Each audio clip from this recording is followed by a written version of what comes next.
snow fell cold on a bitter night. John was gone for the morning light. They blame Karen, but it don't sit right.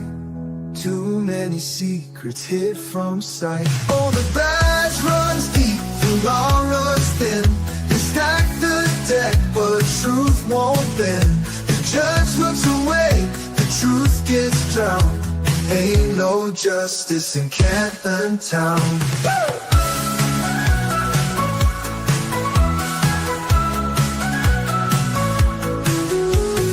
Proctor's story shifts and sways. Cameras vanish, records fade.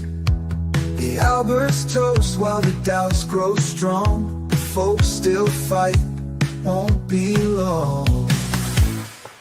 Oh, the badge runs deep, the law runs thin.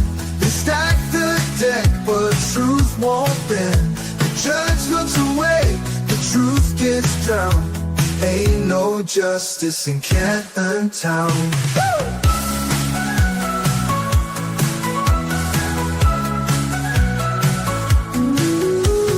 Proctor's story shifts and sways. Cameras vanish, records fade. The Alberts toast while the doubts grow strong. The folks still fight, won't be long.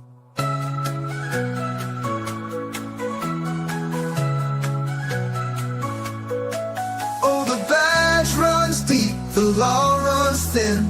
They stack the deck, but truth won't bend. The judge looks away, the truth gets drowned.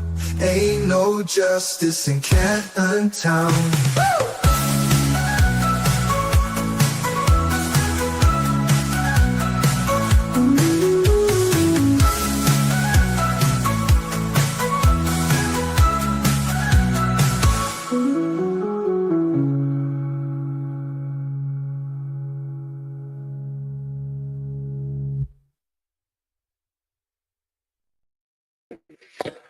Good morning, good evening, good afternoon, wherever you are, whoever you are, what if any you might be, and welcome to Verdict Watch Day 2. And I'm starting a little bit earlier because we had a rumor that Karen Reed's defense team would be showing up at 8:15 for some reason. We don't know which reason it was. And my co-host didn't know I was going earlier, so they will be here a bit later. But I thought we have the Pee Dee River case. We're just going to watch that anyway. So if anything pops up, we're going to catch back to this one. And the only thing I could kind of anticipate that they would be coming in early for was to argue the motion that the verdict form needed to be clearer. Bev have this weird verdict form that, in my opinion, is more distracting than it's helping the juror. So I think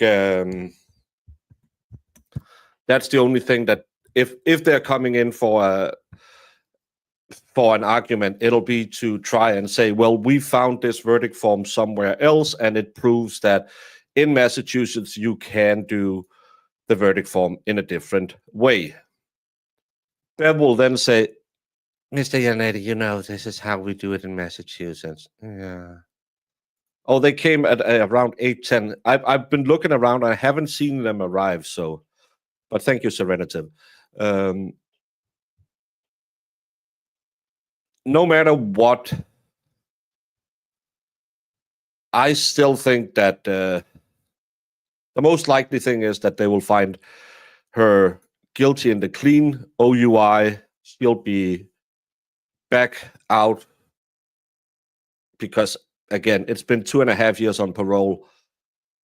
I know everyone says, well, Bev will give her the maximum. Bev won't give her the maximum. I cannot foresee that happening in any way because she would be immediately struck down on appeal. But I have my tablet running OnlyFan. Don't follow me on that. It's heinous what I put on that one. Got this new toy, a cactus. You don't want to see what it does to me. So don't follow my OnlyFan. But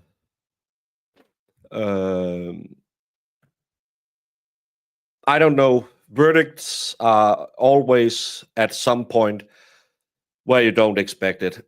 Some people were speculating maybe they went home early because they took a straw poll and all of them agreed and they wanted to go home and mull it over and see if they are still in agreement. I find that weird. But again, it happened in other cases. Other people said, well, it was Friday. They want to say, deuces, we're out of here. It's not like there's a time schedule they have to do this. If I've been listening to Brennan for an hour and a half, I would say, are you effing kidding me? And I would have left before we even reached the jury room. But that's just me. Thank you, Tons of Fun, for 3 months, and hey to you as well. You can do jury watch till 9:45, then I have to head to an appointment, so I'm voting after lunch selfishly. Stephen, you can always rewatch if it goes earlier. I would get the payment for today and lunch, and then GTFO. Well, they get like $6 or something for a day in court, which is heinously underpaid. And again, I feel I haven't, in the 14 years I've been doing it in Denmark, we haven't raised our payment. And after taxes, I get about $100 a day. So I couldn't imagine you have to drop your work, maybe pay for lunch, pay for parking, and you've been doing this for 32 days. I wouldn't be coming back. Let's say they get, some people say they get like $15. That's $600 they'd made doing jury duty for 2 months. That's absolutely crazy. It's never too early for Cactus Talk Miami. Hey, Andrea. And happy birthday to Valhalla. And thank you, Christine, for being a member of Mo or Val's channel for 19 months. $50, according to Juror 3. Get $50 a day? Well, that at least that is a little bit better. Hey, Linda. And if I have to show up today, then I will absolutely get my lunch from them. Do you think they get good lunches? Only get paid if the person's employer doesn't pay. Yeah, of course. In Denmark, if you work for like a civil worker, you'll just get paid by them. Other than that, some private employers pay, but other than that, you'll have, we call it a diet. That's a fixed amount that you can have. There's 3 levels in Denmark, and the lowest level is half a day, and that's 600 Danish, which would be, how much is that? $670 or something, $80, and then you have to tax it, and tax is 40%. So, and then you have the level I'm at, that's 1,295 Danish, and without taxes, then it's 700. Then it's around $100, and then you have the big one. But I've never ever seen anyone get that. You have to be way higher up in the system before they pay those. Hey, Luna, and Mr. Fett, and Holly Mac.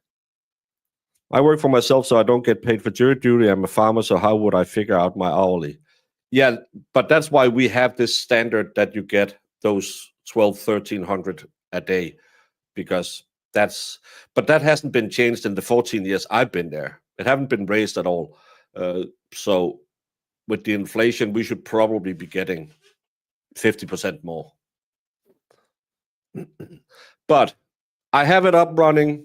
It's ready in the background. Let's go and watch the Pee Dee River case, because at least we have something to look at while we are waiting. remember yesterday we got to this guy. This guy is the guy who went around and found the surveillance videos in the case. Testified that there was a time difference on the surveillance camera, but they saw the couple at the restaurant together. If you weren't here yesterday, this case is about a woman who is accused of unaliving her husband. She worked as a transporter for a coroner's office. She had an affair with a coworker who has pled guilty to lesser offenses. Her husband and her had moved away from each other, and this is where it doesn't really make sense why they would do it. But allegedly, at some point, because she gets pregnant, maybe, they decide to get him out of the picture, and she pew-pews him with a .22 multiple times, takes him to the coroner's office, wraps him up in tarp, zip ties, and a cinder block, buys a Lowe murder kit. I didn't know they had those at Lowe's.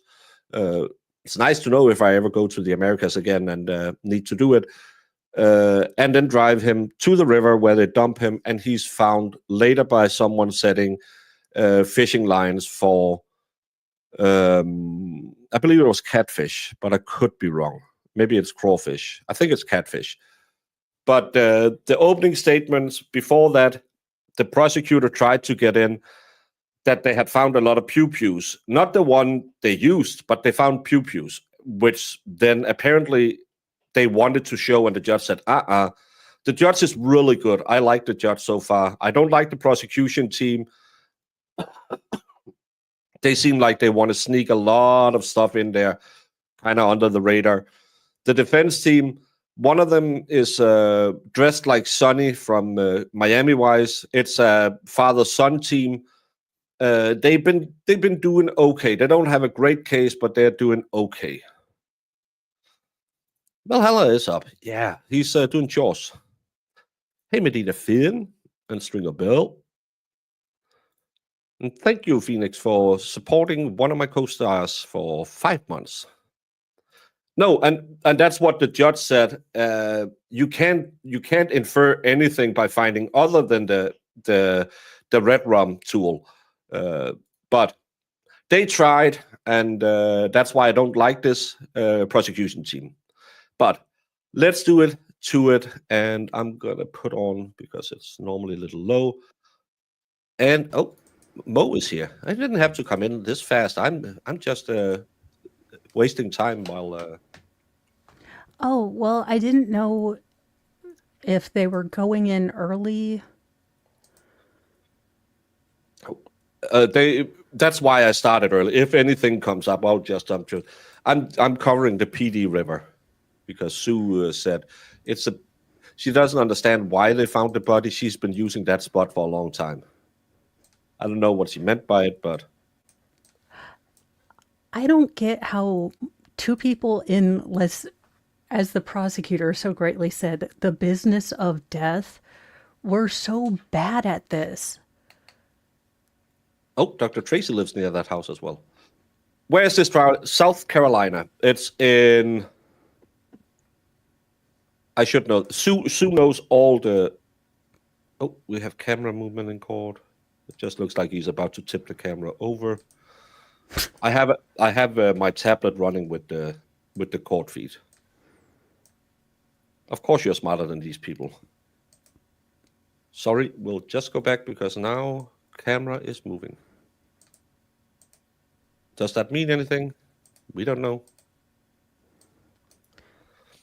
Wall's case is next with the same LEO. He's probably get off if found not guilty. I don't think Brandon Walsh is going to get found innocent. They've been trying to get some of the same tactics in with Karen Reed, but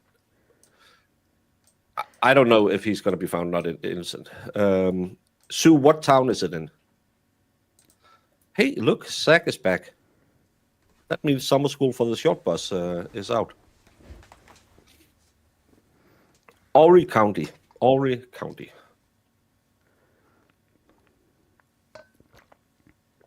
Well, he just went back to OnlyFans. Let's go here how this loving couple, Myrtle Beach. Yeah, you told me yesterday. I should know this stuff. I don't care.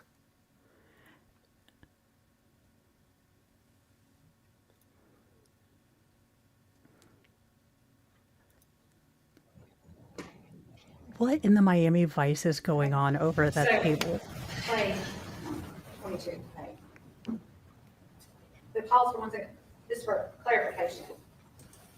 Sorry, Kelly.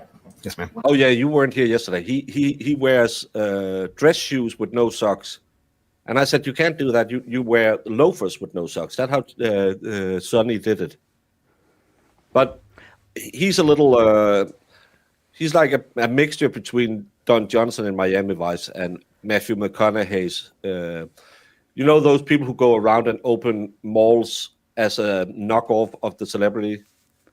The guy who won't do the all right, but will do a all right. It kind of looks He like is that. the Troy McClure of mall openings. Yeah. But could they have gotten his younger brother a real suit, not from the Junior Miss section? Because you've got dad has a good suit, older brother has a good suit. Little Skippy's got, killed in the dry cleaning, I guess. Well, he's just working into the family team, so that's. When you obtained this video footage, did you obtain footage other than just the defendant? That's inartfully worded. What I'm asking is, And I hate. It's the same with Trooper Bukaki. Yeah, I Why don't do wanna you see have that much dress? ankle? Why do you have dress suit pants that's high water? It look. I know he has half the calf of a sack, but still, if you don't have calves, buy a pair of longer pants so you don't sit there and show off your feminine angles. Yeah, that's a really whole bad lot look. of flag, and it looks like he shaves. So he's a swimmer, y'all, or a diver. Maybe he's a bike rider. They shave because when they get massage, it hurts like heck. I thought they shaved just because they like to sit on really uncomfortable things and wear spandex for some reason. Again, if you wanna, my OnlyFans is where I play a bike rider. Oh, don't do that. Can we expect an actual verdict today? Hey, Bob, it can be in 5 minutes and it could be in 5 days. We never know. My record is still 38 hours in the Karen Tyler case, where they, after 17 hours of deliberation, just chucked out 2 jurors and put in 2 new jurors because that's fair. Can you imagine how pissed off you would be if you're an alternate? Like, you had to listen to Hank for a bajillion years. Yeah, I would lose my mind. Yeah, that's why you don't have any hair on your lower legs, right? Oh, it's because of the massages. Yeah. Maybe you just like that feeling when you slip into your wife's silk stockings at night. We judgment-free zone. Yeah, why is the dad sitting way behind? I am so confused by this whole setup. Yeah, why does she look like she's in internal pain? Baker, we're not judging the defendant on their facial expression, but she looks like she's in agony constantly. Well, yeah, every time she's tried to pull sad out, I've just got constipated. And can we just mention that hairstyle disappeared roughly 1985? She got the That's fluff still and the going bangs. strong in my neck of the wood, Baker. We are holding on for holding out's sake. You keep the Golden Girls hairstyle going. They shuffle positions around a lot depending on who's going to question. Oh, interesting. Ooh. Jamie and Jemima has, of course, been doing homework. No spoilers, please. Hey, Jinxie Poo. The Aquanet hairdo. Hey, dog lover. And look who's here talking about old people hairstyles. AJ. She's just here to see the angle of this man because she streams with Gabby. Gabby is, I think, what you will clinically call a sexual deviant. And she has kind of infested AJ with it. Every time I go on their show, it's always something very sexual. Ah. I, for one, is not a fan of it, but... And if you don't follow AJ's channel, you should go follow AJ's channel because she reruns old cases. She actually runs a case right now where this hairstyle would be one of the newer ones on the show. Betty Broderick case. That is one angry woman. She was the start of the Karening. Well, she was living with rats and her husband had another girl. So what would you do? I know. She was just fighting for the little gal in all of us. This case is it's called the river dumping unaliving case or the Pee Dee River case. It's a coroner assistant and a body transporter who unalived her husband after having a relationship. Yeah, I know. That's why you have to go to and follow AJ. Maybe one of the mods can share AJ's link and more people can go over and see her generate. I'm really not a fan, but I watch it every time she streams when I go to bed. Because just to learn how not to be... AJ's going to beat me with a mallet. When you obtained it, did you obtain a specific time period and not just footage of the defendant? Yes, correct. Okay. So, are what we're looking at here clear? Well, what happened? We don't know who did it. He pled guilty to lesser included. Yeah, go check AJ out. She is very fun. No, the P-E-E-D-E-E. So P River. And yeah, little. And there apparently is a greater and a little. Yeah, there's a lot of P and a little P.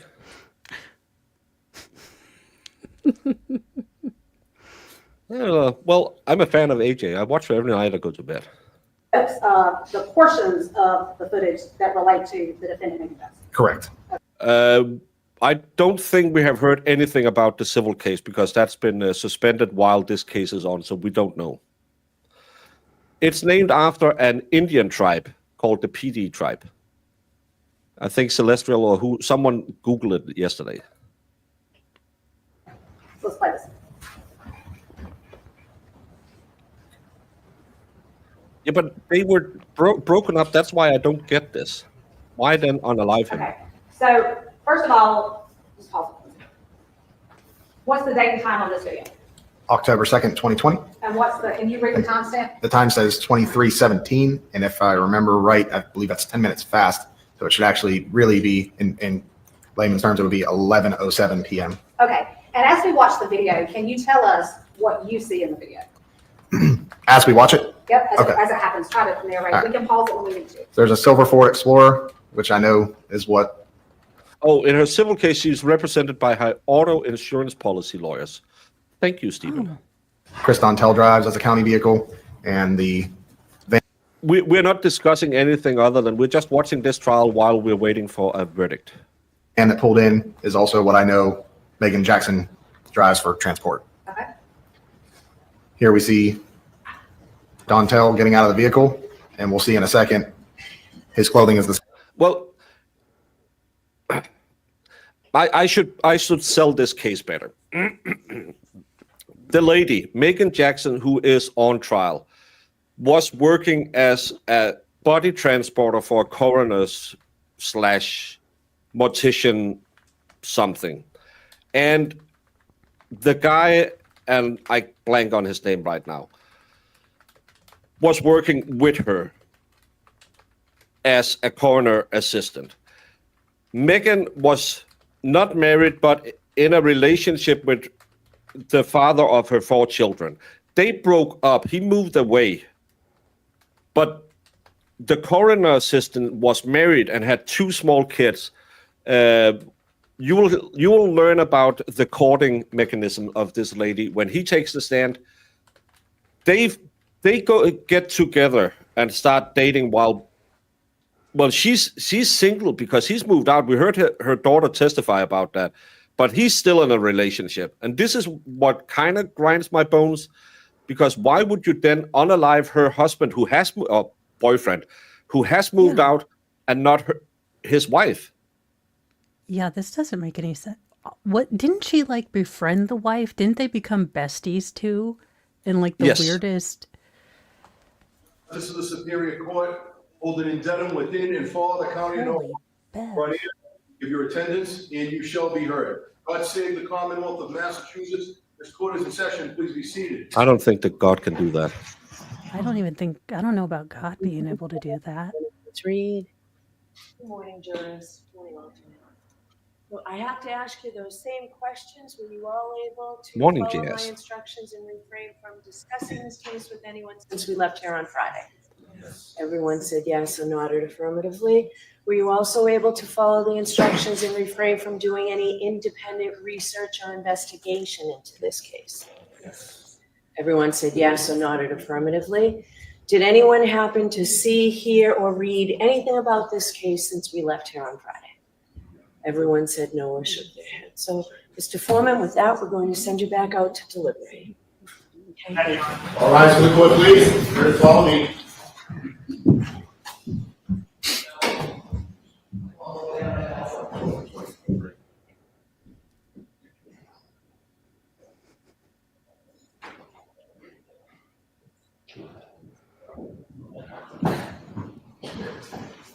Well, Bev looked like she hadn't slept all weekend. No, she looked like she had just gotten done with a fight with it.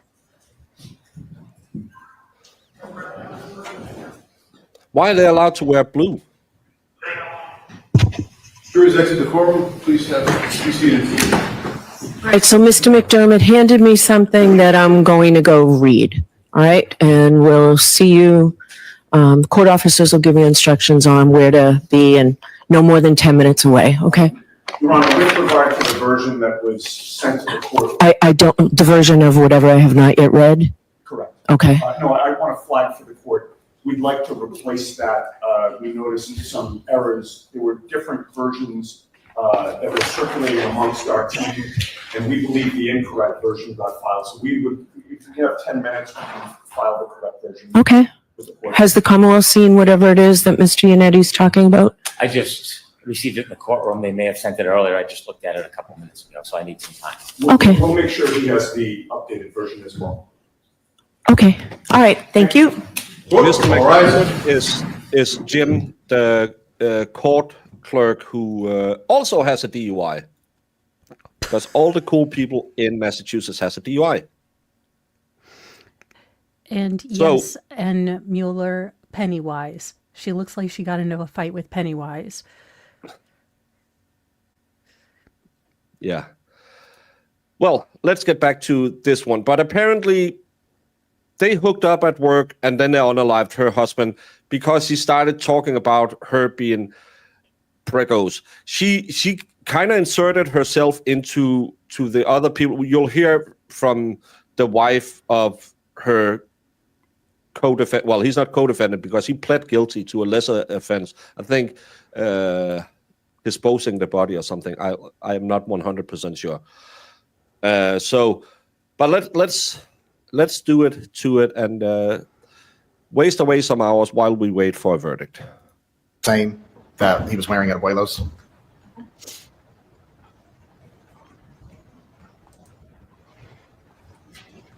No, my liver couldn't handle He has a They had chips and salsas before red rum. Witness to narrate the evidence. This is the evidence that presented to the jury. They will see it. Doesn't need to be a narrative for it. And I don't think that's appropriate testimony.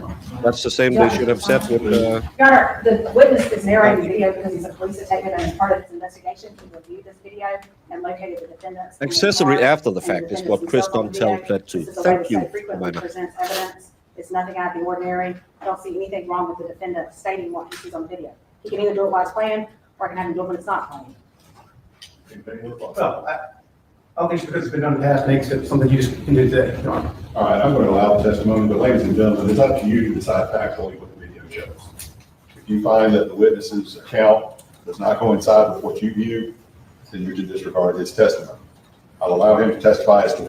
Jim is the court clerk in Bev's courtroom. Jim McDermott, who got an OUI for slamming into a lady, and apparently she died years later after what they believe had been complications he got from that accident. He didn't get any time.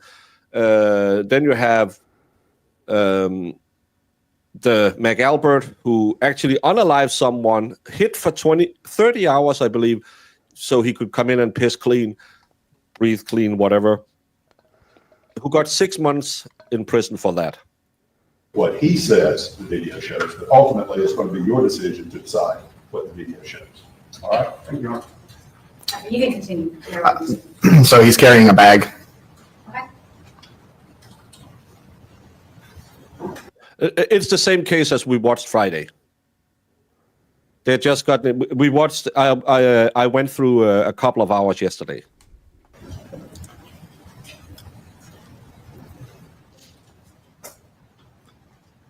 At this point, he appears to open the rear hatch to the van and puts the bag in the rear area of the van. Where? I can't see that. This is like Butnick counting drinks. Yeah. Oh, she drank 45 drinks right there. You're not allowed to narrate videos like that. When we sit there, the defense will always say if they have any notes or anything that it's for us to find. They can say, well, we believe at this point they did that, but they can't say it.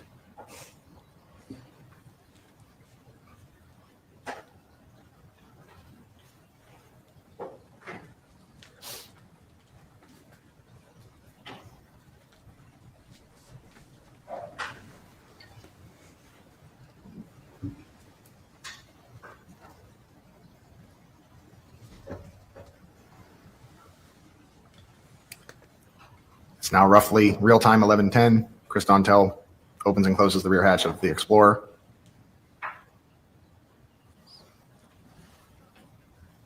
Mo, you always ask me what's going on in the world of dejected people on the internet, and I say, Yes. well, I'm here to tell you.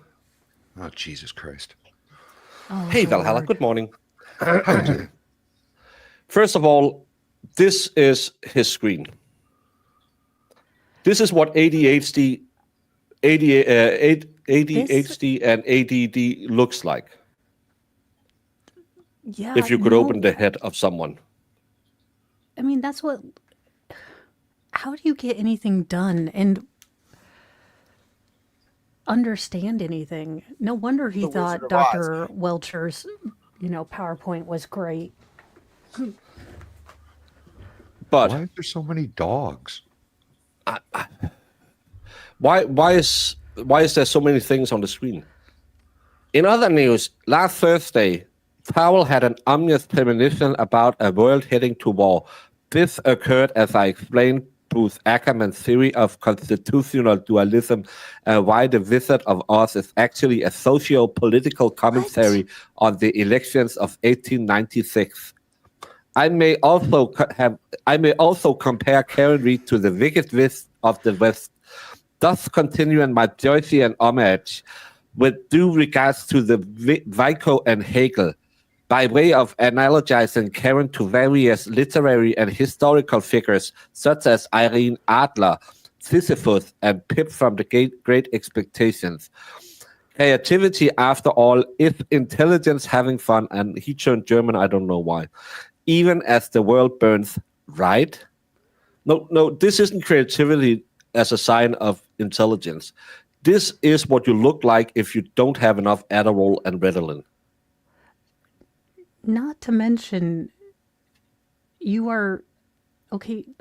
I thought we all agreed that Oz wasn't a thing on anything. It was just an escapist book. What the hell is wrong with this man? Well, I'm not saying his mom drank heavily while pregnant and lived on a steady diet of lead paint, but I'm saying that someone should have checked her while she was Oh my pregnant. God, is she one of those women who let him wean himself like when he was 6? Like when he'd come up and say num num and pull the shirt open himself, allegedly in Minecraft? Yeah. And she's like, he's expressing his needs and he just needs his mommy.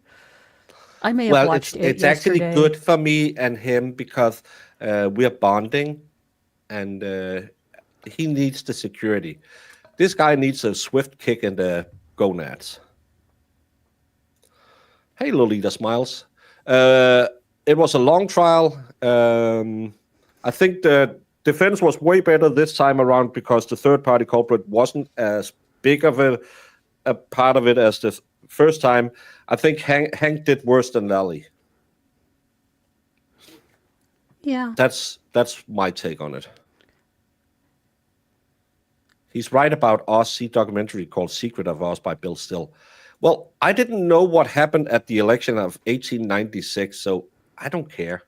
It's one of those things where you sit there, and that's. Hey, Mo, do you know that Winnie the Pooh is it's a dystopian look at the social economic pressures in the Great Depression.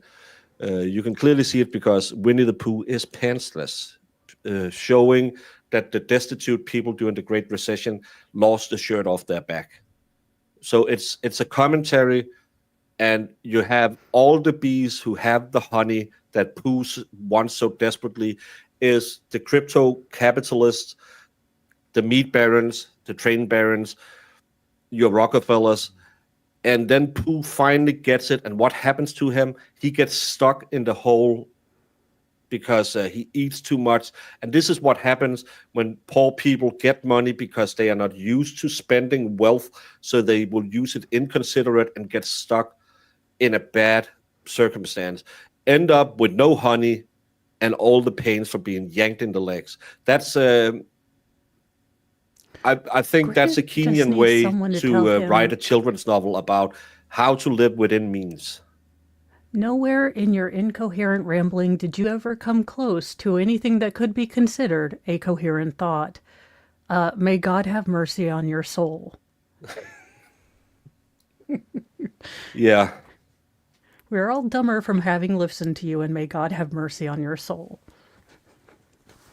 Well, he's trying really hard to get stuck in a fake victim's hole. And I don't get... The election of 1896 was between William McKinley and William Bryan, I believe. And William McKinley was the guy who died 2 days after his election because he didn't put a jacket on for his election speech, right? Is that the one that got sick on his nominee or whatever the hell it is? Whatever that speech is, not State of the Union, induction ceremony, something like that. Whatever the hell it is, that one. That could be. Well, Cindy Lou Woo-hoo, because men thinks with the small brain instead of the big brain. It wasn't him, was it? Who was it? McKinley. Oh, he was the pew. Oh, McKinley was the one who was X-rayed in his bed, and they couldn't get a clear picture because there was springs in the bed. Well, it was new technology. I'm pretty sure he's the one the first president who had an X-ray. Cool. And just a few seconds later, still roughly 11:10 p.m., the van drives out of the parking lot. And you may have already said this, but did you recognize that van? Yeah, that's what I know Meagan Jackson to drive. In what capacity did she drive that? Transport van for transporting dissidents or decedents. So they went out and catch lunch in the murder van. Hey, it's a utility vehicle. Yeah.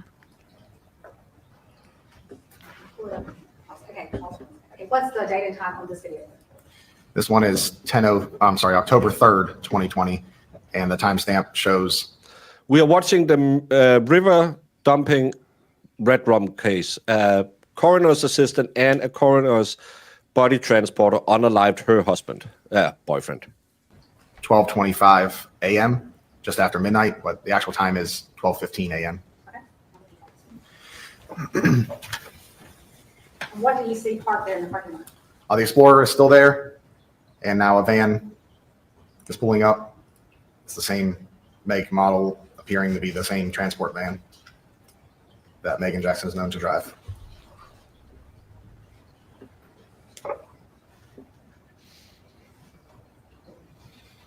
We don't know. They haven't talked about it yet. And again, they don't have to prove motive. There I see, again, same outfit, Chris Dontell exiting the driver's seat, going into the rear hatch of the van, pulls out what appears to be the same bag from earlier.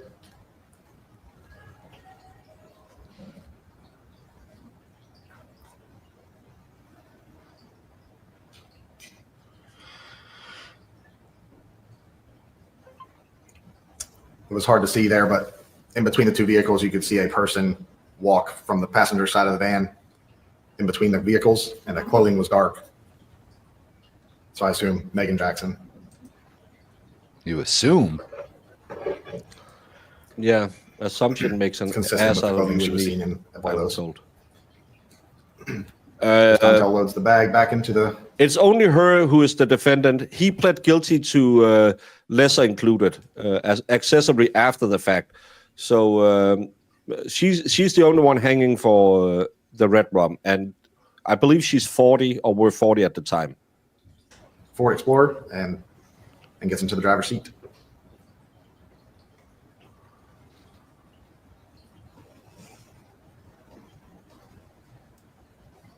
I don't know Chris Hansen. Chris Hansen was the How to Catch a Predator guy. Yeah. Somebody'd walk into like the kitchen expecting to see a 13-year-old boy, and Chris Hansen would show up with a mic and a stack of papers. Now, like, hey, you got a minute to talk to Nightcrawler me? 76. 12:17 a.m. My name's and the Chris Explorer is Hansen. driving off, I'm Chris Hansen. I'm with Dateline NBC. and now the van is left behind. You managed to catch the same naked guy twice. Kind of weird. Makes you wonder how many times that guy has actually done it. Okay. What's the Makes date you and wonder time? why all of This them is October go 3rd, Subway 2020. before. Timestamp says 1:27 a.m. Real time would be 1:17 a.m. He caught some guy he used to go to. He used to What ride do the you see train. parked in the parking lot then? Meagan Jackson's van is still parked there. There's a silver Ford Explorer arriving, which is consistent with Chris Dontell's county vehicle. Chris Hansen? What? Yikes.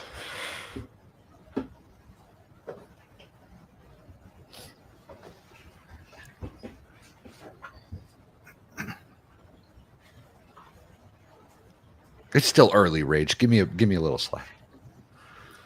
Again, we see coming from the passenger side. I've only had one Person monster. appearing to wear all dark clothing. That's consistent with what I saw in the Abuelos video that Meagan Jackson was wearing. She appears to get into the passenger side of the van. Chris Dontell grabs the bag out of the Explorer again, walks to the van, pops the rear hatch, places the bag in the van, closes the rear hatch. So that's an hour and 30 minutes later. Then he gets into the driver's seat of the van at timestamp 1:29, but again, 10 minutes fast. That would real time would be 1:19. And then the van drives off, leaving the Explorer behind again this time. Again, they weren't reconciling or anything. I can't get why it happened.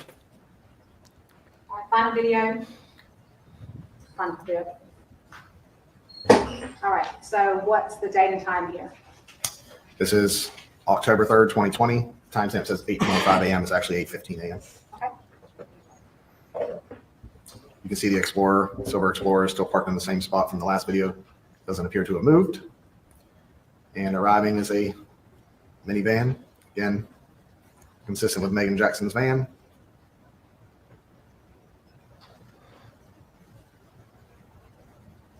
And the motion they filed today for the Karen Reed case is a new verdict slip and why they should change it. So instead of having that one with all the sub things, it says 1, not guilty in the offense charged or any lesser included offenses. Guilty of offense as charged manslaughter while operating a motor vehicle under the influence of liquor, check 1 or both. Guilty of lesser included offenses, involuntary manslaughter, guilty of lesser included offenses, motor vehicle, homicide, felony, OUI, liquor, and negligence, check 1 or both.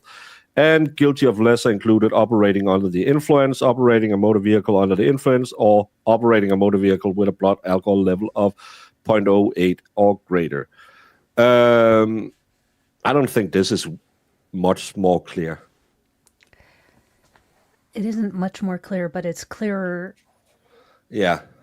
It does have you go through the steps. Yeah. And I would just like, for each guilty of manslaughter while operating, I would like a guilty, not guilty. Yeah, that Because, would. yeah, it's confusing to me, but hey, I'm dyslexic. Yeah, Jessica, I'm with you. It's still too confusing.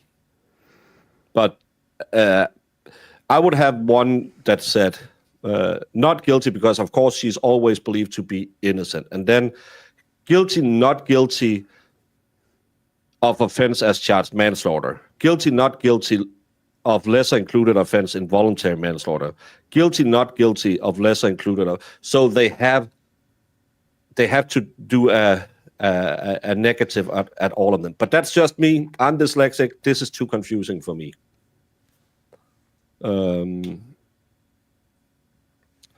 There is a not guilty. That's the first one. Not guilty of the offense charged or any lesser included. You can see it up here. I mean, the any lesser included does spell it out better than I think the other one, because the other one just has not guilty and then it has all the other ones. So I would say, okay, wait, so do I just choose? Yeah. Again, after watching the two jurors, juror 4 was better than Ronnie, but still Ronnie seemed like he would even fail the basic meal preparation for the Navy SEALs. I don't think he could buy a box of crayons. For those of you who didn't know, Navy SEALs and the Marines only eat crayons, especially the pink ones.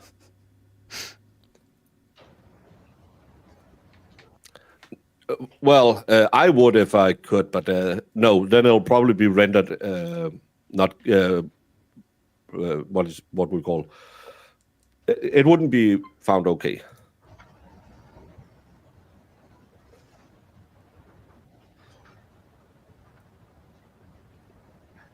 Well, he made the most of it. No, I've heard Marines like the pink ones and the Navy SEAL like the green ones.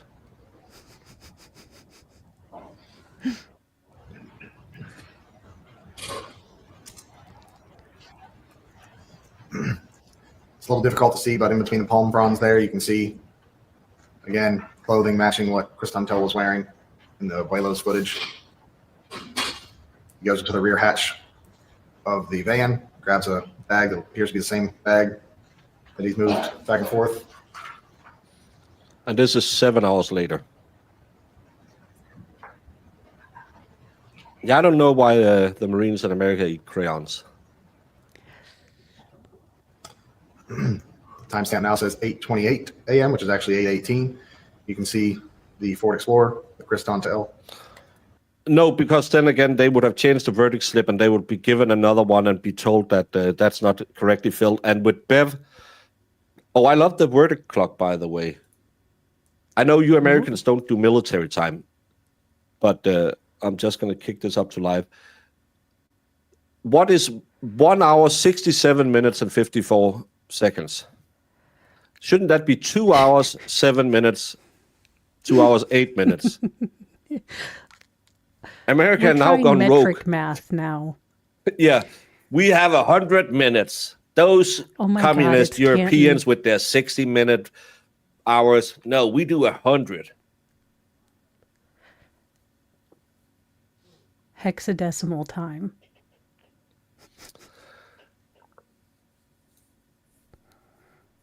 Yeah, there is 24 hours, but apparently there's more than 60 seconds in a minute. And again, to anyone watching saying, oh, verdict clock is something that Lawn and Crim puts on, it's not an official tool, so it's not like there is... Oh, they changed it now, but I just saw it and thought, oh, America is trying another thing to get away what everyone else on the planet does. Those commies... We like to be different. 60 minutes, no. We'll do 100 minutes an hour. Well, then you don't have 24 hours a day. We don't do that. We have 2 times 12. That's still 24. I can't count that high. I'm losing my American audience. Drives is leaving, and then also the van is leaving behind it. And they both leave the parking lot. Just to be clear. I don't think Lawn and Crim have ever shown up, but I've actually had someone from Court TV in my chat. That's correct. So if the jury wanted to watch it, they watched it. They could. And all those videos that we just saw were the 2 vehicles that you pointed out, the Silver Explorer and the van, consistent throughout. Yes. And I believe you said you recognize Everyone? those? Yes. They both appear to be consistent with what Chris Dontell and Meagan Jackson would use at work.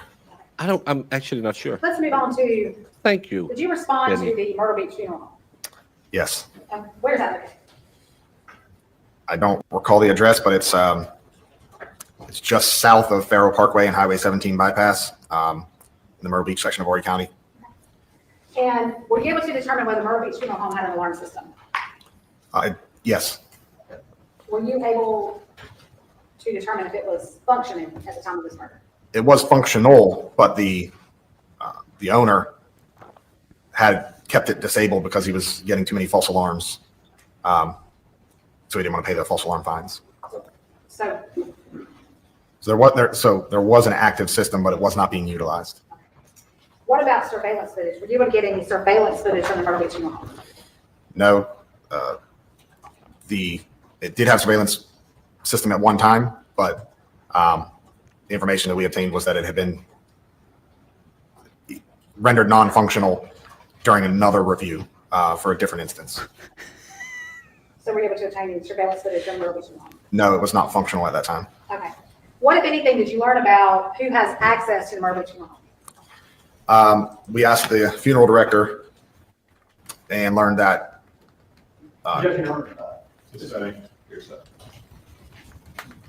has asked a number of witnesses if they had, a number of law enforcement witnesses, if there were any reports of shots fired the night Greg Rice was killed. In your experience, are there always calls when shots are fired in Horry County? not always.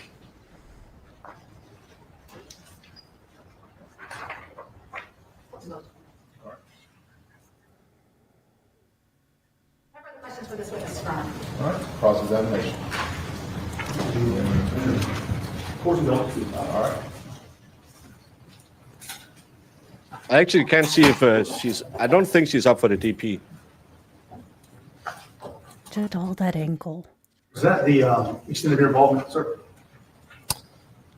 In relation to the death investigation, yes. I believe I obtained a search warrant for maybe some GPS locations related to a possible bond violation, but I'd have to check my notes to remember the exact details. Did you, it was the other day, do you have a general understanding of what's been alleged to have happened? Funny, I had the same... Learning division was hard for my oldest daughter, and my oldest daughter is she's a smart cookie, and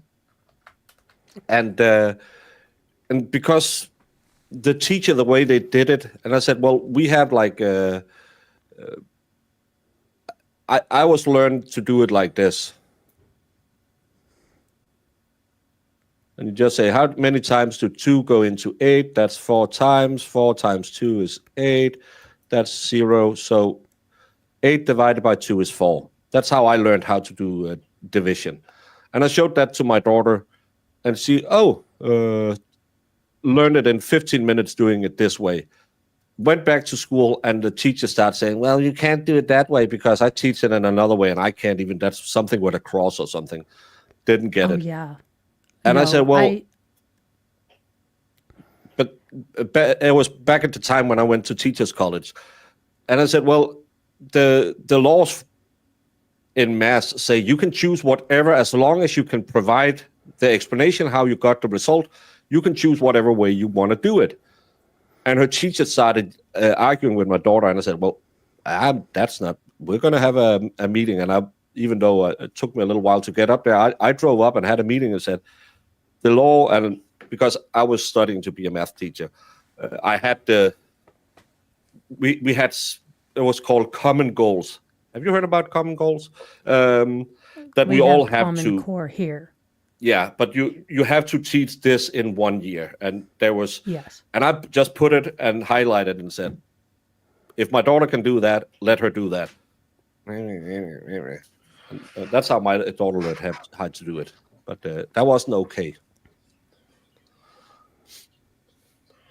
Well, we had some rules because they wanted to make sure everyone could pass what's called the PISA test, I think, because Finland is doing really well and we're doing really bad.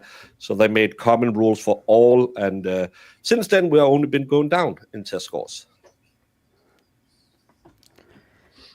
Yeah, well, it's good to have different ways to teach other kids, but to give kids 15 different ways to do the same thing is overwhelming. And if you're not comfortable in math, you just shut down. Because we had to do that with one of our daughters. We're like, however you figure out, because I'm telling you the wrong thing and the teacher's mad at you. I was like, you just, however you do it your way. I'm not yelling. I graduated 3rd grade math. I'm not getting yelled at a parent-teacher conference, 7:00 at night that I don't know how to do, remainders. I knew that. That's why I stopped doing 3rd grade math. I always enjoyed math. It was easy. Yeah, I love math. Math. That's why, and it's funny. That's why I'm dyslexic, so I can't do grammar.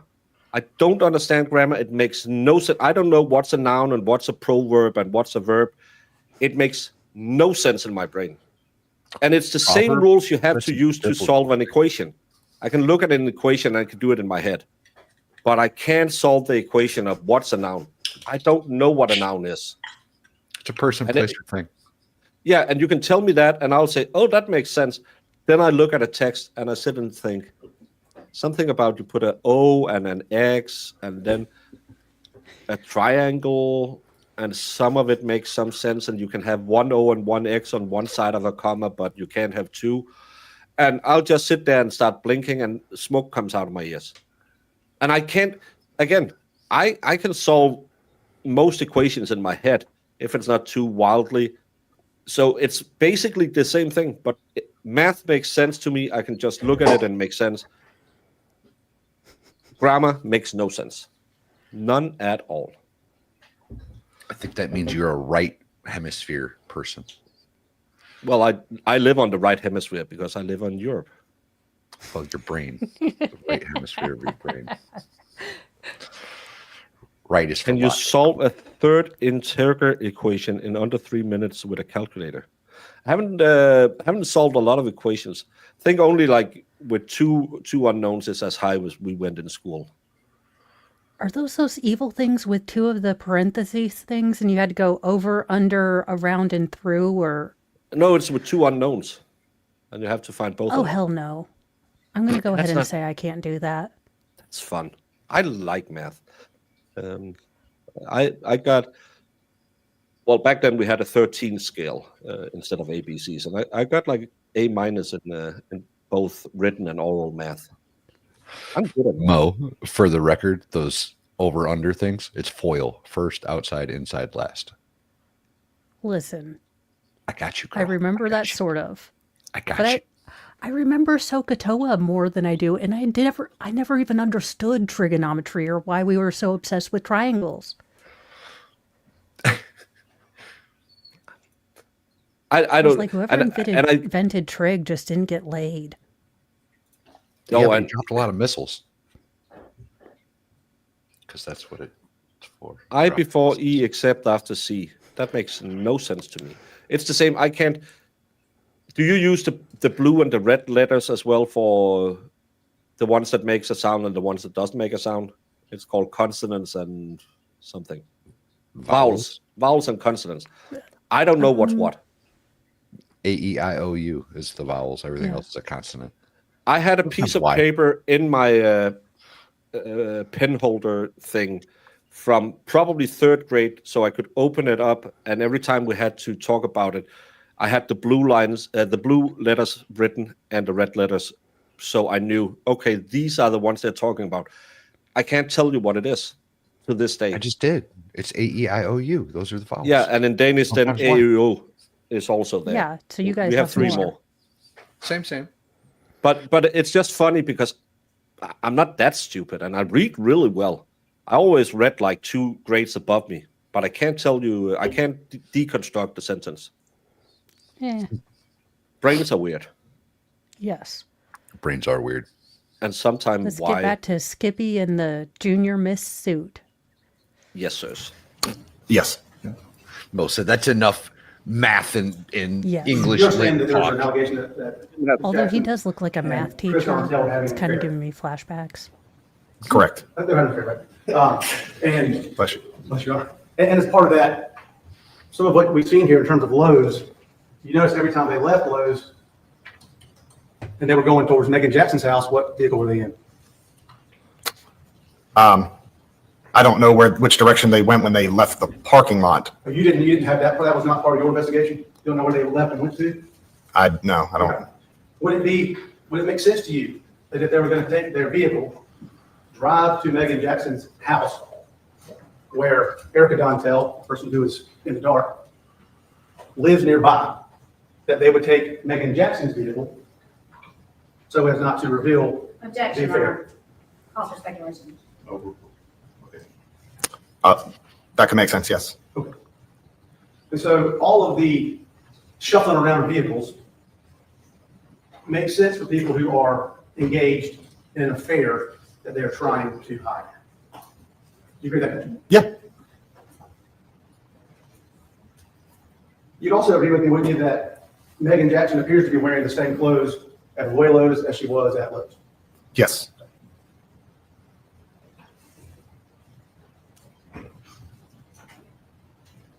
Would you agree with me that we don't have any audio from any of this footage? That is correct. Okay. So we don't know what they were discussing at Lowe's. Correct.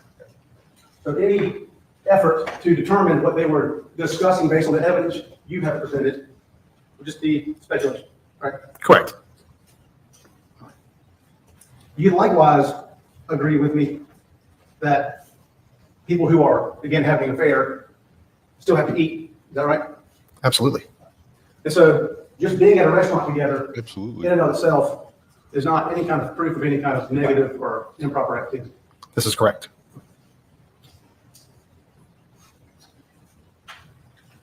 You probably also agree with me that in these times when there's no report of gunshots, that'd be a little less likely in an area where It's just there how it are works. It's just how it 10, works. 20, 30, 40, 50 residents. The more densely populated an area is, I would suggest the more likely somebody might call.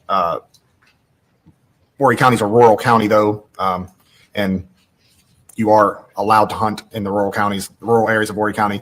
You're allowed to shoot as long as you have proper backstop and things like that. So it's not uncommon to hear gunshots in Horry County. How about at Arrowhead, sir? One thing a lot of people have complained about Karen Reed is that she has a face that is a little angry, but she doesn't have facial emotions when she's just sitting there.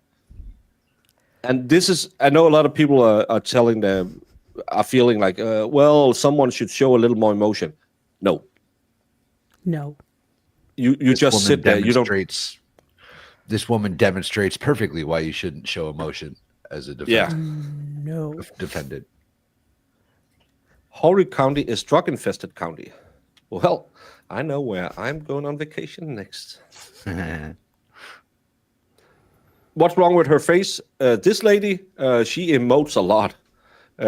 People are saying about Karen Reed that she looks angry, and I find that she looks normal if I was in a courtroom. But a lot of people are just. But you know how it is. No matter if you're crying or smiling, you're doing it wrong. Yeah, but hers are underlined, bold, and italicized. She has not had a poker face her entire life. Yeah, but she doesn't look confused. She looks like she was at Taco Bell last night. Yeah, she's like, is it a shart or an emergency? Emergency. That's the face. Sue, I, for one, can tell you that every word in English is pronounced exactly as it's spelled. I learned that from my good friend Valhalla. So it's Horry County. Damn right. Yeah, but Celestial, still people are complaining that she doesn't show enough emotion. Funny, the same people are thinking that Peck, when she's laughing, and then 2 seconds later... Does she it's remind so sad you for of her. Ted Nugent, actually? Like a young one?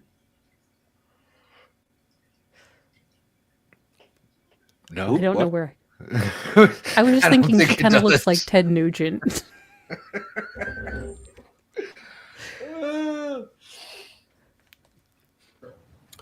Flint Lake Apartments. How many people live out there? It's It's actually densely populated there, but there are wooded areas, and there's a intracoastal waterway right there as well.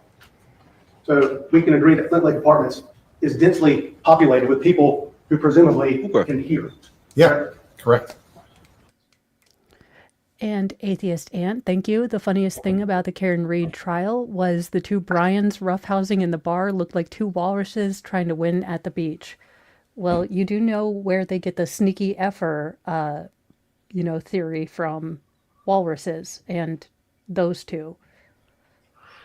I call it the rhino dance. Rhino. I love how, what did Hank call it? Thrusting, aggressive thrusting. Abdominal thrusting. Abdominal thrust. And I was like, ew. Nothing much. The defense has filed a motion to give them a new jury verdict form. I still think it's confusing, but it's better.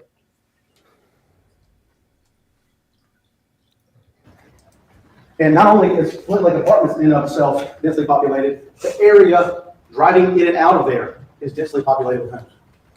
Correct. There's also woods in that area as well, but yes, it is. It's Myrtle Beach, so it's more metropolitan than, say, Green Sea or Aner. Okay. What's it doing? Not my birthday, y'all. It's not my birthday. Thank you, though. I appreciate it. No further questions. Thank you very much. Thank you, sir. Briefly, Your Honor. I believe tagged in Mr. Britton asked a question about the videos and you see a lot of shuffling back and forth, and is that consistent with people having an affair? In your 15 years in law enforcement, is that shuffling around also consistent with people involved in a homicide? I stand by that It could statement. be. It could be for any number of reasons. I don't know how to elaborate more. It could be for any number of reasons, but that could be also another possibility. Okay, thank you. Nothing further, Your Honor. You must have that. Now 15 minutes. Nothing for the state, Your Honor. Anything from the defense? Yes, sir, just a request. I need access to that computer after we're done today. We're just trying to figure out how I can do that without putting the bailiffs out. I don't want What to. computer you talking about? This one has the hard drive that was given us as discovery. It's not something I can just pick up, move, take back to the office. It's essentially my office for this case. So I just need some time, but I don't know how to go about arranging that. Let me know that. You're gonna have a bailiff stay here with you, while you go through it, or you're gonna have to take it somewhere with you. So, I mean, I'll allow you access to it, but I think those keep two choices. I don't know how to give you access without having somebody here to keep the courtroom open. Understood. Okay. And then the second request is just, since we made a decision on the guns, would it be fair to have those box of the gun right here, maybe removed from courtroom? I mean, are they viewable by the jury? No, they're not, Your Honor. All right, anything else? All right, let's take about a 15-minute break.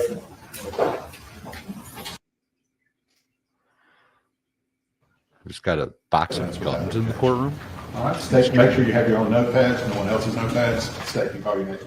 Thank you, Your Honor. The state calls Donna Sue Souls. Donna Sue Sells. I'm not saying, but It's the most southern name I've ever heard in my entire life. she has a lot of attitude. Lean back. Someone just, Lean back. she done went to the beauty salon. She got all did up for this.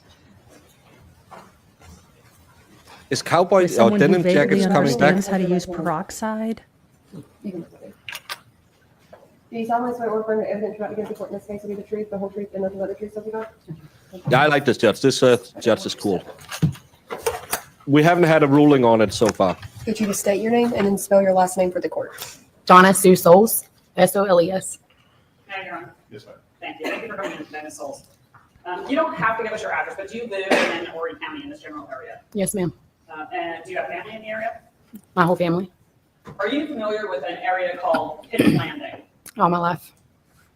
And I'm going to show you what's been admitted as State's Exhibit 51. And just a minute on that. Do you recognize that area? Yes, Is that the Pitt's Landing area? yes. Your Honor, at this time I'd ask that this be published to the jury. What is it? 51, Your Honor. All right.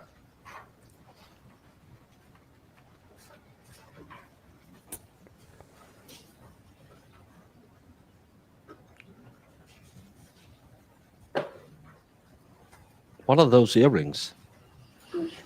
There's a lot of things going on. So, and it's on the same on all three screens. So is this the area?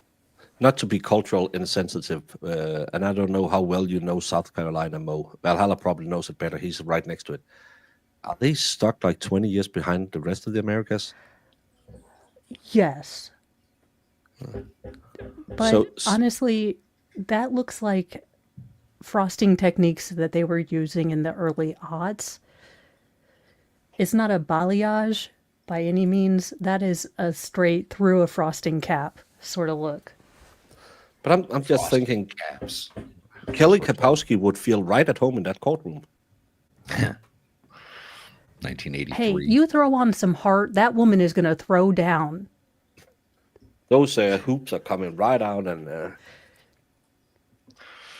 You should see her when Journey starts playing. Don't stop believing. Finn. someone's cussing in their grandma's kitchen. Oh, yeah, those striped sunglasses, they were so stupid. Yeah. Oh, depends on the part of South Carolina. Well, Horry County, the defense lawyer looks like he just watched Miami Vice for the first time. The lady in the background's hairstyle looked like she just watched Golden Girls. And the witness looked like, hey, Saved by the Bell is a really cool show. Hey, she is the Avon representative. I think Celestial Force has it right. She's the one, she's like, now this is autumn romance. That's this palette. And then I have, Paris Midnight on my lips. It's very, very moisturizing. That jacket she got for being the best salesperson. She's got the pink caddy outside. Denim jackets has never gone out of style. I remember a period around maybe 91, 92, we all had those stonewashed denim jackets. Yeah, they weren't a thing. Myrtle Beach is a dump. That should explain it for you. Well, I just don't want to have Sue give me the super because I know she's a proud South Carolinian. Yeah, so is mullets, and doesn't mean it's a good idea. No. curly mullets, like permed mullets too. I have heard that low-rise jeans are coming back, and that makes me happy. Oh Okay, yeah. I want you to remember all of the women let's- who will be in the low-rise jeans. Let's have all the whale tails. Valhalla, low-rise jeans and whale tails is kind of like boobies. It's never the ones you want to see. But Yeah. they're never bad. They're Well, never bad. We've had Well- the fupas entrapinated by the mom jeans, and now you're gonna they're just gonna be flopping everywhere. Free the fupa. Free the fupa. Of course, Jamie has jean jackets. Of course she does. How many of them are airbrushed, though? That's the real question. With New Kids on the Block. Jamie was a New Kids on the Block fan. Of course, everybody was a New Kids on the Block fan. I saw my first boob on a female while we were listening to Around the World or whatever it's called with the New Kids on the Block. How many boy boobs had you seen? Because I feel like the reason of course I've seen my mom's because I've nurtured at them. And well, I didn't do that. I did that for like a month or so, and then I stopped doing that. Fun enough, they say they have to breastfeed till 6 months or they'll never grow up. I grew up pretty good, and I didn't breastfeed. Baker grew out. Yeah, I grew out. I stopped growing when I hit 5'11", and then I just grew out.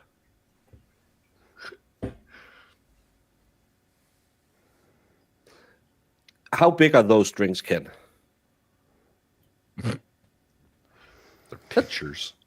Everyone have seen their mom's testicles, and it's not a sexual thing. It's because all of us have nurtured on them. Well, not at everyone. Welcome to Odysseys and Oedipalness by Baker on a Budget. Yeah, this is if Oedipus was Danish, the Baker story. And let's be honest, Volstorm, if you weren't a New Kids fan, you were definitely a Mark Wahlberg fan after the fact. Yeah. Hang tough. That we refer to as Pitt's Landing. Yes, ma'am. And if you can just stand up and point out on that map where Pitt's Landing is. Right there where it says Pitt's Landing. So that little kind of bare area. Okay, thank you very much. They picked the one spot the river wasn't flowing to dump his body. Do you recall going to that area the night of November 7th of 2020 into November 8th? I do. And what was it about that date that makes it, what's the first thing about that date that makes it stick out in your mind? My grandma passed away that day, and we went to the funeral.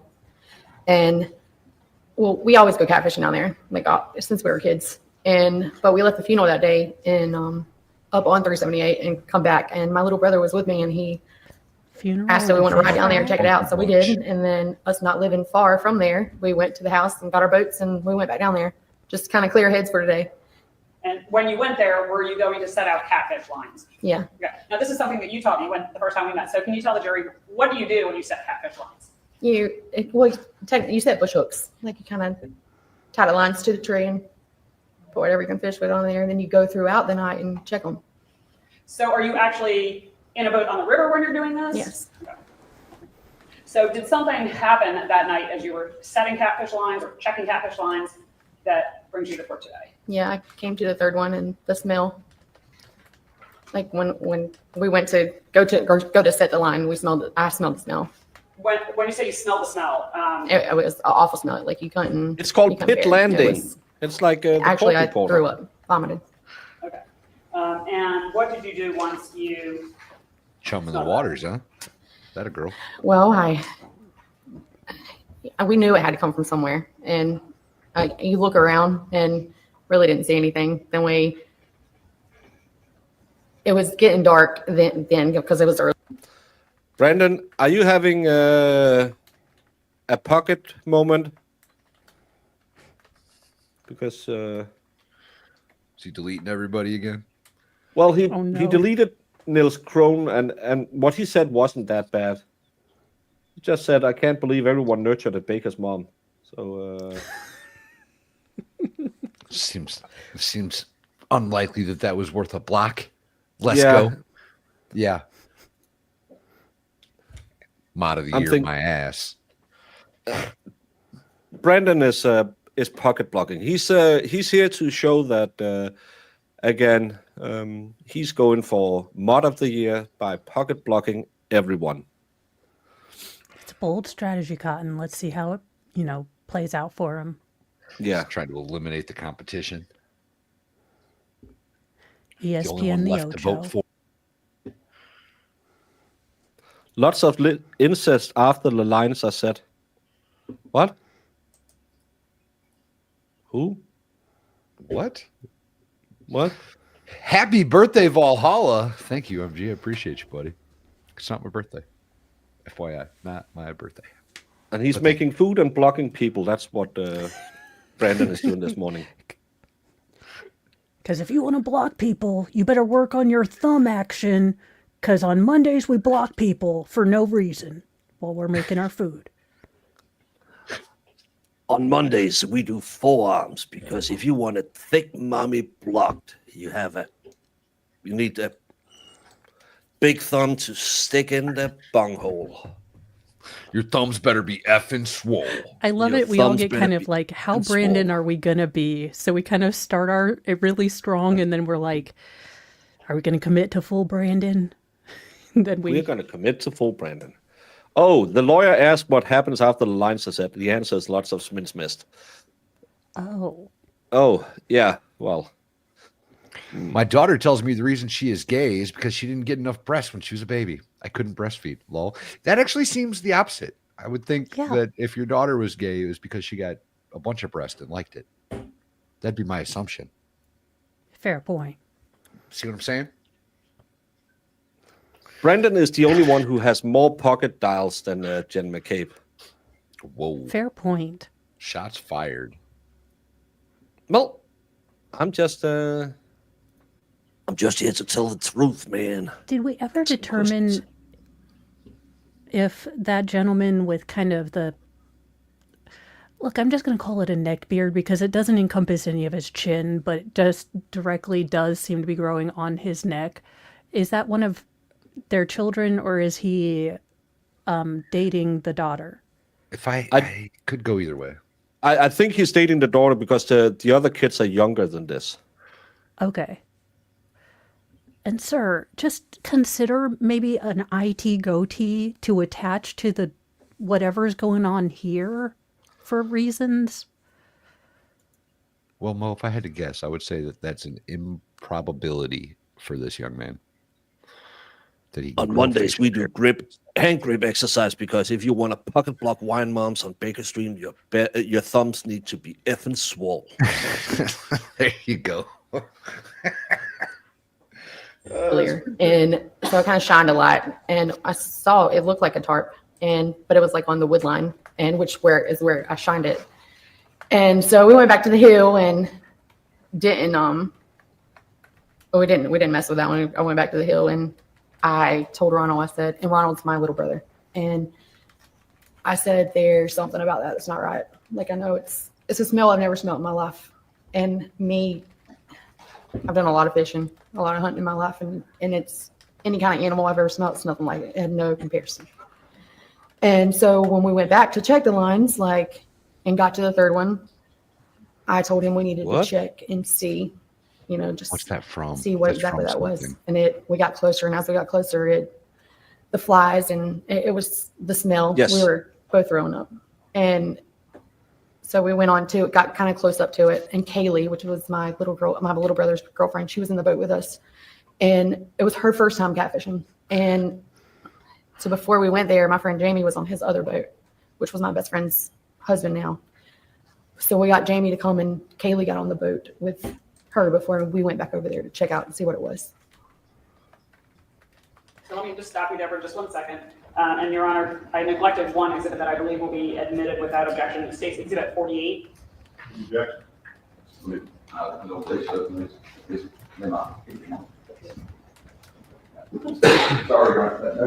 All right, states Exhibit 48 admitted in that. I'm showing you State's Exhibit 48. Is that what you first saw? Yes. Okay. Your Honor, I would ask that State's I bet you if you look up Midwest, there's just a picture of Jamie. Just got oven mitts holding a casserole dish. No, With she got tots and oven ranch mitts. on the side. Oven mitts holding that Land O'Lakes top that her mom There gave you her. go. It's country crock here, but yeah, country you crock open 5 here. of those to find the real margarine, which doesn't really make sense, but The country real crock butter. club.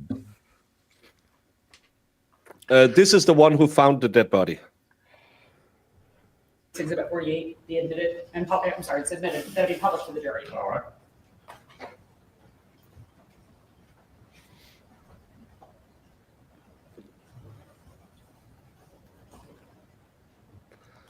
So is that Cool whip. what So you can prefer? see kind of like from looking at it, like it looks like a tarp, something of that matter. If you're on the boat out there and you were shining the light, Oh, they took a And then picture you're of on it. our asset. and the smell to go along with it, like you kind of knew that's where it had to be coming from. So I told Jamie to come and like let her on the boat, and How can you be this bad when it's your job?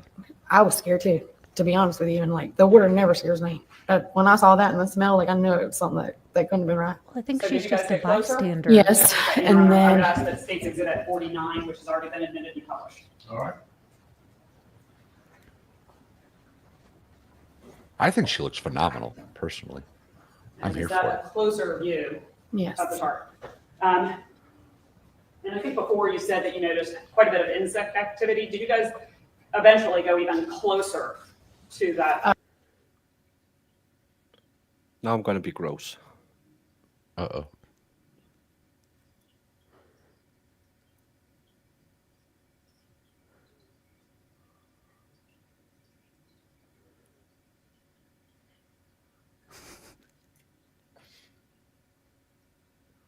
Looks like he's laying like this. How can you be this bad at your job? Both of these people work for a coroner. And you leave the Yeah, body and- 90% out of the water. And you have an oxbow lake starting, so you know that the water's not going to move in the straight part because it's again. So if I had to take a guess, I would say that this area of the river, the water probably rises and falls pretty regularly. And I would guess that it got hung up on a root or a branch or something over there. But because he was thrown in with a cinder block. And again, how bad are you as a coroner's assistant if you don't make sure that the gas has some way to escape? Also, didn't they have access to a mortuary home that didn't have the surveillance going, and apparently the, internal video feed had also been disabled? So you had access to an actual crematoria? Because that's dumb. That actually there was a problem. There was 2 morticians at the place when they went in there. We'll hear about that later. But it actually was a funeral parlor that mostly cremated people. It's like a dog with a spot in the air. Yeah. Yeah. I don't understand why they didn't just burn it. No. It'd have been That gone log forever. looks like a crocodile with its mouth wide open. Is there crocs in this area? Is that what they were banking on? There might be alligators there. Probably not crocodiles. They might have alligators in Myrtle Beach, but it's probably not super common. Yeah, the water line is here. So, well, I think it goes up quite a bit higher on some of those trees even. I think this one up there is the one. But still, not to make any suggestions to anyone, but come on now. Throw something on top of it and make sure the gas can escape. This is by the coast, so this river probably has tide effect. Yes. Sue says there's plenty of alligators there. Yeah, that checks out. But then why put him in a tarp? Just chuck him in there so they have easy access, because as soon as they get the belly open, there's way less risk that because they take them down and leave them on the bottom, and they will make sure that the gas can escape. They're dumb. This is two dumb criminals that shouldn't have criminaled. Well, all the smart criminals don't go to court. They had this is Now, what did jaw you do once dropping you got because they had the perfect way to deal I have with a yellow extendable paddle that I keep in the boat, and I opened it, and Ronald pulled me up like to it, and he was back there driving my little boat at the time.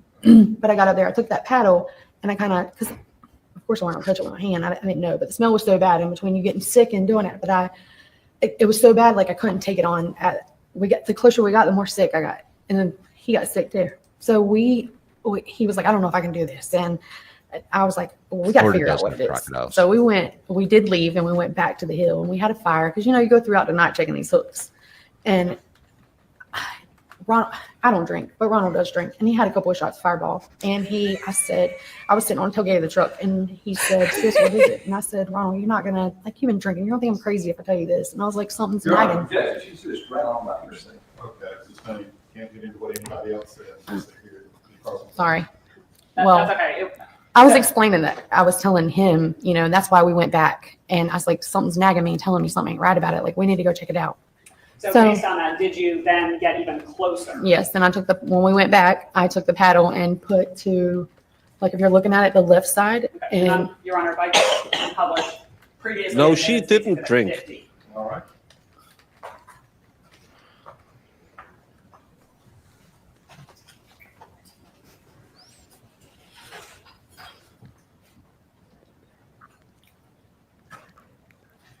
And so did you get that close? Yes. Okay.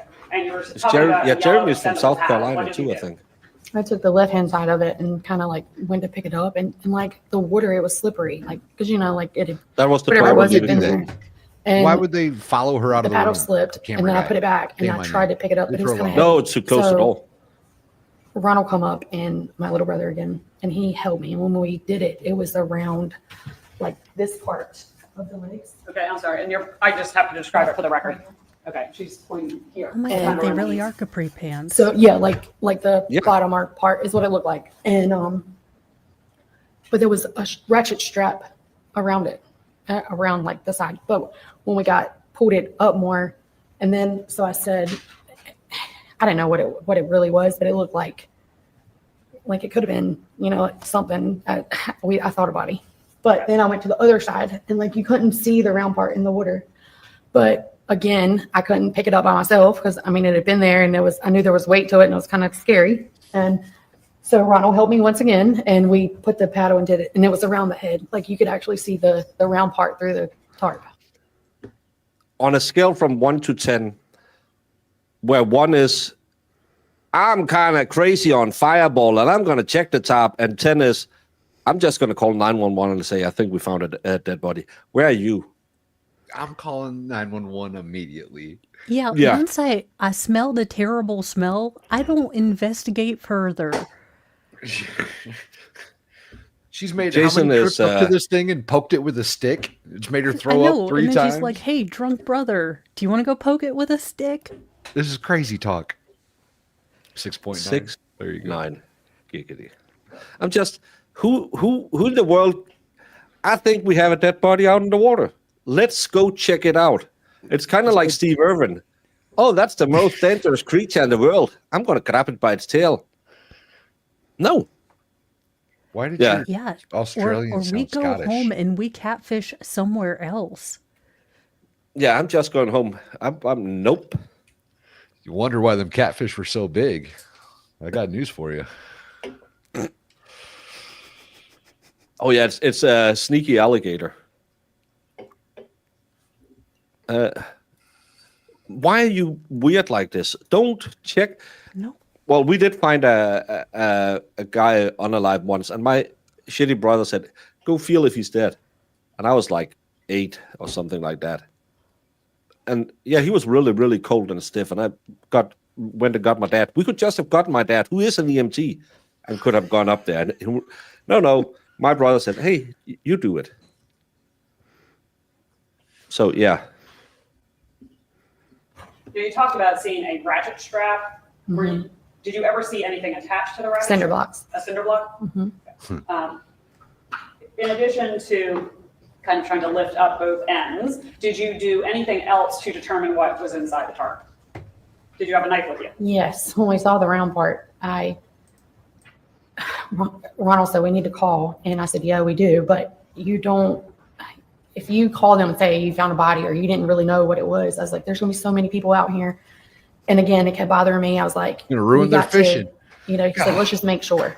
So being that the head was on that side, or what we thought was the head by the circle part, I said, Ronald, you're going to cut like towards the top. You could tell it was a cypress stump. Like we go fishing out there all the time. So whatever it was caught up on, it looked like part of that cypress stump.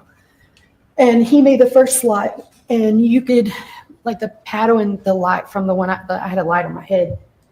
It kind of looked like the jeans in the maybe muscle, like. So it made me think it had been there a while, but then you couldn't exactly know for sure that's what it was. Did you cut another spot on Yes, on up. I said, don't cut, like, we're not going to cut like closer to the head, like, because you don't want to see that. Like, that's enough to live with. And you could see like the shirt and like the rib cage.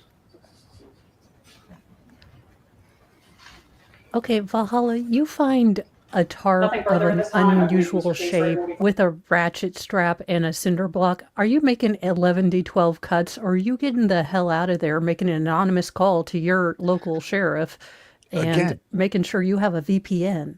Again, I'm not poking it with a stick. I'm not cutting the tarp open. I'm not doing any of these things. I'm calling the police, and I might not even be there by the time the police show up. Like, I'm not sticking around for any of this nonsense. Here's the location of this weird smelly thing that I found. Good luck, y'all. I'm out. They're over here like, we still had catfishing to do, so we were hoping to get like our at least daily catch before, the cops would come and disturb the waters.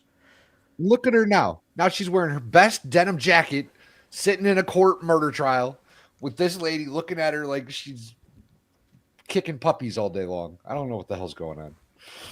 And I just like that two people from Jersey, which has a lot of swamp areas where you don't go poking around at weird tarp things, are saying, nope, we learned our lesson. You don't go in there, or some construction workers are going to come pay you a visit.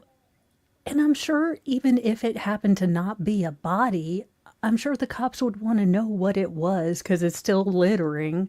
So I don't think they cite you if hey, this is like the third time, Earlene, you called us about what could be a body, turned out to be swamp waste.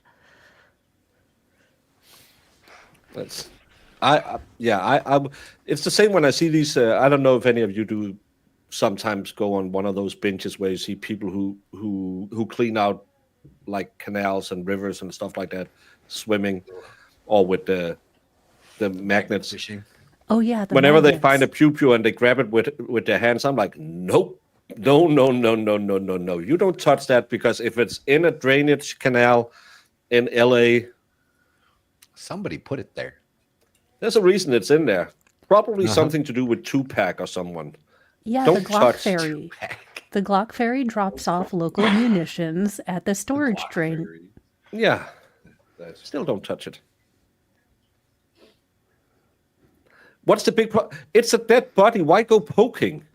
Yeah, why poke it? If it smells like the worst thing and you're physically throwing up just to get... No. You guys, that smell, by the way, is the most horrific, unique smell ever. Like, once you smell that smell once in your life, you will never not smell it again.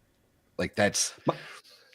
My dad said the worst wasn't the decomposition. The worst was the burned. Because they had this weird, kind of like pork, but very sweet. He said you instantly know if you come to a burned down house if there's a person who died in that fire, because you can smell that human fat. It has kind of smells like pig, but also very sweet. So yeah, I'm gonna keep it doesn't smell bad. That's the problem. It doesn't smell bad. It's like a barbecue smell, and you're like, what the oh damn it. I'm glad I'm not having barbecue today, though. On a good note, it's not good, y'all. It's yeah. And when you have that, my dad said you will never forget that smell when when you find people who, yeah. There's a reason we're called long pig. Yeah, because we're delicious.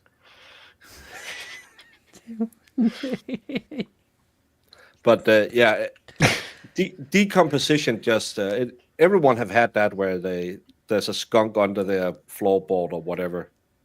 I don't know. I've seen it in the movies, and you know when, or if you go out riding some, you accidentally kick a dead animal, or like we had when I was in the Navy. We had a guy who had bought some pork chops, and we had like a week off, and he left them out. So we came back, and our entire barracks just smelled really bad. He went in and said, "Oh, I forgot," and it was in the container and everything. When he tried to pick it up, the top just slid off, and the rest was just maggots. It was just. So we slept outside that day. See, in Indiana, we just have skunk or stank, which is, did you hit a skunk or did someone hold out on their stash?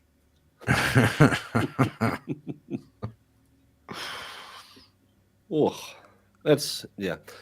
Welcome to Mo Baker Val, where we talk about all the weird things we have done in our life. Hey, at least we aren't out here with, like, our brother Ronald trying to poke at a, tarp to see if it's a dead body before we call the cops. And again, you just been at your mother's funeral. Give Ronald something decent to drink. Don't give him Fireball. That is fair. How dare they? I mean, They were at their send mom's Grandma funeral. I off missed that part. Yeah, Yeah, they they'd went been at a funeral. home from the funeral to go chicken necking. Chicken necking. You the hoe. You the hoe. Question again? So just please answer any questions he has.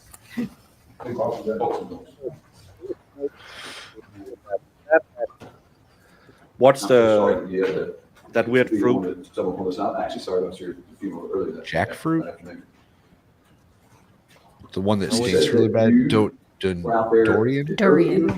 Durian, yeah. Yeah, well, catfishing, you Smells like set rotting lines corpse. like an hour before dark. Or you set the hooks, and then you go throughout and just check them, because you gotta have them back up an hour before daylight. Okay, look, I'll be honest with you. I've got no idea about Okay. catfishing. Last thing I know about catfishing is stick. Well, I know you're trying to get the time, you're trying to get the timeline, I'm trying to figure because it out- was later on that night. Later on that evening. But you go and you set them, and that's what. One can talk at a time. We've got a court reporter. Oh, okay. It's not a complicated process, y'all. You tie a line to a tree and then a hook on the other line, and you put chicken liver on the hook. And then you throw it in the river, and you wait till a catfish eats it. I apologize about that. We just lost our grandfather a couple months ago. Daytime, 2 o'clock type funeral. Yeah, it was earlier that day. Earlier that day, okay. Don't you noodle catfish? I've seen that little dark hat lady who gets them on her arm. I think I don't know, because I was asking, I don't know if you do the same thing in same places. Well, I can ask that and see, because she's going catfishing. I normally do With that. a I use line a or picture your from arm? I use a picture of Pamela Anderson 89, 90, 91 circa when I'm catfishing. No line set, just online. So y'all are going around and, did you say your son, your stepson? No, my little brother. Little brother, okay, I'm sorry. Just want to be clear, said, get out on the water. Well, we Yeah, always Hannah go Barron, catfishing out yeah. there. And I mean, it's like an every other weekend thing. And on the way back, we was like, let's go down there and check it out and see how the water is. And then we had buried grandma, so it was like, that's the perfect time. So we ran to the house. Like I said, we don't live far from there. So we hooked to the boats and went back. Great place to get out, clear your head on the water. Do you have firsthand knowledge how that tarp got there? No. No further questions, John. Gregory Rice. No, Your Honor, I would ask that Ms. Souls be released from her subpoena. No, sir, no. All right, very good. Thank you very much. State-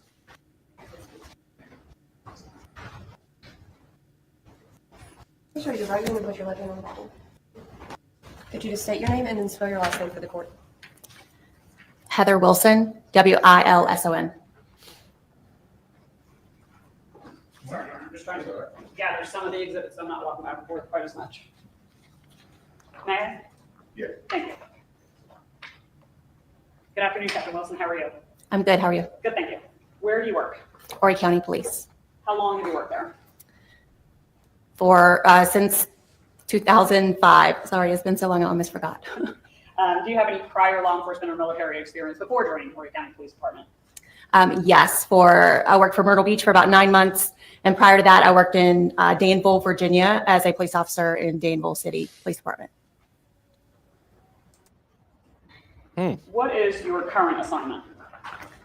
Currently, I am a captain and I am assigned to the 2nd Precinct, which is also referred to as the South Precinct. And that is in the Socastee Burgess area of the county. What was your assignment before that? So before I was promoted to captain, I was the supervisor in the crime scene division. Did you hold that position both as a lieutenant, since you were just promoted to captain? Yeah, so it would probably be easier if I spent almost 10 years in crime scene as a detective, and then went to homicide division and worked as a detective, was promoted to sergeant, worked on patrol, and then came back to the crime scene division as a sergeant.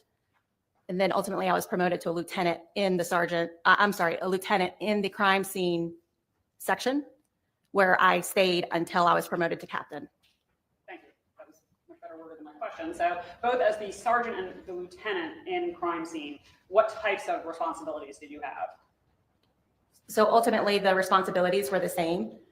As far as overseeing the crime scene division, I would also go and help or assist with scenes. I would take on my own scenes. I would help with training the new crime scene investigators that would come in, reviewing reports, fingerprints, processing of evidence, ordering, and then just normal business type things that you would think in any job. If I'm doing my math in your timeline correctly, you were working in the crime scene unit in October, November of 2020? Yes. As part of your rotation in the crime scene unit, did you become involved in sort of globally the missing persons that turned into a homicide of Gregory Rice? I did. Directing your attention specifically to November 8th of 2020, did you respond to a call for service regarding human remains that had been found in the Little Pee Dee River? Yes, I did. Did any other crime scene investigators go with you? Yes, at that time we had another crime scene investigator that I was training. He was brand new, and he responded as well. Great. Were you familiar with that location prior to responding this night? Yes. So if we get, Your Honor, 51 has already been admitted and published. I'd just like to show that again.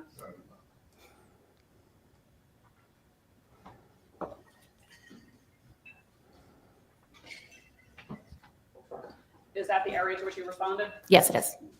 When you first got there, can you just describe what you saw? Were there other people there? What was sort of going on? There were other people there. Marion County Sheriff's Office was there. And ultimately, I wasn't sure exactly where the possible remains were located. So I got in a boat with DNR to go around to view, because as you can tell, this line, it shows a line between Horry County and Marion County. So we were trying to figure out what jurisdiction was going to be taking over the case. Okay, so that's the line that's going through the river. That's the county boundary? Yes, it is. You said you got into a boat and Your Honor, I believe State's Exhibit 148 will be admitted without objection. State's Exhibit 148. Showing you State's Exhibit 148, is that actually a photo of you going out towards the body? Yes. Your Honor, I would ask that Exhibit 148 be published. All right.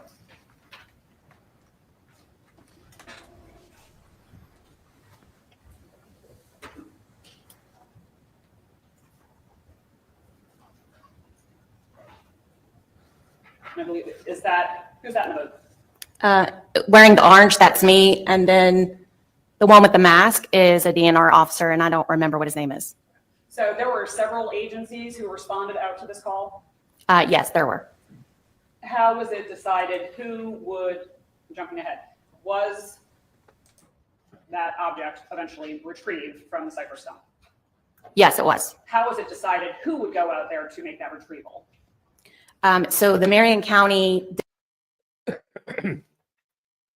The story about this trial is a body transporter and a deputy, not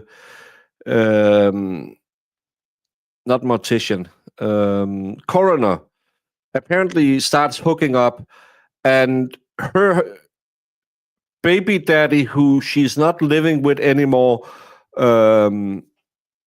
ends up in that great type you can see here. Her boyfriend, her boyfriend, who was married at the time, has pled guilty to accessory after the fact. He will be testifying later. But so far, we've gotten to the part where they found her baby daddy in a swamp. Deputies ended up talking to the Marion County Sheriff, who said, Horry County Crime Scene is already here, so will they mind go ahead and processing the scene for us? Usually smaller agencies like Marion County would call in SLED to come and work cases, or an agency around them that had the resources to assist. So ultimately, it was decided that we would assist with the processing of the evidence. And like I said, I did go out with DNR to see what we have, because again, they're trying to describe it to me, but I got to be able to see it so I know what resources to get, which then our fire department was called in to bring their boat so that we could utilize their boat to pull the victim out of the water. Can you describe what you saw as you approached this object in the river? So the first time when I went out, I just saw the tarp, as you can probably see in the last photo you just looked at. It looked like a gray tarp. Okay, Baker, and can that's what pause you real could quick? see. I just noticed happy, bald Bob Ross back there doing the little court things. Because if I were doing the court artist, it'd be like, happy little defendant right there, and there's our little dead body right here. I'd be putting that shit on YouTube. Be like, and here's our little, because sometimes they don't have, but could you imagine arts and craft and true crime? That could be cool if you think. Oh, I thought he was the guy running the recovery addict setup. Oh, well, maybe he is. I thought he was doing like the Bob Ross painting thing, or the could be. I don't charcoals. know. He could be sitting there and painting them like his friends' ladies. They all look like they're from the Titanic. Look, it's the only pose I know. Katy Perry. Yeah, I thought she looked a little bit like that lady from the Addams Family. But she could look like Katy Perry. Voting at the time. Yes, thank you. So that is exactly what I saw. No, the jury is next to Cole lady. Very first time that I went out. And then I began to see more as I went over the second time. I don't know if I'm jumping ahead, but the second time when I went out with DNR, I was in this little John boat, and the other investigator was in the fire department boat.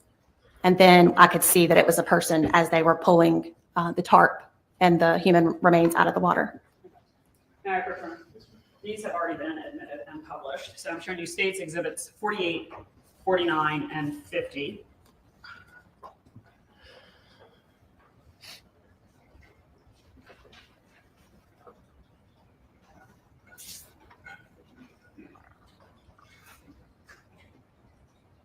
Yes. Okay. And so did you recognize these photos? I do. Okay. And did you get as close as the photo in States Exhibit 50? I did, yes. Okay. So if we could put up States Exhibit 50 again. So I believe you said that the fire department boat was used? Rumors are jury coming down, possibly jury note. I have it running on my side screen, and nothing is happening. So I do have it up. As soon as anything happens, we'll jump right back. If anything happens over there. Get out of town on a boat, going to South Carolina, sailing a beach reach before following sea she was making for the trip. What?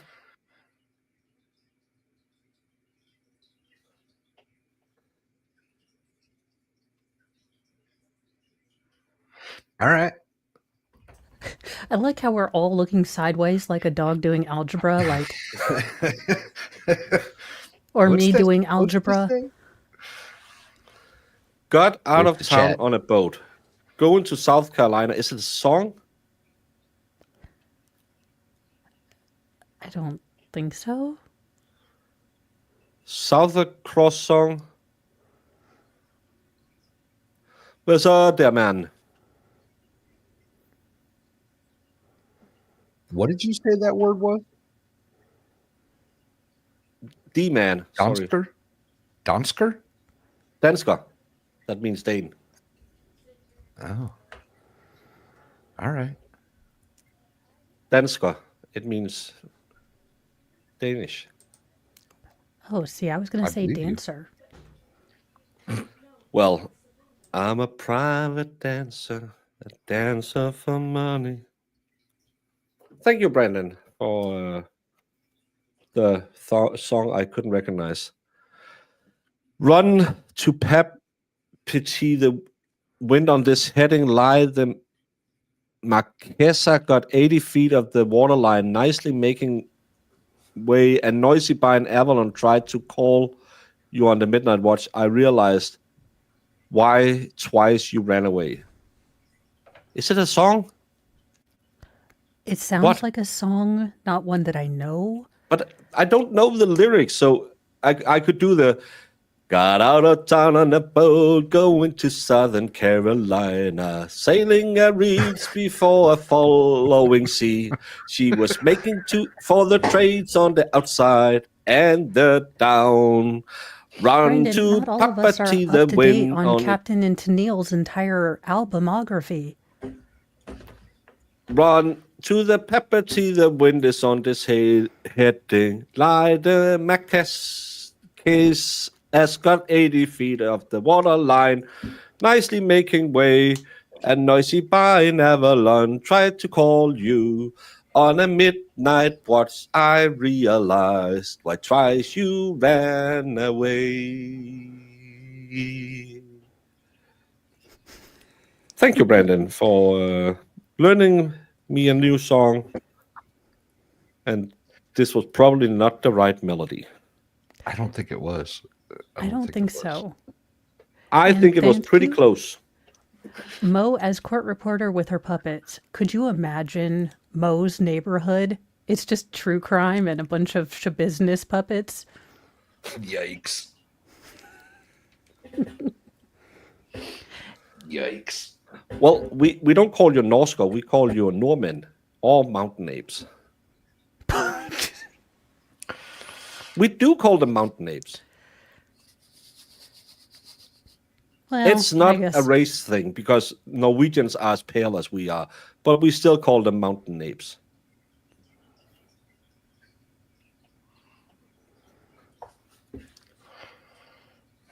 I am doing it. Song still makes 500 million a year. Well, I'm gonna get out of this grifting business and into singing about Avalon Bar. Crosby, still a Nass fool. I don't know who that is. They're musicians. Well, they're hillbillies. Glee, anyone? I think I watched the first episode and thought, what? And then I found out that's something you have in schools in America.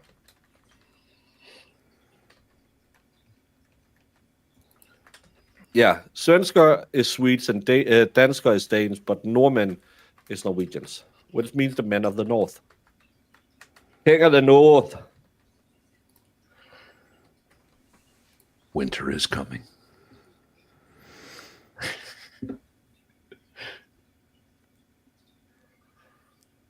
Thank you.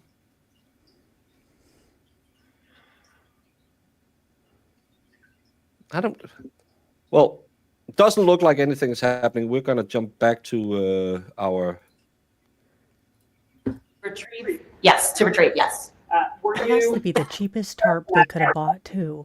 It looks like a shower curtain. And our officer and I were still kind of parched over at that same tree that you saw in the last photo. And that was just because there's no way that we were going to be able to pull the victim onto the Little John boat without flipping that boat. So we were still there so that I could visually see and direct the new investigator on what to do. What did you see as the fire department was pulling the body out of the river? That's where I the could French see tested their nuclear bombs. parts of a human body. I could see and tried to kill Godzilla. Additional tarp. I remember Santa them Carolina, saying it's that's hung on where, something and them trying to figure out why they couldn't that actor load the victim onto the boat. allegedly unalived And his then wife. ultimately they found Oh, she fell out in the water. She was drunk. ropes and it was Natalie Wood. Max connected von Sydow. to a cinder blocks. So they just kept pulling and Who's pulling Swedish? and were finally able to get the cinder blocks as well on the boat. Because I didn't know what it was. Tahiti Marquesa. That must be a female marquise. The Catalina wine mixer. The effing Catalina wine mixer. Boats and hoes. Your Honor, there's the state would move to admit State's Exhibit 52 and 54. I believe that would be without objection. I had to see it a couple of times until I fell in love with it. Oh, it's amazing. Look at State's Exhibits 52 and 54. Yeah, was it just Probably the that beginning is a little accurately too reflects much the slapstick, accurately and reflects then what it we gets saw. good. Yes, it does. Your Honor, at this time I would ask that they be published. So let's start with Exhibit 52. Are you in hell? Yeah. Can you describe what we're seeing in State's Exhibit 52? Where are Yeah, you? so the blue tarp, I believe that's probably one of the firefighters' arms that you're seeing. And then the blue tarp is what the firefighters use to put down on the front of the boat so that they can pull the victim up onto the boat. And the gray tarp is what the victim was in. And Are then we you going can to see pictures? It's like a green No. tie strap is what I would refer to it as. Well, then you And you don't should have also good be able to mornings. see in the corner up here. It's harder to tell in the photo, but in person you could tell that it was a human being. And then if we can go to State's Exhibit 54. Didn't have to poke it with a stick. Well, the lady before, like, let's poke it with a stick, Ronald, again. Maybe it's And the this is body, maybe it's not. Rope that I was referring to, and the cinder block that was attached and wrapped around. Is this amateur hour? That cinder block ain't gonna do the job, y'all. No, that one ain't that gonna is cut not it. even After the body was brought to shore, can you give us a more full description of sort of how the body was wrapped? Yes, so as the fire department was pulling the victim onto the boat, the victim moved a little in the wrapped tarp because of the weight of the cinder block. And they weren't prepared for a cinder block. They were just thinking that it was just somebody wrapped in a tarp. So the victim was moved a little when they pulled him up. But then when we got to shore, so the fire department boat with the victim, and then myself and the DNR officer followed behind. We got to shore, and then we were able to take photos of the victim who was wrapped in the tarp and then wrapped in a couple of blankets. He was dressed, and there were zip ties and the rope that you saw, as well as that brick. Where before you removed the tarp, where did you see the zip ties? On the outside of the tarp, if I remember correctly. I would have to look back. And eventually was the tarp taken off of him? It was. What, can you tell us what you saw? Like for the victim? Yes. Of course you did. So the victim was wearing a hooded sweatshirt, pants, shoes. There was a pack of opened cigarettes in his pocket, a lighter in his pocket. The victim was badly decomposed, so it almost looked like he was somewhat mummified. And it was hard to tell, but there did look like there was a couple of small holes in his shirt. And but again, it's if someone is in water for a long period of time, it would be difficult to see small wounds. Was there a lot? Were you able to see a lot of blood? No. Did that surprise you? No, it didn't, because again, there was no gaping wound or a head laceration, or there was no large holes. So you wouldn't really see a lot of blood. Even if there was a large hole, you wouldn't expect to see a lot of blood. It's Someone not was live. submerged in water It's for a from while. last week. Did you It didn't or the other crime scene investigator who was with you take photos of the tarp once the victim was removed? Yes, we did. Your Honor, the state would ask to admit Exhibit 55, I believe it's without objection. Yes, sir, Your Honor, no objection. State's Exhibit 55, admitted it without objection.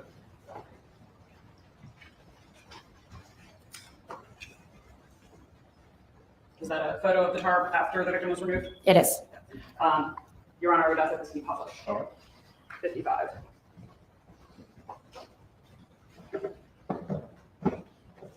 So what, if anything, did you notice about the tarp, or can you just describe what we're seeing?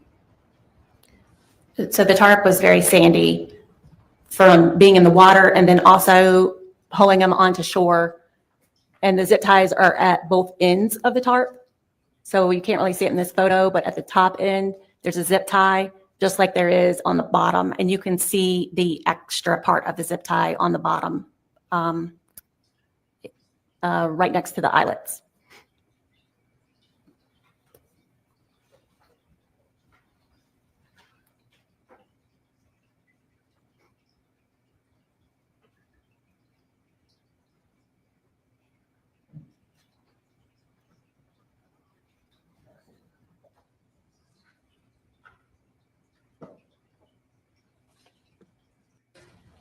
Collect that tarp. Yes, we did. What did you do with it? So everything that was collected right then, I'll go back. It was decided that this was going to be Meagan County's case. At the time, we didn't know who the male was that was deceased.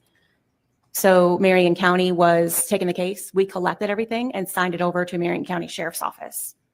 Ultimately, after the autopsy and we were able to determine who the victim was, we then went back and took custody of all of those items and brought them back to the Horry County Police Department.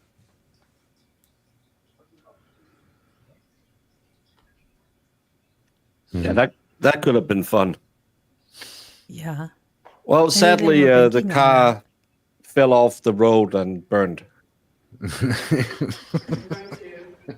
You look fine. I am fine. It's a miracle. Not a scratch on me. Yeah. Do you recognize what this is? I do. What is it? So the box is titled Gray Tarp from Victim on Scene. And this is my handwriting, and this is how it was ultimately packaged. I think she violated her parole twice. So I think she's in prison. Your Honor, with the court's permission, since it's not published yet, may I just walk around the witness stand so she can open it? Oh, she looks like a woman that's been living in jail.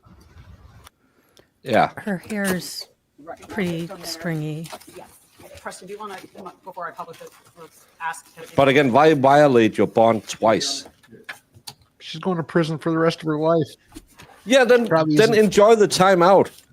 She's probably not making. I would ask that 131 be admitted. I believe it's without objection. Sorry. And then I would ask that it be published. Giggity, giggity, giggity. That's how I became a father. Twice.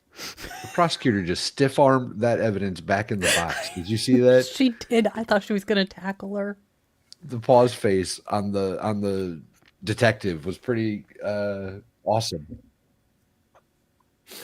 She's mid-talk. She's like, nope. 131 admitted.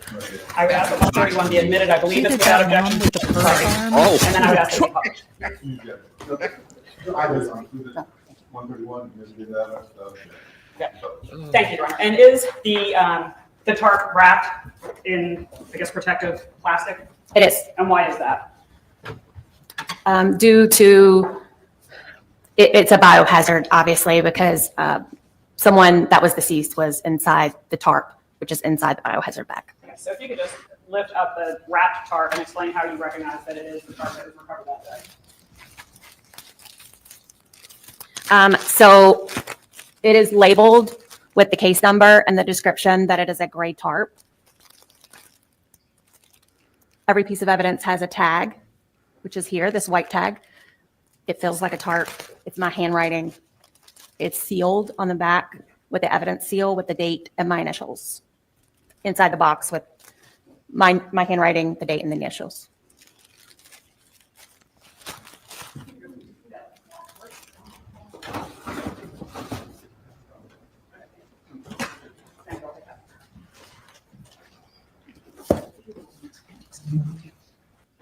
Mentioned that there were zip ties on either end of the tarp. There were. Were those also recovered? Yes. And same thing, they went initially to Marion County and then back to Horry County? Yes. And Your Honor, I believe there's no objection to the admission of State's Exhibit 127 and 128. Any objection? Yes, sir, Your Honor. I state exhibit 127, 128, admitted in that. Are those the zip ties that were removed from the tarp? Yes. Your Honor, I would ask that these be published. All right.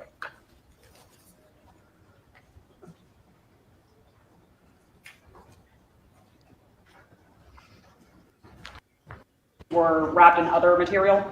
Yes. A couple of blankets.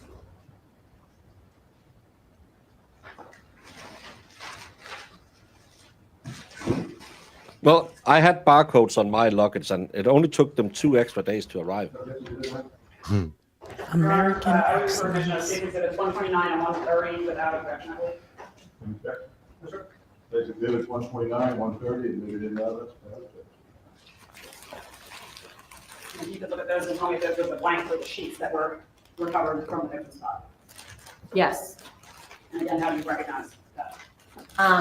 So they have the labels up here at the top. Like I was saying, every piece of evidence has a label, but I just recognize it from collecting it and packaging it. Your Honor, I would ask that Exhibits 129 and 130 be published. All right.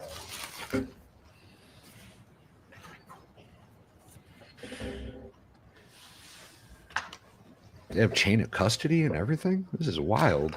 This is amazing. They don't find like a one shoe and then label it another shoe. They didn't And then you also put the tarp between plexiglass. Yeah, just get one of these old ladies who used to do the decimal system. They can do. cinder block that had been secured around the victim. Yes. Was that seized and taken into first Marion County and then Horry County evidence? Yes, that's correct. No objection. Do you want to know? Valid question, Kim. Do you want to Oh, sure, I'll come here. Okay, what number is that? 36, Your Honor. Would you like me here? Your Honor, I believe that it's being admitted without objection. Any objection? Yes, sir. No. State exhibit 36. Yeah, these highfalutin people down in South Carolina just showing Massachusetts all the money they have. Hey, Jake. Hey, Jake. Yeah, but that's because South Carolina is one of those really big money states, and Massachusetts is a poor little state. It's not like they have any money up there.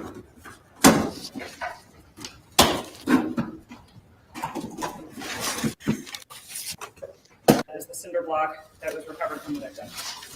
Why did they bring the cinder block into court? It's evidence. And so, Your Honor, It's that's- evidence. It's like they could have gotten away with a picture on that. Okay, one. so if you You know can, what I mean? I'm making you carry that. So if you can just kind of open up You the know box and Miami show- Vice needs Your to Honor, see can it. what? Oh, I'm sorry, Your Honor, that's Exhibit 56. 50. Sorry, Mo. I said, you know, Miami Vice needs to see it, possibly smell it. Yeah. It's not called the nose for nothing. Anything out of North Talk? Yes, Bev denied the motion, of course. I am watching.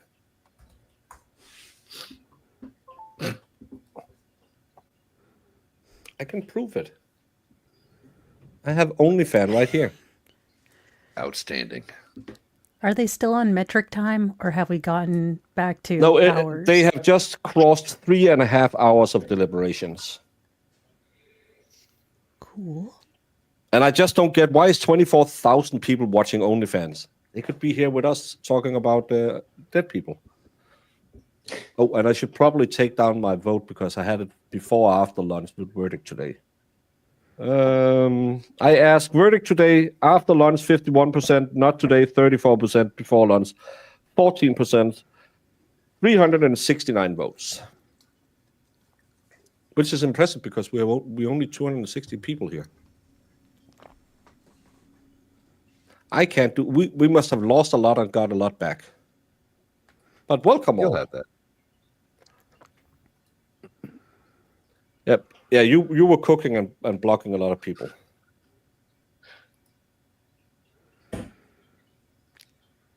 I see that look, and remember, he's like a special cousin you let mix the Kool-Aid. Apropos of nothing, that makes perfect sense. Well, the expert bought me Kool-Aid, and I'd never got to try it. Oh, Kool-Aid's delicious. I never tried it. It's sugar water. Yeah. Wait, so there was a jury note. We don't know. We haven't heard anything. Nothing has come up about any jury notes. What was the motion for? The motion was to give them a different verdict sheet. Verdict form. Who started the rumor that it won't be until after lunch so someone can miss DEI training? I'm not sure. But this lady should have had DEI training because she didn't do a good job at it. Oh, and by the way, congratulations, Brandon. Marissa has a new beagle puppy for you. Aww. Good luck. Did she call it a mini beagle? Mini beagle. I don't know, but I think she loves it so much she would even drive it to deliver it to Brandon. I had a beagle. I loved it. It was the best dog of all time, but I don't believe I will ever get another beagle. Ever. My dad I've had heard two that of a those. lot from people with beagles. I've never had one. Why? They are hunting dogs, and they should probably not be in the house as much as they are. My dad's dogs, beagles were. He had an American and a European beagle after each other, not at the same time. They were perfect. They were the same lazy. They walked twice a day, and then the rest of the day they were trying to steal food or sleeping with him. That checks out. And I didn't give you the AIDS. I only get you the HIV virus. It might turn out to be something. It might not. So the little puppy howl was adorable for about 2 hours. Yeah, I can see that. They're awesome She's like, dogs. "Row, row, row." Like I said, my beagle was my favorite dog ever. She was my Sadie baby. However, getting her to that point took many years, and I don't think I can go through that again in this lifetime. I've seen studies about who's the best dogs for this and that and most intelligent, and beagles are always really low with the sled dogs. What are they called? The huskies. Huskies and beagles are some of the worst dogs to have. I would never in a million years own a husky. No, huskies are way too close to wolf, and beagle are just like the dog equivalent of a zoo bird. They don't care what you think. So we need a. Would we call it a heagle or a busky? Because I think we need to make a beagle husky. So a busky or a heagle? I like busky. I like busky. That sounds like a sexual thing. Well, it does now. Well, just a busky sounds kind of like something that comes with a fupa and a 70s perm. Fair point. No, they don't do anything on it. They are very highly food motivated. That dog, my beagle, the second you turned your back, she would grab whatever food you had. I remember I had just made, I don't remember what it was, like Chinese food or something, right? I had a big plate of Chinese food. Somebody knocked on my door. I went and answered the door. By the time I got done dealing with it, turned around, she had cleared the entire plate of Chinese food. It was amazing. I was very impressed. It happened so fast. Fahala was so skinny that year.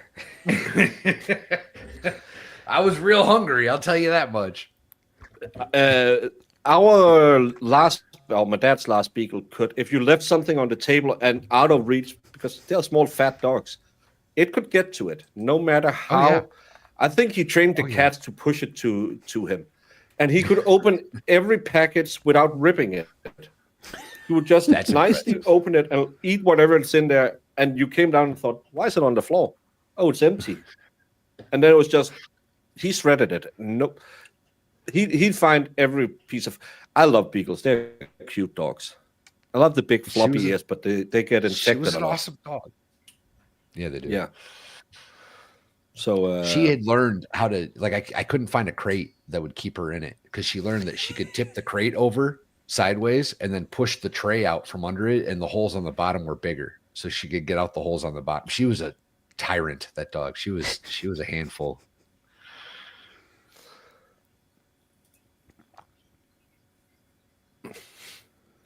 Yeah, but that's the. Again, I say a beagle is the dog equivalent of a zoo bird. They don't care about anything, only themselves. No. And well, she's a puppy. They're not smart. They're just a baby, Marissa. Babies. Now we need to see all the pictures, and we need a puppy cam. Yeah, and but Mr. Mo needs to not know that I'm looking at puppy cam. But you know from well, Marissa will probably drive all the way to Indiana to get rid of it, because I saw her complaining yesterday about every time she hears the phone ring, the ice cream truck, which is probably the feds. What's it called? A siren going off. That's yeah, that's not a good dog. Marissa's gonna hit me up on Discord, be like, "Hey, I'm in the area. Would you like to meet? Do your kids like puppies? Oh, you should come and meet me." Well, my dad's beagle never did that. But my dad's beagle always slept in his bed. That was and when it got older and couldn't jump into his bed, he was standing there lifting up, because of course he couldn't.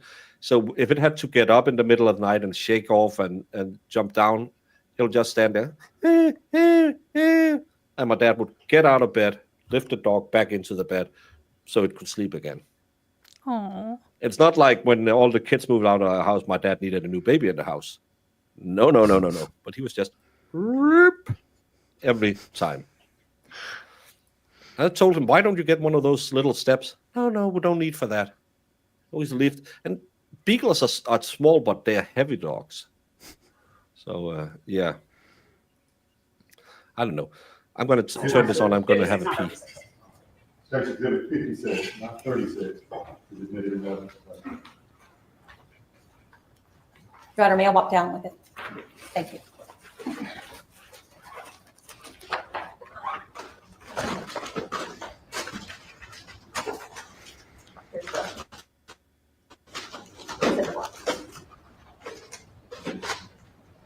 Yeah.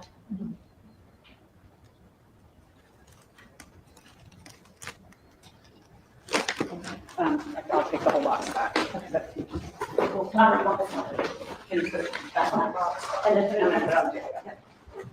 I don't like this prosecutor at all.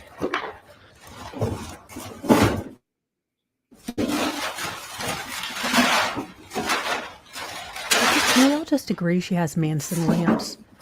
Oh, 100%. These eyeballs staring at you, asking you questions from the state. It's scary as hell.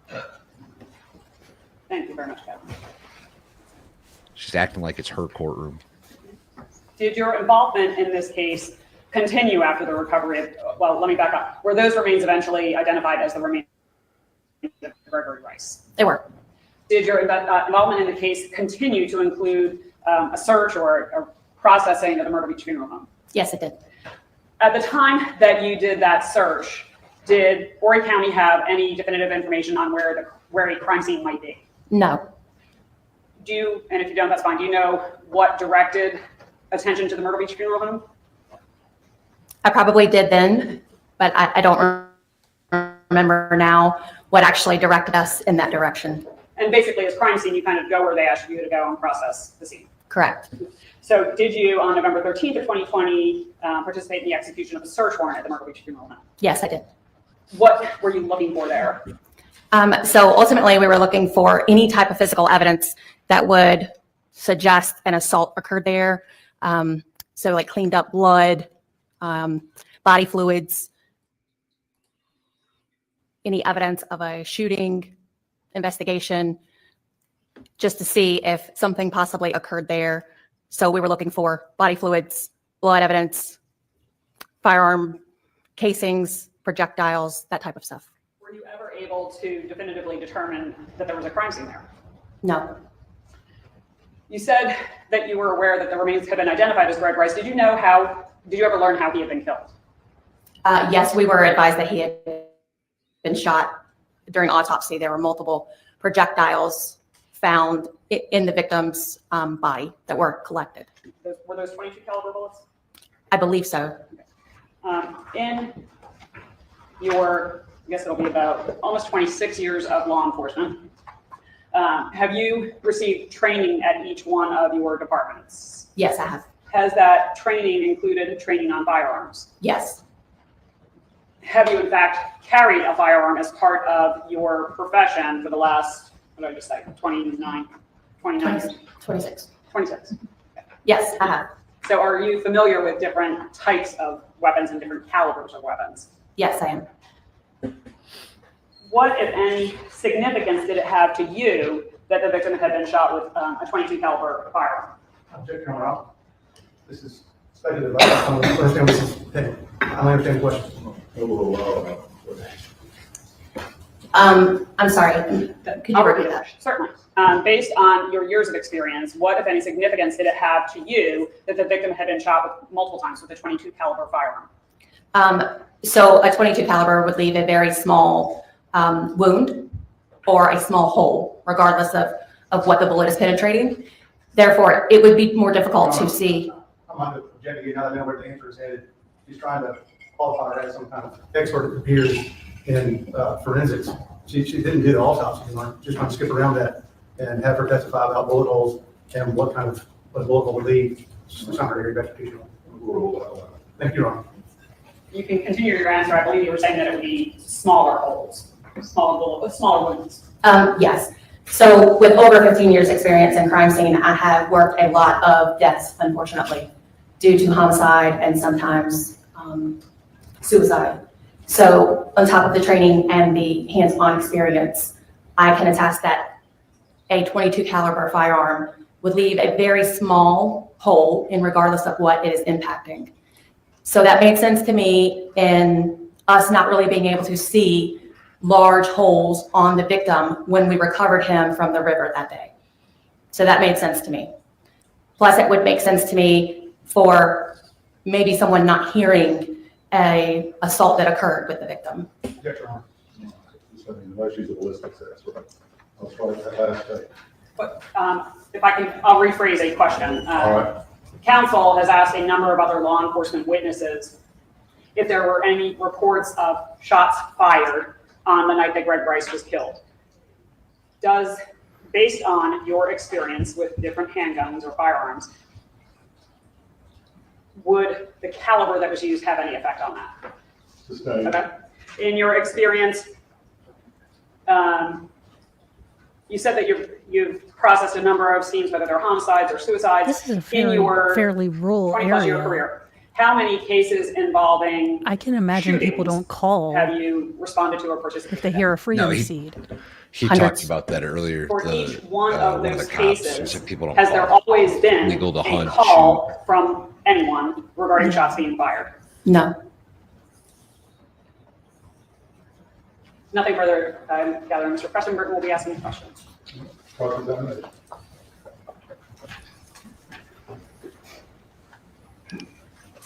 Thank you, Ms. Wilson. In crime scene, that's what you are typically involved in crime scene? I was at this time, yes. Okay. What involvement do y'all have with 911 calls and reports? You're not getting that in part of the investigation, are you?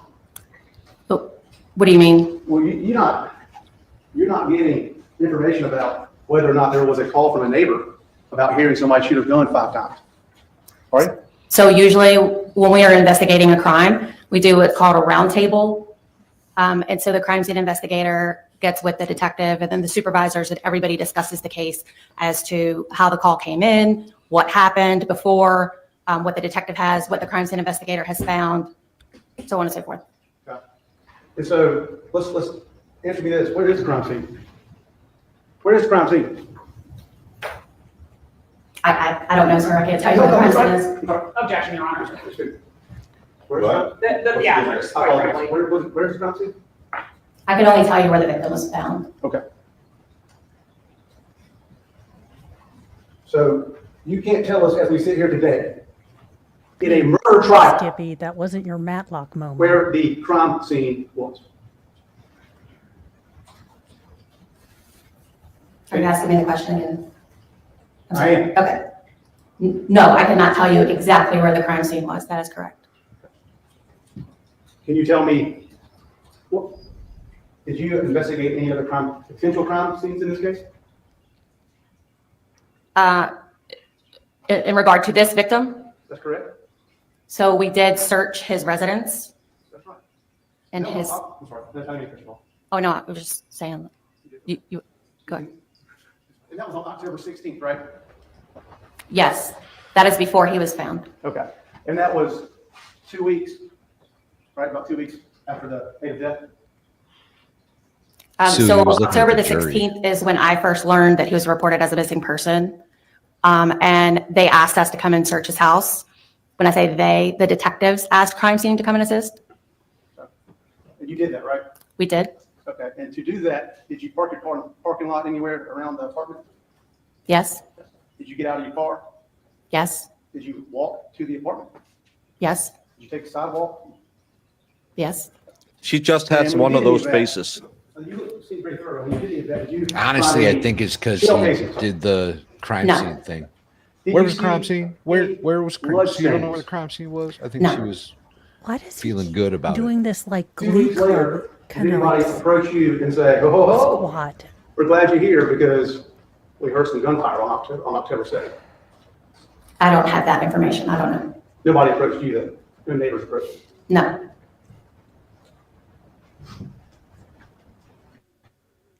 All of these items that have been identified in your round table, did it ever get to you? Those were all items that Chris Dontell purchased? Yes, He went to Lowe's by himself and got the center block, right? yes. He got the zip tie. I don't remember everything that he purchased, but I do know that that was mentioned during our roundtable. That's like round table told you, he got the center block, he got the tarp, and he got the zip tie and a Pepsi. Is that right?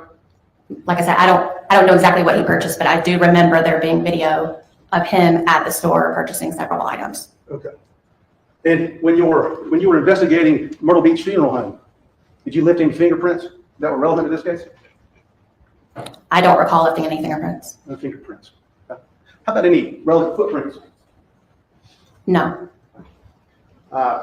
Did you lift any? Did you do any analysis for Meagan Jackson? You involved in that? Did you see any? Did you try to lift any fingerprints from Meagan Jackson? no, I did not. Did you do that at Greg Rice's apartment? For fingerprints? Yes, sir. No, I did not. Did you get any footprints of Meagan Jackson at Greg Rice's apartment? We didn't look for footprints. We did spray the apartment. Oh, that's right. Did y'all get a sample, like a little sample for Greg Rice's DNA? Like his hair brush and his toothbrush, yes. Okay. And why would you collect that evidence? Objection, Your Honor. Captain Wilson is actually not the investigator who collected those items. But if you know why it was collected, I'll allow it. So like I was saying, he was reported missing at the beginning of October, and then October 16th, when we were doing the search of his residence, because he had been missing for that long, we wanted to have something with his DNA to have as a standard, so that we could send to SLED in the event he were found. And that was in fact done, correct? Yes. And when you, at one of your roundtables, did you get to hear that blood was found on the shoe of Chris Dontell? Isn't that right? Yes. You might like him or dislike him, but he's actually doing a good job of saying the only one who's been involved in this so far that you can prove is Chris Dontell. He had the blood on his shoes. He bought the stuff. So why are you framing my client? but not Meagan Jackson. Like not her shoes? Not anything related to Meagan Jackson. No article of clothing of hers had any of Greg Rice's blood on it. Is that correct? As far as I know. As far as you know. Well, we got it on the top of Chris Dontell's shoe and the bottom. Isn't that right? I don't remember where it was on his shoe, but yes, there was blood on his shoe. You want to pull some bills, please?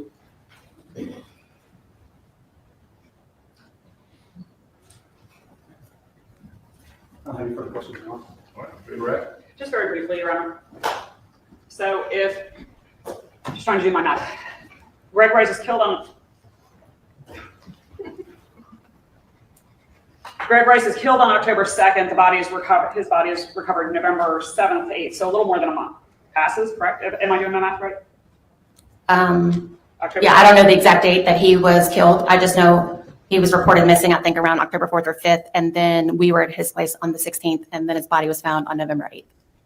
Would the passage of time from October 2nd to even October 16th, would that potentially make a crime scene more difficult to find? Yes, it could very well. Plus, depending on the weapon that is used or how someone dies will depend on how much blood would be present to begin with. If Gregory Rice was shot down the street from his apartment on the road leading out towards Clay Pond Road, would you expect to find shell casings or blood as you parked your patrol car in the parking lot, got out of your car, walked on the sidewalk, and conducted your search at his apartment if he was killed down the road? No.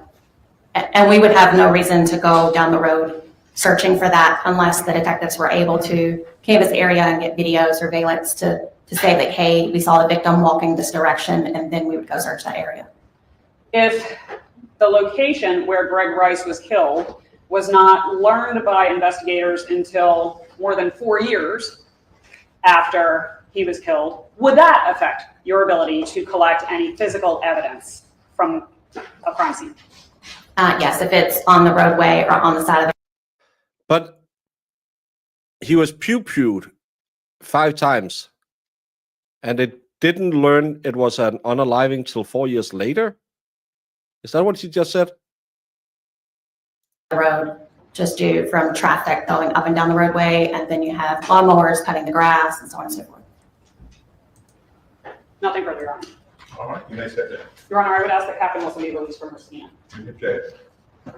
No, sir. All right, you're very good. Thank you. On Father's Day, we do arms because if you want to stick your bratiola in the cat girl you met on the 9th hole while her dog's licking your exit port, your arms better be effing swole. Who wants that? You're muted. I think that's a prize only one. I think Brandon person is trying to win. kind of alone on this one. Maybe Lefty because he plays golf as well. I don't know what degeneracy you have to be into to play golf, but Marissa, don't send that beagle to New Jersey.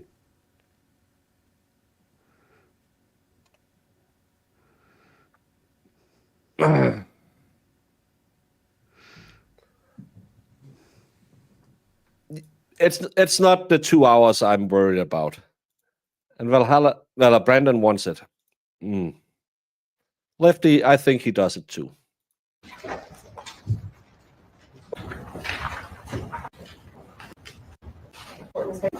Defer Drew Edwards, EDWARDS. Well, hello, Beard.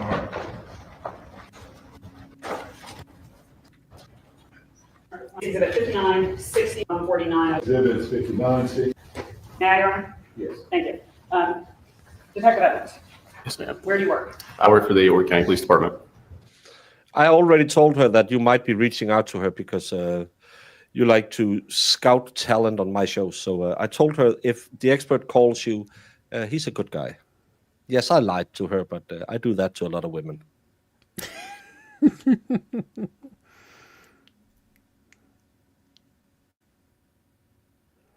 What the? What? What? What? Who? I don't know. He kind of looks like one of the Jonas Brothers if they wanted to dress up as Abe Lincoln. Yes, and if anyone didn't hear it, Bev denied the motion to make the verdict form clearer. How long have you worked there? 18 years, since October 2006. What is your current assignment? I'm currently assigned to the Narcotics and Special Operations Division as a gang investigator. How long have you been in that assignment? Since April of last year. What was your assignment back in October of 2020? I was assigned to the violent crime section of our investigations division. So what types of crimes did you investigate? We investigated anything from homicides, armed robberies to overdose deaths. What types of things did you do during the course of those investigations? Common things we would do, we'd find witnesses, interview them, canvass areas where the crime occurred to find any video or evidence that we could find. And that's not a comprehensive list? No. When an investigation comes in, how is it assigned to a lead investigator? So if it's a call out, like something happens in the middle of the night and they need an investigator right away, the on-call person would get it. If it's something that happens over the weekend, it's like a property crime, it would be assigned, the next business day. And is it common for other investigators to assist the lead investigator with some of these tasks that you have to do? Yeah. Some of these cases can get very complicated with a lot of work to do, so the work can be split amongst different investigators. Directing your attention to this case, did you become involved in the investigation into the disappearance and murder of Gregory Rice? I did. Were you the lead investigator? No, ma'am. Do you know who was? Detective Susie. Did you, in fact, however, help Detective Susie with some of the assorted tasks? I did. So directing your attention first to November 8th of 2020, did you respond to a call about a body being found in the Little Pee Dee River? I did. And Your Honor, may I put Exhibit 51 up again? It's been admitted unpublished. Were you familiar with that area prior to responding there? I was. Can you describe that area?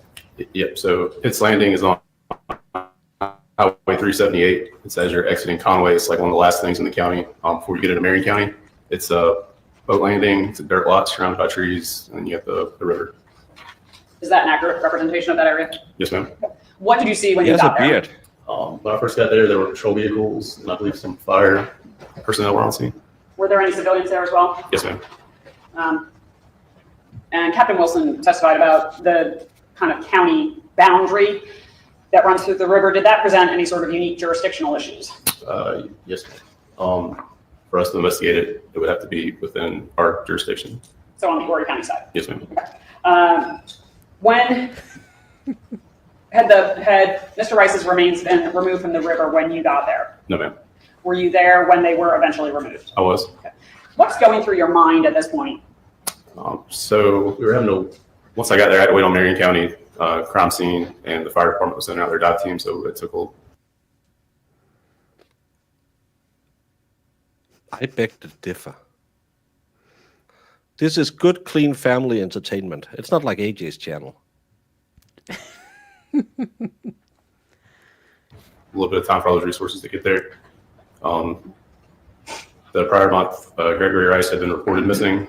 I know through some of the investigation, we had obtained some cell phone records for people close to him. So while I was waiting on them, I looked at a program called Cellhawk to see if any records showed anybody out that way near the boat landing during that prior month. There was one record that showed Chris Dontell out there a day or two after Gregory Rice had been reported missing. So did that lead you to believe anything in particular? That it's not very often you find a body dumped in a river. So led me to believe it could possibly be Gregory Rice. And we're past 4 hours. Did you remain on scene as the body was removed from the river? I did. Okay. Can you describe what you saw when the fire rescue boat got back with his remains? So when the fire rescue brought the body back in, there was a tarp that was secured on each end with zip ties. There was a ratchet strap attached to it with one cinder block attached to the ratchet strap. The body was in a very advanced state of decomposition and we could not identify him just by looking at him. Trying to find another.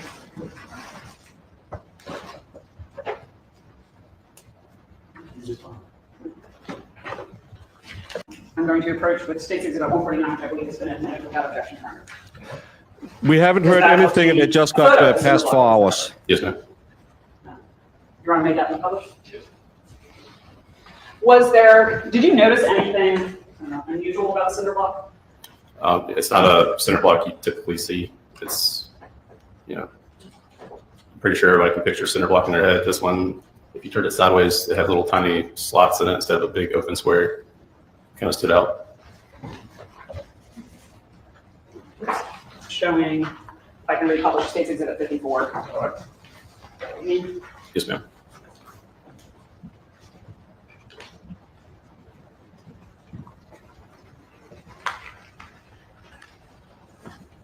And Captain Wilson identified the tarp and the zip ties. Were you there when, and you can see the ratchet strap in that photo, were you there when that was recovered? Yes, ma'am.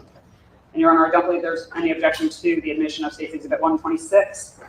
The objection. That's right. State Exhibit 126 admitted in the evidence. Without objection. Is that the ratchet strap? Yes, ma'am. Your Honor, I would ask that this be published to the jury. All right. Was it the one 0-1? No. 1992. Shawn Michaels? No.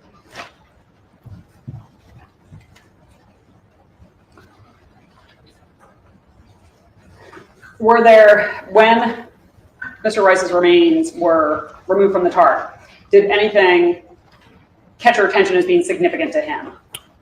Yes, ma'am. So we had a Facebook photo of Gregory. He's wearing a black ball cap with a comic book Punisher logo on it. He's also wearing a Village Surf Shop t-shirt. And we've been told he liked to smoke Marlboro Reds. This person had a pack of those in his pocket. He was also wearing he was described to always buy cheap shoes from Walmart. It's just what he liked to wear, and that's what this person was wearing. Now, let me go back to the tarp. WWE wrapped up in a nice isn't biohazard like that. kit. Were you able to? And then he left the company like a couple of months later or something like that. Went back down south. Yep. Was there anything in particular about the tarp that you were able to use as an investigative lead to find out where it had been purchased? Yes, ma'am. The brand on it led us to look at Lowe's home improvement stores. Were you looking just for the tarp, or were you looking for other items like the ratchet strap, the zip tie, the cinder block? We were looking for somebody that might have purchased all those items together. Were you able to find any evidence of a transaction where all of those items were purchased together? We were. 92, was that when he came in with the big belt? The Lowe's home improvement store on Seaboard Street. I need to go back and watch it. Who did you speak to when you went to the Lowe's home improvement store? Loss prevention employee named Robert McKnight. And I'm approaching with, Your Honor, these have been admitted without objection. Woo! So that's States 59. Oops, bless you. Bless you. 60 and 61. Yes, ma'am. Are those items that you received from Mr. McKnight? Yes, ma'am. Your Honor, I would ask that 59, 60, and 61 be published to the jury. All right. Start with 59.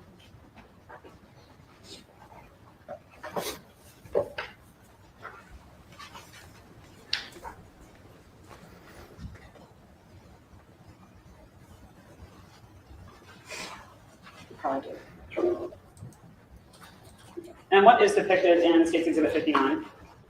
It's the tarp, ratchet strap, zip ties, and zip locks. So newer ones, right? Not the ones. Yeah, these are just like stock images from Lowe's. I'm sorry? It's like a stock image from Lowe's. And showing you State's Exhibit 60.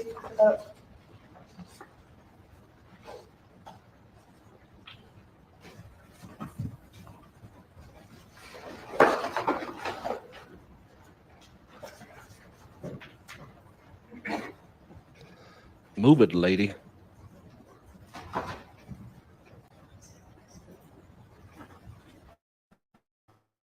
What is depicted in Exhibit 60? That would be a transaction receipt for the items purchased on October 3rd, 2020. And does that also have a timestamp on it? Like he has a Diet Pepsi in there with his Murdo kid. 4 p.m. And then if we can bring up Exhibit 61.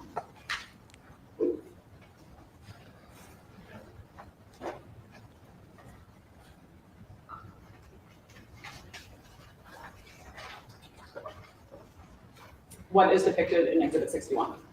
That would be Christopher Dontell, the items in his shopping cart. In the pinkest shirt ever. Your Honor, I'm approaching with Exhibits 62 and 63.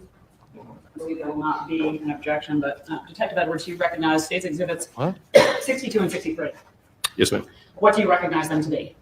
Surveillance video and there's one surveillance video. Is one from the point of sale and one from the parking lot? Yeah.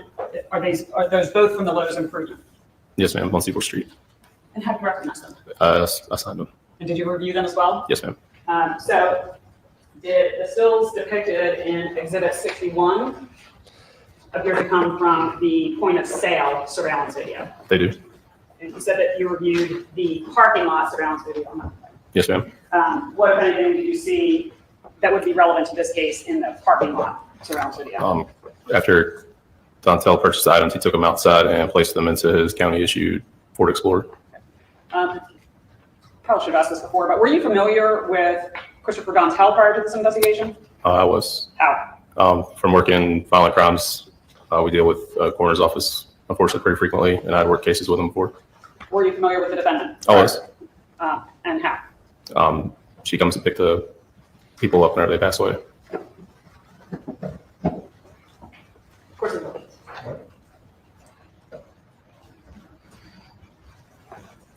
Nothing further at this time. If you'd answer any questions from Mr. Preston. Yes, ma'am.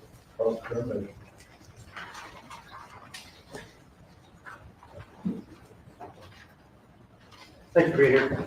No. Just a couple questions, really. Yes, sir. The cell hawk stuff, did you do that? How did you get cell hawk that? I just logged into the website. Okay. You weren't involved in any kind of extraction for phones? No, Cellhawk would be like cellular CDR records. It wouldn't be like an actual download of a phone. It's not download, it's like call detail records. Call detail Somebody had, Gotcha. Yep. Okay, thank you. Maybe out of just curiosity, but these cigarettes in his pocket, I mean, they've been in the water for 30 days. I mean, it was a pack. I didn't like open the pack cigarettes. it was a sealed pack. I don't remember if it was sealed or not. And just want to confirm on that receipt, we did have a Pepsi. Pepsi Zero. Pepsi Zero. Yep. We wrap? No, Your Honor. All right, you next got that. So it's official. Pepsi Zero is part of your murder kit from Lowe's. And I don't know what aisle you have to go to in Lowe's, but apparently there is a murder kit. No, that's not what I wanted to do. There is a murder kit aisle. Is she going to testify that she's only a Diet or a Coke Zero kind of gal? Or a Diet Dr. Pepper? I don't know. Well, so far I think they have been pretty good at saying, well, you don't have her doing anything. You have him buying the murder kit. You have blood on his stuff. Yeah, and he already pled guilty because we were actually trying to cover his case. We had like 2 or 3 cases where they pled guilty right then and there. But again, the first one who sings is the one who gets the lightest sentence. And I think he got 15 years or something like that.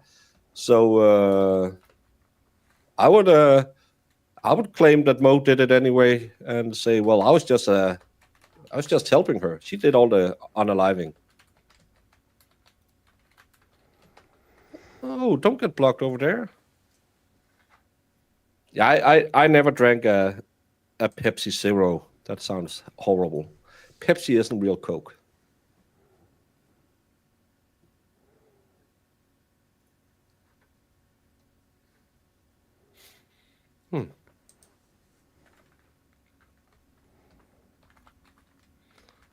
You probably weren't getting along with him then.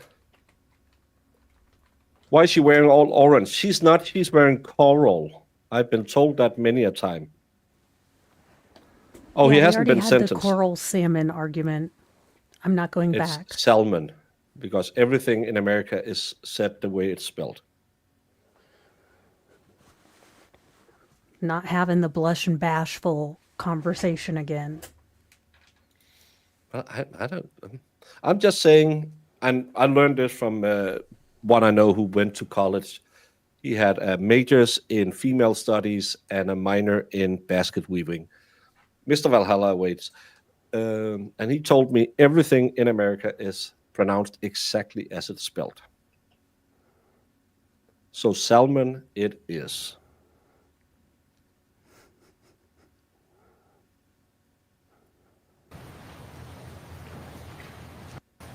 Acknowledge or affirm the evidence about to give the court in this case to be the truth, the whole truth, and nothing but the truth, so help you God? I do. Thank you.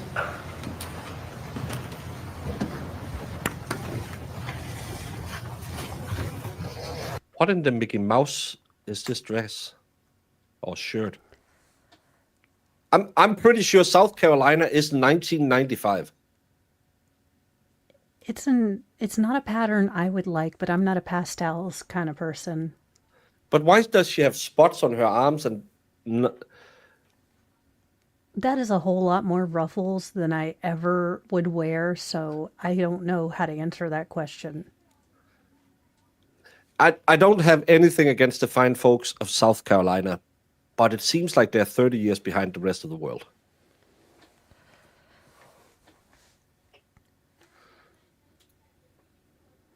Confirmed. It's a bit punky. She's the court clerk, and she's dressed like one of my kids when they were going on a play date when they were 5 years old. Hey, adult garanimals is something. If I had to work in an office, I'd wear adult garanimals too.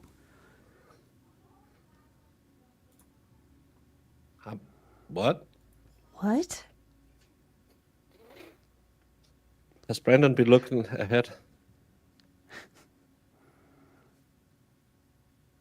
Maybe it's hand-me-downs, but then it's hand-me-down from mother to daughter to daughter to daughter.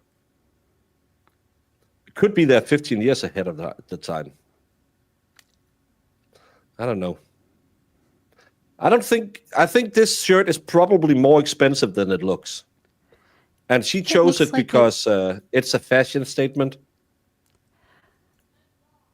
Yeah, it looks Disney. It's not my jam, but it's oddly a lot ruffly. It's your grandma's couch and your kid's shirt mixed together. I'm just saying. Get you to state your name and then spell your last name for the court. Arthur Reginald Hotaling Jr., Hotaling. Good morning. Good morning. Are you currently working? I'm not. Are you starting a new job soon? I am. What are you going to be doing? Working for the South Carolina Highway Patrol. Okay. And did you previously work in law enforcement? I did. Where did you work? Marion County Sheriff's Office. How long did you work at the Marion County Sheriff's Office? About 14 and a half years. Did you have any law enforcement experience before you went to work at the Marion County Sheriff's Office? I did. I worked almost 2 years, right at 2 years in Mullins Police Department. I'm going to turn your attention back to around October 2020, November 2020. Do you remember what your assignment was with the Marion County Sheriff's Office back then? At that time, I was the senior investigator. What were some of your duties and responsibilities as a senior investigator? Respond out to call outs, investigate various crimes, from felonies, misdemeanors. Everything. Everything. Okay. So think back to November 8, 2020. Were you asked to respond to the scene of a body at Pitts Landing? I was. Stop licking your mouth when we're talking about that. It's right off of 378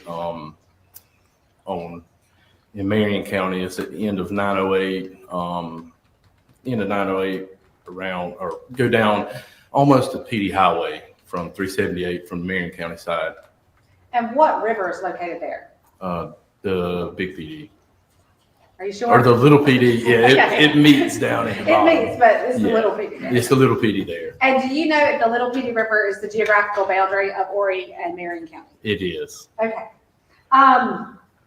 What did you This is day 2. see when you got there? It was dark. Just the river landing. Brandon, I need a tie check on this guy. First of all, his knot is crooked. And is he going for an alligator snakeskin look? Yeah, I don't get this tie going with this shirt. That's I think Brandon might not. He got an aneurysm looking at this tie. That's zero. He doesn't have the swagger to pull it off, is what you're saying, Brandon? You need a lot of sway, especially when, again, I'm a big guy. We don't do half Windsors because it's really, really skinny on a big guy, so you look twice as big. And his shirt collar is digging into his neck fat. You get a bigger shirt. Yeah, it'll look a little more puffy on you, but you don't like it when it does the decapitation. I'm with Lefty on this. I want him to talk about propane and propane accessories because this man is obviously Hank Hill. I don't know who Hank Hill is.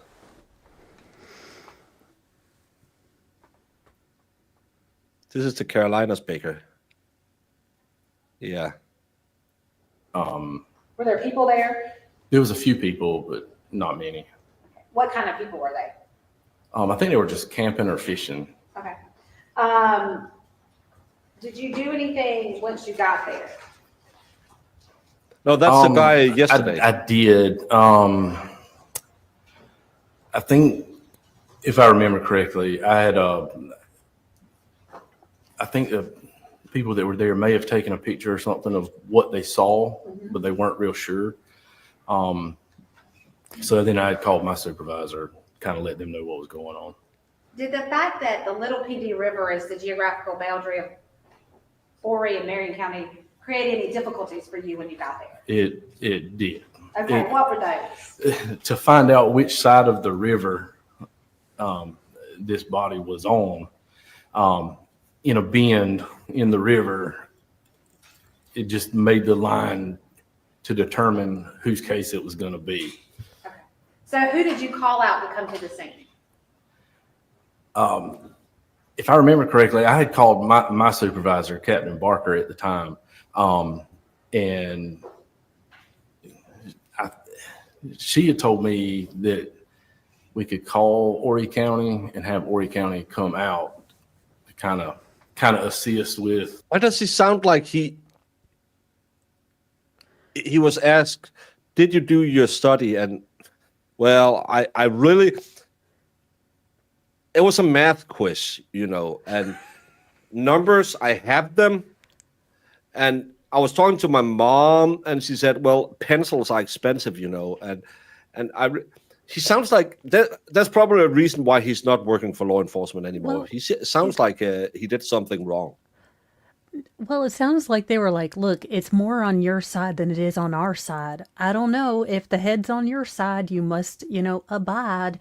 And it's like, and apropos of nothing, he says, like, it was dark at the scene when I got there. I'm like, thanks, Hank. That's how they talk in South Carolina. Sue doesn't talk like she missed her math quiz. She used a lot more profanity. Like whoever than this guy. said, did is a 2-syllable word for him.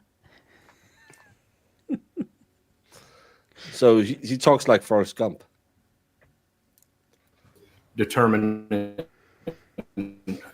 if it's our side or their side. Okay. And did Horry County come out? They did. When you got there, did you see the object that the civilians had called police about? I couldn't from there. Okay. Do you recall receiving some evidence that was recovered from the body in this case? I did. Okay. I'm going to approach.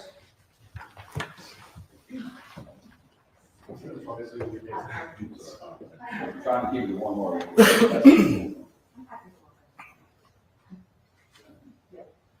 Your Honor, may I approach? Yes. I'm going to approach with what's been marked as State's Exhibit 57. And is that what's commonly called a chain of custody form? Oh, I like this And- prosecutor Yes. suit way better today. And so what kind of items did you receive from the scene? A lighter, a pack of cigarettes, a cinder block with a toe strap, a ball cap, sheets, tarp, some zip ties.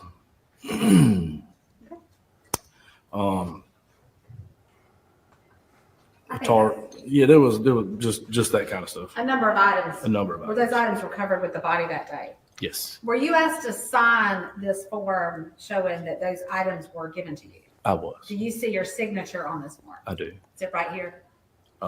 It's actually over. Right there. Okay, sorry. Hard to read. Thank you.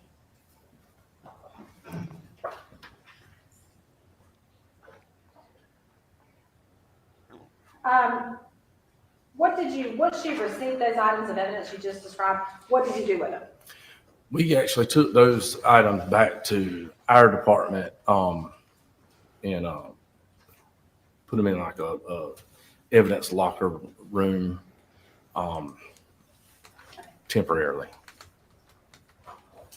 All right, I'm going to direct your attention now to November 10th, 2020. Did you attend the victim's autopsy? I did. Yes. At the conclusion of the autopsy, were you given certain items of evidence? All right, I'm going to Is he direct your attention now to cross-eyed? Or November is 10th, 2020. Did you attend the victim's autopsy? I did. Why is he? I did. Yeah.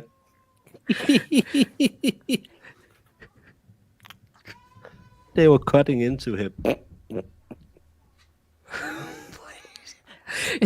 What is this trial? This is what the hell's going on in South Carolina? I was about to visit this year if I had a few more days, but seeing this weirdo, did you attend the autopsy? I did.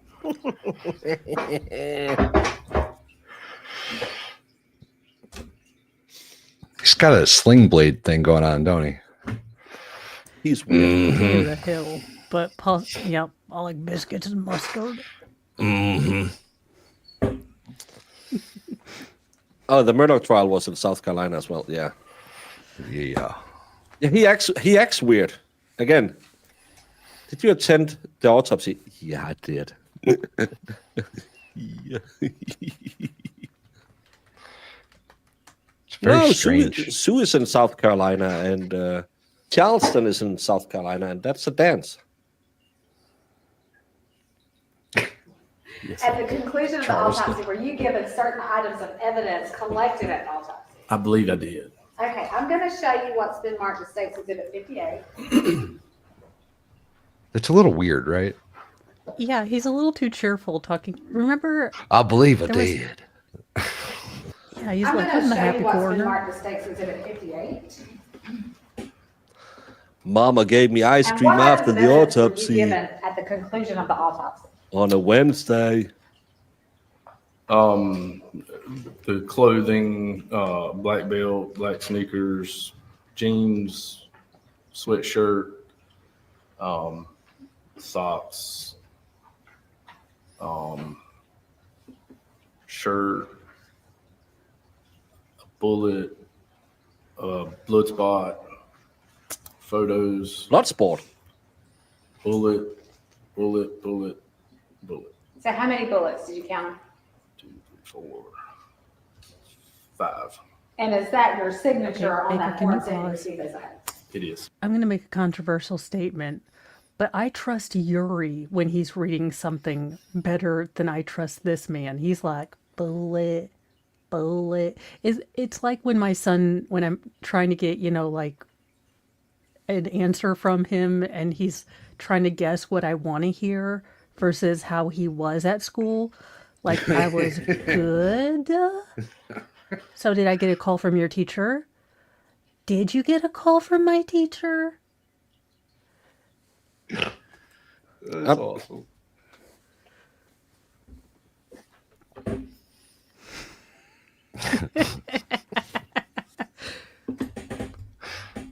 Fair point. Terrible. No, he's not getting promoted when he goes from lead investigator to patrol officer. But If it's just if he's going from a county sheriff to the state, boys, he might be getting more money. well, he might be going because he's not employed right now, so he might be out doing his studies. So, did you stop him? Did I stop him? Yeah, did you stop the suspect? I might have. Do you remember stopping the suspect? Which time? I drove a car. Terrible, Baker. Terrible. Yeah. Well, she's a bit selfish, but again, we don't judge people on their facial expressions because mine look like this. Oh, did you see the prosecutor's law degree photo I found on there? Her graduation photo from law school. Oh, sorry. Yeah, she looked really good that day. Got the jewelry rocking. She likes the coral color though. She likes that color apparently. That was the first thing I saw. Intense gaze. I caught her yesterday where she was just wide open. I just thought,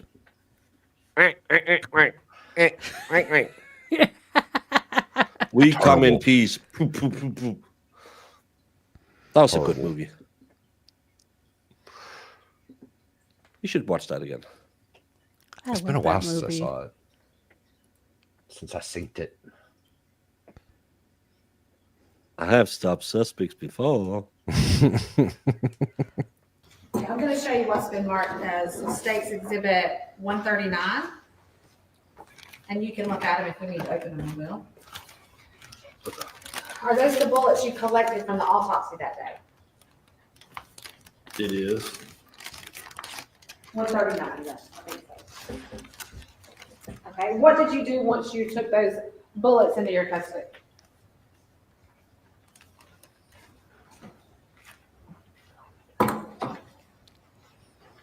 If I remember correctly, I took them back to our evidence as custodian. So you stored them in your property and evidence? Yes. Is that standard practice at the Marion County Sheriff's Department? Yes. Okay. At some point in the future, did you turn those back over to Horry County? I did. Oh, Your Honor, at this time, the state seeks and ordains Exhibit 139 evidence.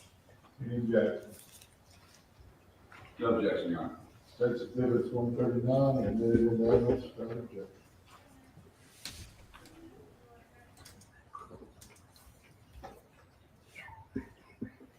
No further questions. Cross-examination. Yeah, I understand why you don't ask him questions. Maybe I missed it in there. When did you give jurisdiction over to Horry County? I'm not exactly sure on the date. You don't remember Only a murder case. I mean, you can fudge things around. You get to the scene, you take all the evidence, you transport all the evidence, you store all the evidence, you start the investigation, and then Horry County gets in? How does that happen? Afterwards. So when we were there, I contacted our sheriff as well. Because over there, we would let SLED come in and do a crime scene. But he was in agreement to let Horry County take like pictures of the crime scene, kind of process that crime scene for us to help us out. Look, I'm not trying to be mean. Just No, want to you're ask fine. some questions to clarify everything. So SLED gave permission to Horry County to take pictures. Is that what you said? Our sheriff. Your sheriff. That's the first person you called, correct? Your supervisor? No, Judy Barker was my supervisor. Judy Barker was supervisor, okay.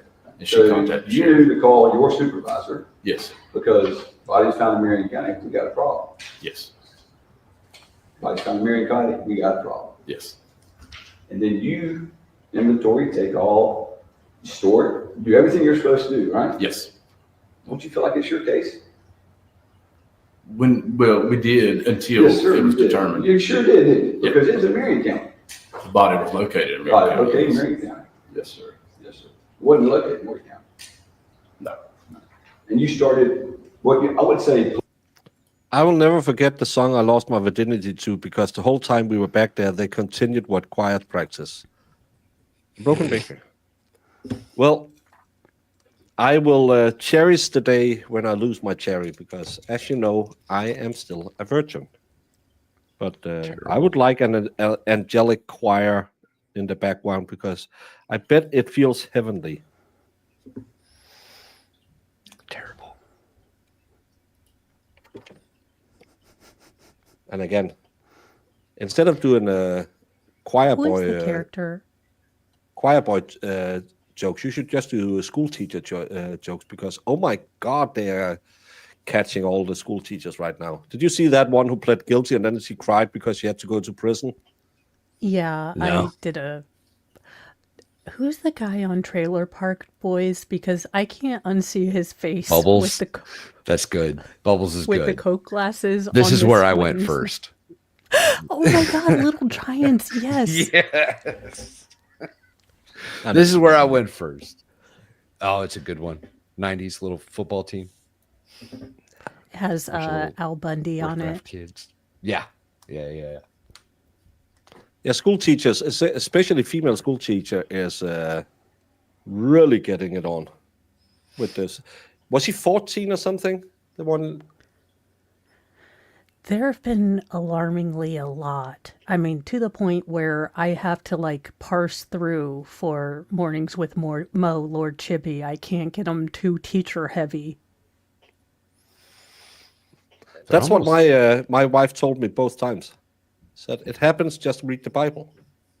And I thought, oh. That joke's not funny, Baker. That joke means that you're not the father of your daughters. That's not a funny joke. That wasn't good. No. That wasn't good. It means God. I didn't like fixed that. it. Yeah, I don't. That's Yeah, God was the middleman, not the mailman. It wasn't God. It was Jesus on vacation. It's different. We don't Either have a lot of way, if you Jesuses get in Denmark. water into wine, we don't complain. Preliminary investigations, you got some evidence from the scene. Correct. You got the body transported to MUSC, correct? Correct. You were there at the autopsy, correct? Correct. You took the bullets back, correct? Correct. So you did a lot of the stuff to get going, right? Correct. And then we kind of swept them because they knew it was theirs. Jesus. What claim did Horry County have to take jurisdiction? You take that back, Eddie. That'll get you banned. That dog won't hunt, Monsignor. That dog won't hunt. Well, luckily for Eddie, she's on my channel, not yours. You can't do squat over there. Well, Mo, so nice to be dual streaming with you.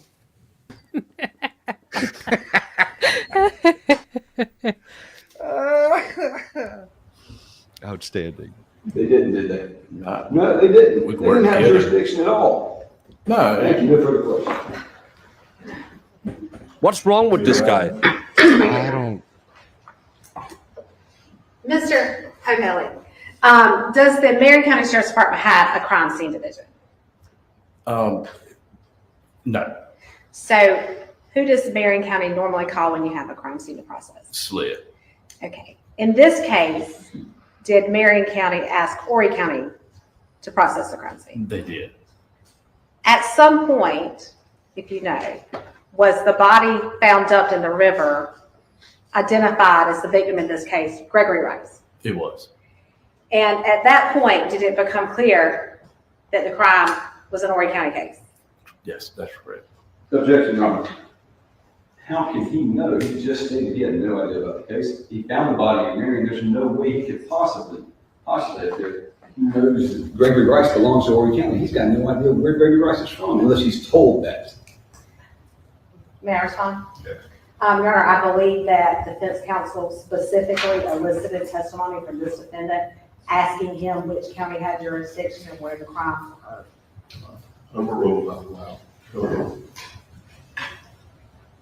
All right, you may step down. Yes, this is actually the biggest problem with all of that, because everyone was up in arms when it was the Catholic priest. When it's a semi-hot 42-year-old woman who's getting into a midlife crisis, who bangs a No big deal 15-year-old and there. get pregnant, every boy wants it. No. Yeah, we might think, oh, yeah, big, I want to, but no, you don't. And but it's sadly all of this gender equality hasn't really reached into sexual assault yet, because men likes it. And I love it that the good old saying, men will be men, boys will be boys, and all of that goes for that. No. And I hate that the justice system treats men this way, because the lady who had an affair with 2 boys, had 2 pregnancies, she got off with a suspended sentence. I believe that was in either Florida, Kentucky. I saw one.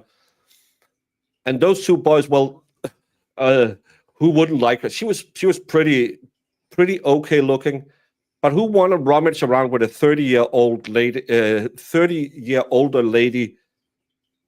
Yeah, it could be fun to be deflowered, but why should she get off easier than any man who did it? And any man who does stuff like that to a minor should be thrown through Lord Chippy and then be sent into the sun.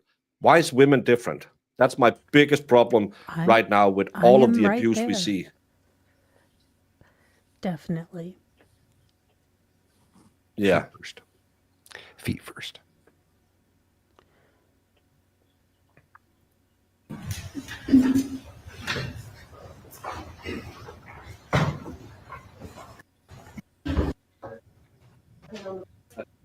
ELLETT. Skillet.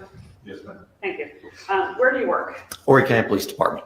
And how long have you been there? This May will make 14 years. What is your current assignment? Yeah. Current assignment is. That's the thing, because a lot of it will be kind of an abusive relationship. That lady who cried, she was threatening him with self-deletion all the time if he didn't continue the relationship. And yeah. Yeah, there's so many boundaries that you don't realize, the power dynamic, and it's the same for girls as boys. So if you don't want to see my crazy face, don't mess with any of my children, boys or girls, because this is me, not crazy and 3 a.m. at your house. We had a guy who who later became our foreign minister. He went to a youth camp for the political party, where he banged a 15-year-old. The age of consent is 15 in Denmark. I think she was 15 and 3 days. He was 32 years old, I believe, at the time. Forced her to take a plan B the next day because, hey, just because I'm an adult, a leader in the party, I shouldn't protect anyone. I'll just raw dog. And he then got a half a year suspension from the parties, that he couldn't have any fancy post, and then he became a minister. Not a priest, but in the government.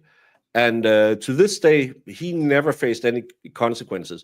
If a school teacher did the same thing in a position of power, and he was teaching a class at that symposium, if they had done the same, they would be in for statutory rape, because they were using a position of power. But because it's a politician who does exactly the same as a teacher would do, he was, you can't do that. One of his party members was just caught with, I believe, 8,000 pictures and videos of, and a child-size sex doll, which he claims was research for a book he was writing about the epidemic of abuse of young people. And Timu accidentally sent him a child-sized doll with an opening in the crotch when he ordered something else, and he just kept it because he was like, "Yeah, that's kind of okay." That's his. I can't wait for that. Oh, good night, nurse. Yeah. I say we split Greenland with you. We send all the weirdos there. We ship supplies once, and may the odds be never in their favor. We actually talked about that back in the day when, we have a little hard time deporting people who does bad stuff. And someone said, let's put them on Greenland and make a prison up there. That'll be fun. It can be an open prison because it's not like they don't have a lot of ice and it's really hard getting off the island. My father wasn't a bad guy. I never once saw him hit my mama. Never. He was quick, and you can't teach speed. It comes from the heart. That's terrible. That's terrible. But two, you can't teach speed. You have to be born with it. Brandon, when even Lefty says that, yeah. Yeah, that's you. Everyone will out you. Well, AJ liked that kind of stuff. Just the other way around.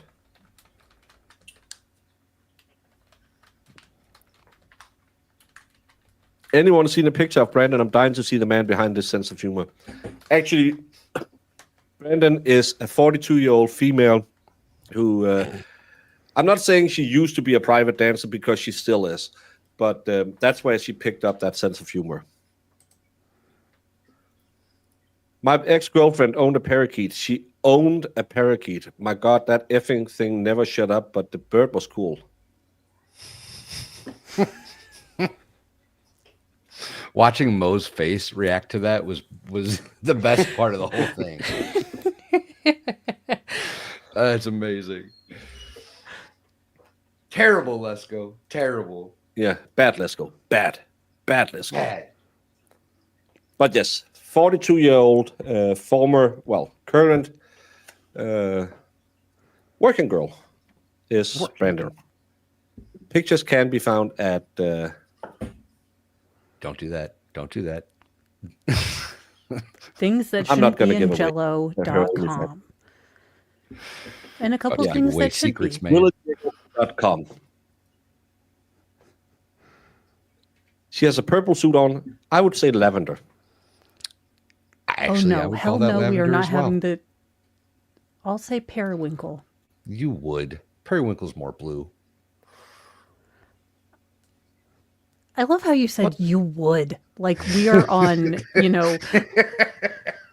like we are on Project Runway and Tim just told us to make it work. And I'm like, I like the periwinkle. And you're like, ew, you would. Hey, Jamie. Hi, Jamie. Hi, guys. How are you? Is it lavender or you doing? periwinkle? I don't know what periwinkle is. It's probably something Sal's made up favorite like color. persimmon, like yesterday. No. I'll have to Google periwinkle. Sergeant at the West Precinct over the patrol. I'm going lavender. What areas of Oregon County? Ooh, does the cornflower. West Precinct cover? It might be cornflower. 501 actually. to Aner, It could be. Galvin's Ferry, out to Marion County, stretching all the way to Greensea, Nichols, out to Longs, across the North Carolina border to 905. Big area. Big area. What are some of your duties and responsibilities as a patrol? I love the first thing when I Google it. The first thing people ask about: how aggressive is periwinkle? How aggressive?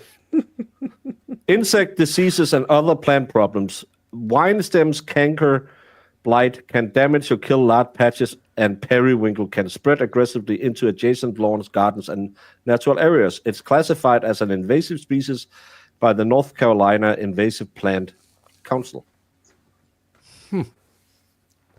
Stay away from periwinkle.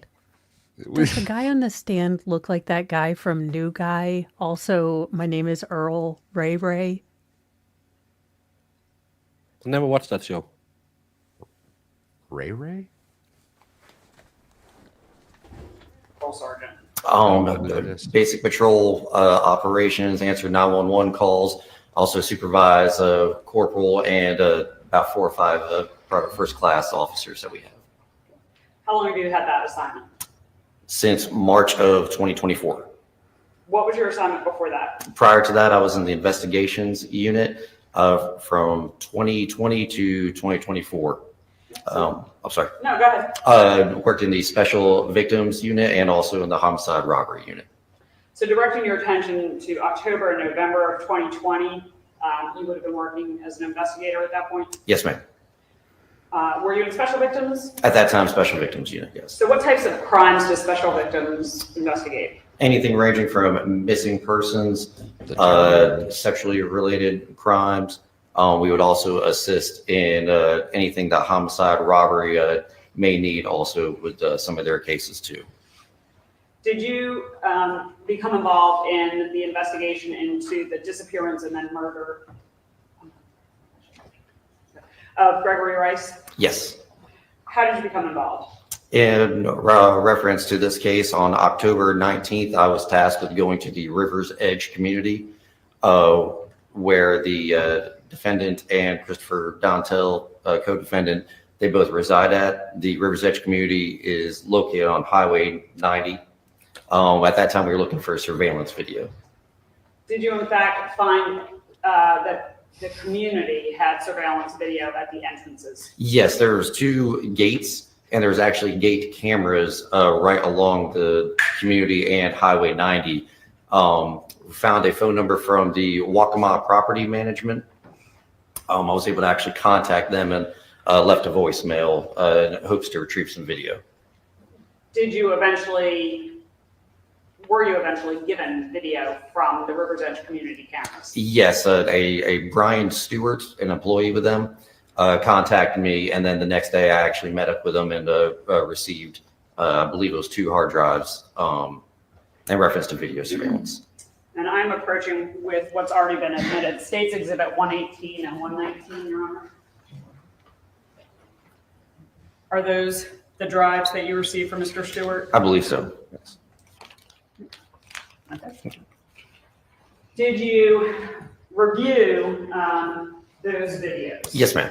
And were you focusing on October 2nd of 2020? At the time, yes, yes. Did you, in fact, find any relevant, I guess I'll call them captures from those cameras? Yeah, both of the co-defendants' vehicles that we knew that they were operating. And I'll show these to defense. I'm approaching with States Exhibits 136 and 138. Are those stills from those videos? Yes, ma'am. And those are my initials on them as well. Okay. Your Honor, I would ask that States Exhibit 136 and 138 be admitted and published. You object. No objection, Your Honor. All right, States Exhibits 136 and 138 is admitted into evidence. And I'm going to first go with 136, and then I'll show the jury. Can you tell me, is there a date and time stamp on this photo? Yes, October 2nd, 2020. It shows the time of 6:16 p.m. And what car do you recognize in that photo? The defendant, Meagan Jackson, and that's her vehicle. Is she entering or leaving River's Edge? I believe that's her entering. No, I'm sorry, that's exiting. Sorry, the porch is on that side with the driveway. I'm sorry, that's exiting. Okay. So this is October 2nd at 6:16, leaving River's Edge.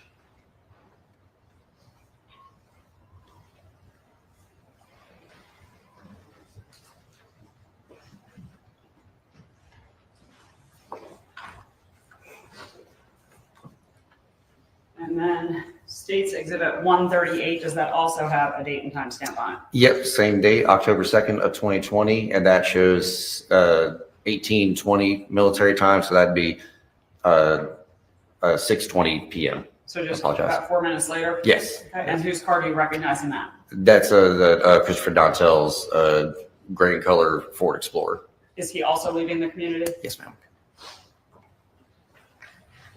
How is it that you recognized Mr. Dontell's and the defendant's cars? Okay, in reference to Mr. Dontell's vehicle, I believe that's actually the county issued Ford Explorer that they issued out to the coroners. I've been on multiple calls for service while on patrol in reference to him showing up as a county coroner. Same with Meagan Jackson too, the van that she'd be using also. So you were familiar with that? Yes. Court's in Nothing further, you can just answer any questions for Mr. Preston Britton. Sure. Good morning first. Good morning. Good morning. Do you remember about when you got these pictures or got these, this video footage? October 19th, from what I recall, is whenever we went out there to look. I believe it was the 20th, the next day, is whenever I received the videos from Brian Stewart. Okay. And just to kind of button some things up, that was, at that point, y'all had some suspicion they were, Meagan Jackson and Chris Dontell were people of interest. Is that fair to say? Fair to say, yes, sir. And so we know, just kind of to button up this jurisdiction issue, that the body's not found till November 7th. Isn't that right? From what I understand, from what I believe, yes. Okay. Okay. So at the time the body was found. What do Lord of the Rings and Brokeback Baker have in common? Someone's ring got destroyed, and a lot of walking. I like to walk on the treadmill as well. So, and I'm really bad at storytelling. Terrible. But I look good. So it's kind of like there's a lot of comparisons between me and Lord of the Rings. I'm really boring, but pretty to look at. In a certain light. Baker, I think we can all agree that the Karen Read does not need to be made into a trilogy. So you keep invoking these trilogies, and you're putting that out in the universe.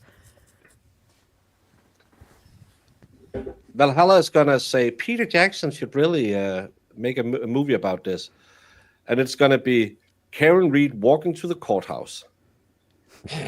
10 hours later, Karen Read reads the first corner. Now she's gonna turn around it. At the same time, Hank Brennan is also walking to the courthouse. 10 hours later, Hank Brennan is talking to a 3. Oh, little one, the ends are walking. Ba-da-dum, ba-da-doo. Lord of the Rings are great movies, and you know it, sir. You know it's true. You're just taking a... What's the term I'm looking for? I'm brain farting. I'm Negative just approach to the whole thing. Contrarian. Well, it's the same when you're taking a contrarian approach to the whole thing. Everyone is attacking me for saying that Alan Jackson wasn't the greatest closing in history of all court history. Because I said I would have liked a little bit more. I have gotten attacked more over that than my love for Doink. Everyone is yelling at me. Both sides are yelling at me. And all I said was I would really like him to talk about the charges. Apparently, I'm an idiot now, and I think Karen Read is guilty. No, I just call it as I see it. The Lord of the Rings is roughly 6 hours too long. And Lefty says, patience, grasshoppers. There will be no verdict. Just enjoy these hillbillies bakers so generously providing us for the humorous remarks. And I don't know if it's the panel or the case he's talking about when he says hillbillies. Could go either way. It really could. $100 if you can tell me who's banging who. Frodo and Sam. Oh, Master Frodo, let me carry you. Yeah, I know what you mean. Baker. What? They're good movies. Stop it. They're great movies. Great. They could be good if they cut them down to 90 minutes each. No, then we didn't get the walking of the ends. Ba-da-dum, ba-da-doo.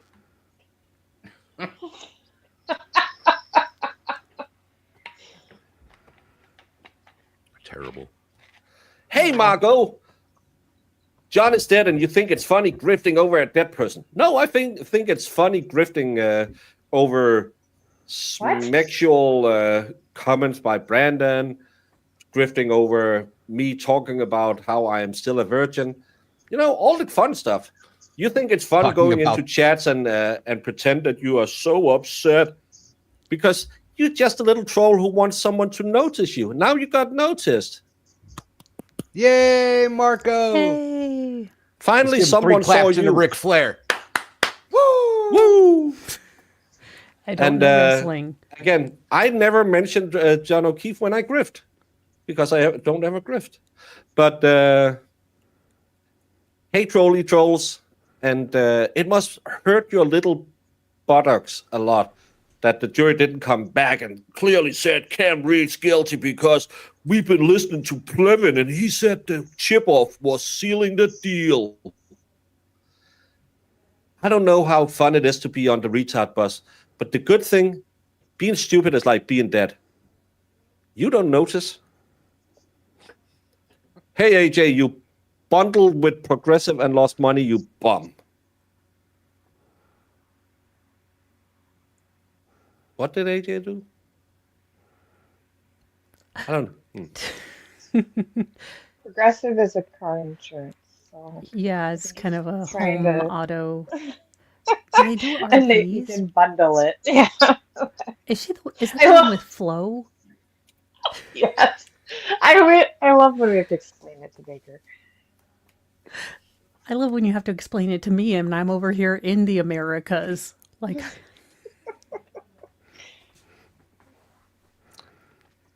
He's precious. Well, then she'll be found guilty, and you'll sit there and say,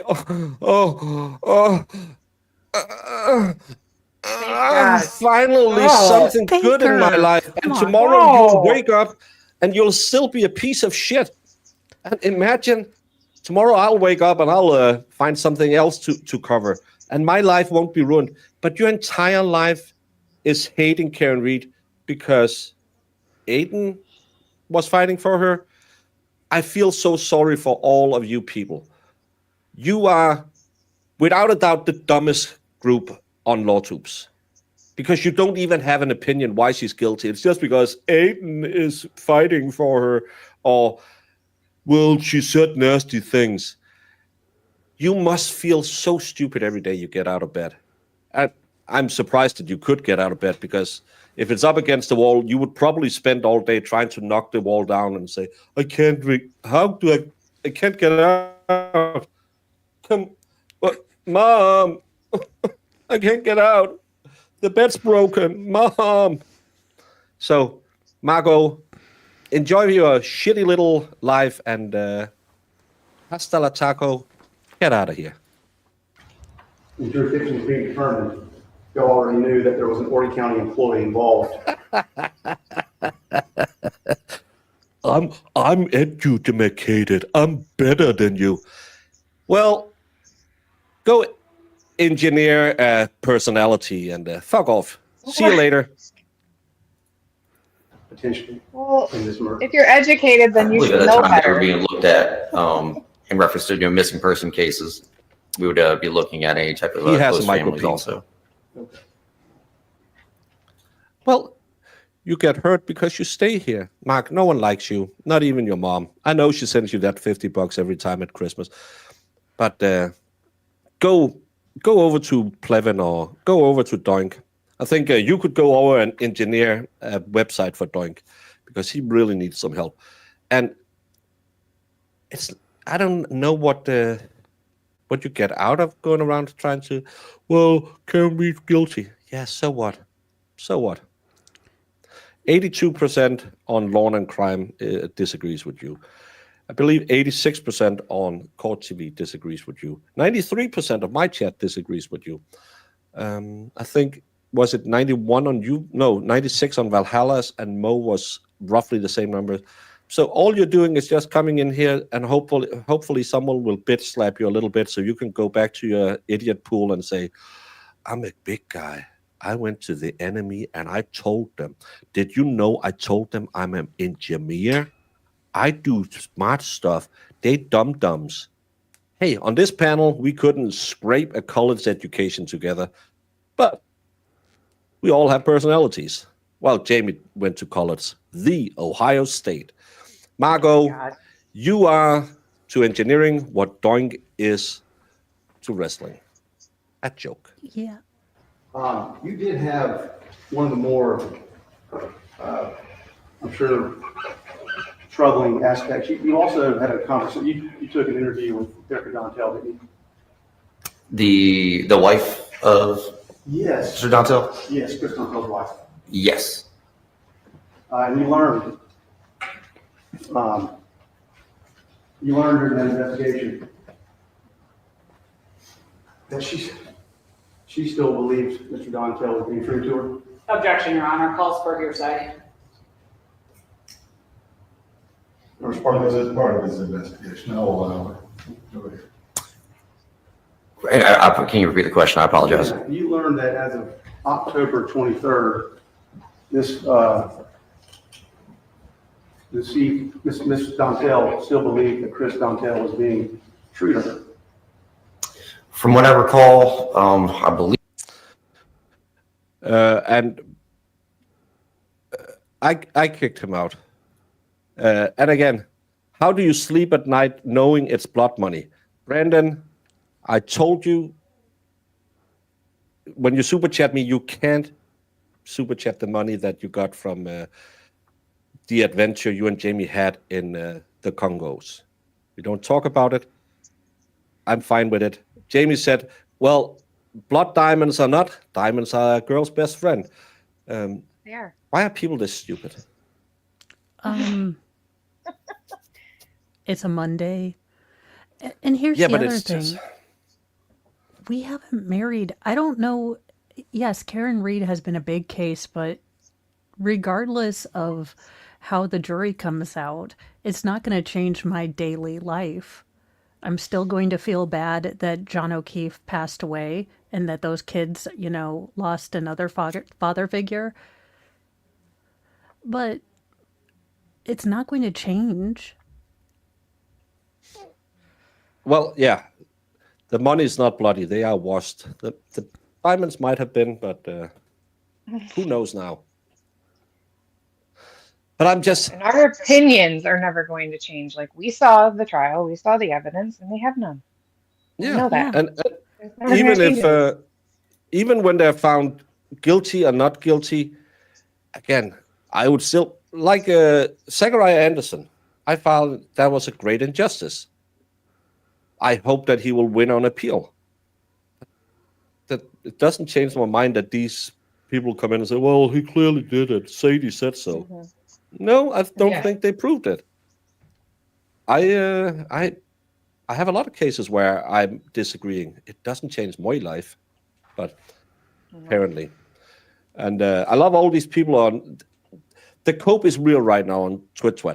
Everyone who thinks she's innocent is just lying to themselves or really thinking she is guilty but afraid to say it. Every poll shows everyone sees this case should have been not guilty. I still believe she'll be found guilty in the OBI, which will be fine because then she will be found not guilty in the unaliving. But that's how it is.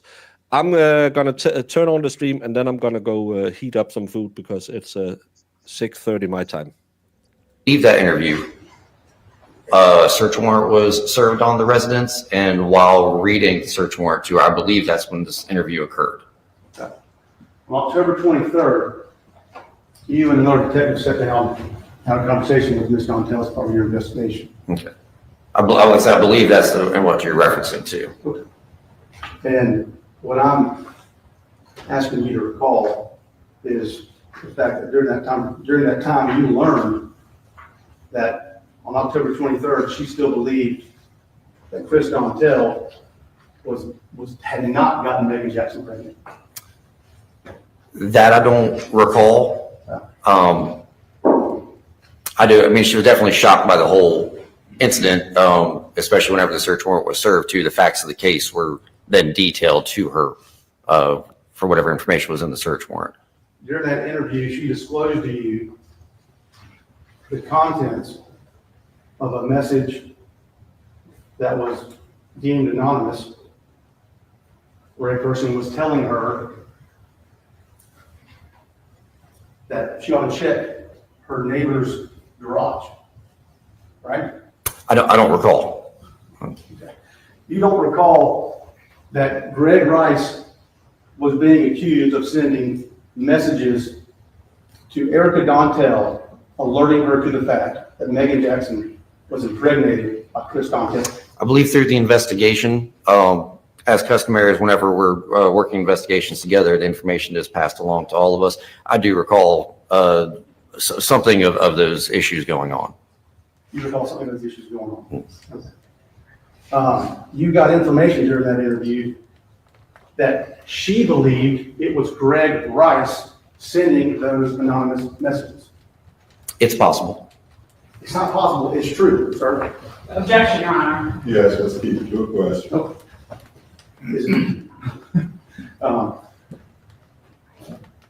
And after during that interview, sitting there with her, you had to be the unfortunate one to tell her that Chris Dontell, disclosed to her that Chris Dontell had impregnated Meagan Jackson. Isn't that right? From what I recall, whenever we were reading the search warrant to her, that seemed to be the first time that she was getting that knowledge of these facts of the case and whatnot. So I believe that was the first time she was hearing about it. During that interview, she just showed you the anonymous messages that she had received prior to that, back in September, in the days leading up to Greg Rice's murder. Objection. Is there a question in there? Isn't that right, sir? I don't recall that part of the interview.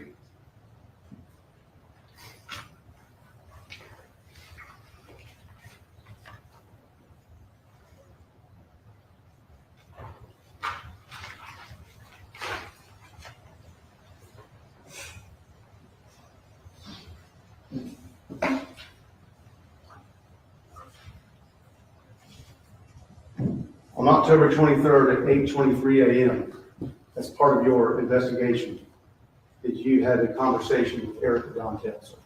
I believe so, whenever we served the search warrant. And as we see here today, you tell me you don't recall asking her, or her informing you that she got a text message from someone that was stating things were going on between Chris and Meagan. It's definitely possible on that. I'm saying that the interview was 5 years ago. I'm not sure of every detail of that interview. And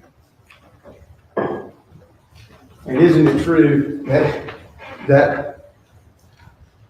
Ms. Dontell, despite everything that was going on, 20-something days later, was still believing that her husband, Chris Dontell, that this was all just made up, and he was still being faithful to her? That's not something I could answer to her, what her thoughts and beliefs were. Well, you're the one who spoke with her, sir. I mean, respectfully, this is part of your investigation. You knew you were going to testify today. You wrote I'm certain you would have had some kind of, did you write any reports or anything during your investigation? Absolutely. Objection, Your Honor.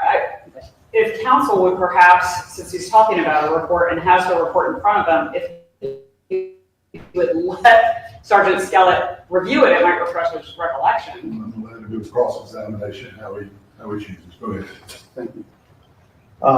Because what I'm trying to get to is, it's not like a surprise you're here today, right, officer? I'm sorry, say that. You're not surprised to be here today, are you? Oh, no, absolutely not. Okay. In fact, had this case gone forward against Chris Dontell back in December, instead of him getting some kind of situation where he's not any longer facing murder, you would have testified in that case too, wouldn't you? I would assume so, absolutely. And I imagine that when you came here to testify today, you took a little time to get prepared. Yes, sir. Are you telling me you didn't even look at your investigative notes? In reference to the answer, yes, sir. Okay. And so, having told us that, as we sit right here today, you can't confirm your conversation with Erica Dontell? I can confirm we definitely spoke with her. From what I recall, we read the search warrant off to her. It did appear at the first time, this is the first time she had heard of any of these accusations. In reference to the a text message that if she said she received, I'm not denying that she said that. That's definitely something that possibly occurred. Okay.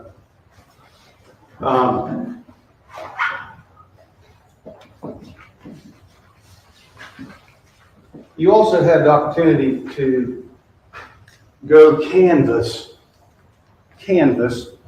Flint Lake Apartments, is that right? Yes. Do you remember doing that? Yes. Yes. And I actually believe in our report investigation, I actually listed the different addresses that I attempted to go to try to find video surveillance as well.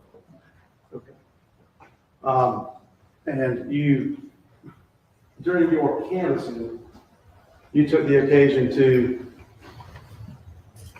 attempt to speak to a number of neighbors, is that right? Yeah, door knocking, and cases like this, just kind of going door to door, seeing have you seen anything or anything suspicious and whatnot on the certain dates involved. Okay. So to do that, to go from one door to the next, you got to be walking around the area, right? Mm-hmm. And when there's a missing person, it's something where you guys just haven't put it together yet. You're doing a pretty broad search, aren't you, sir? Very much, yeah. Okay. And so it was reasonable for us to expect that part of your investigation would not just be canvassing the sidewalk that leads up to Gregory Rice's apartment and his apartment, but the surrounding area too. Yes, sir. And so even if by some circumstance, well, let me ask you, is there a crime scene? At that time? At any time?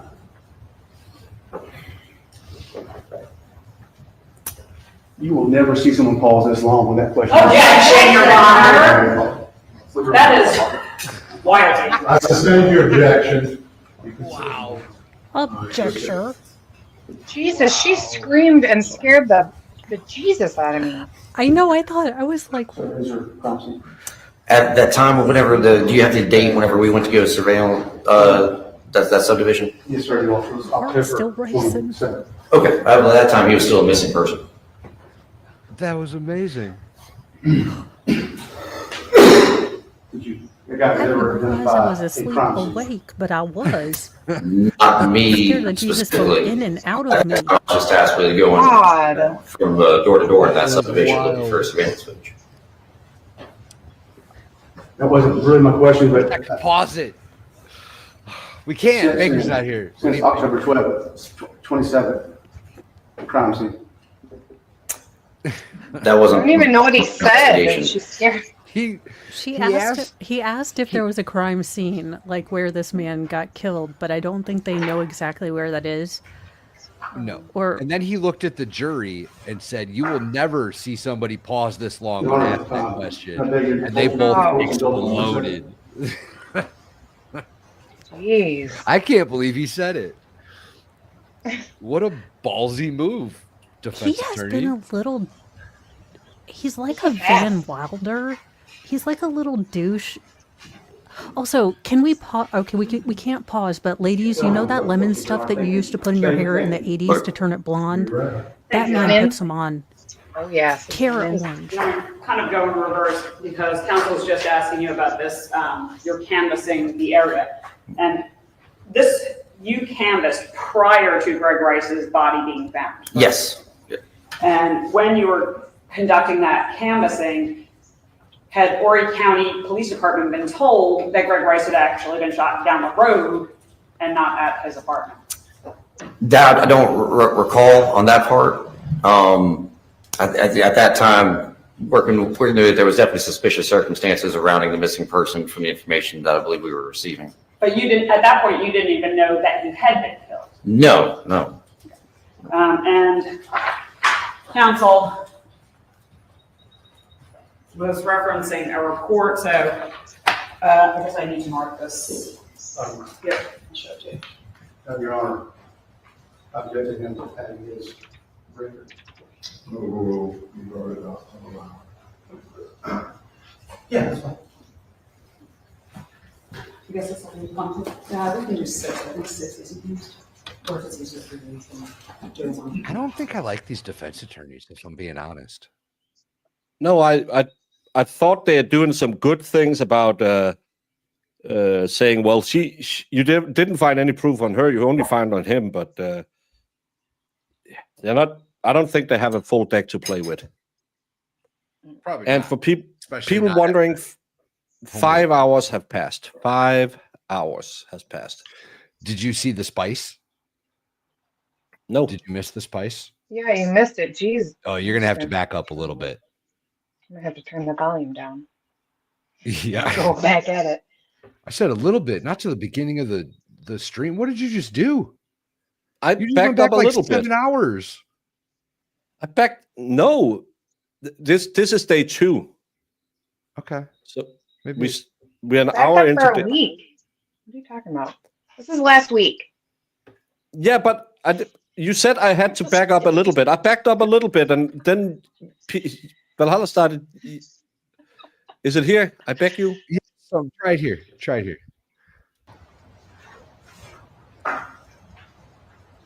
Your Honor, I beg the court's indulgence for a second.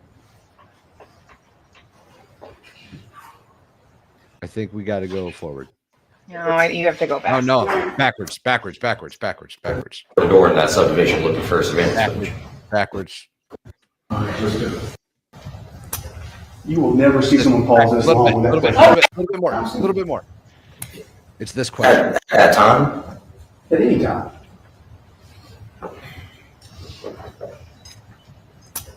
You will never see someone pause this long when that question. Objection, Your Honor. That is wild. I suspend your objection.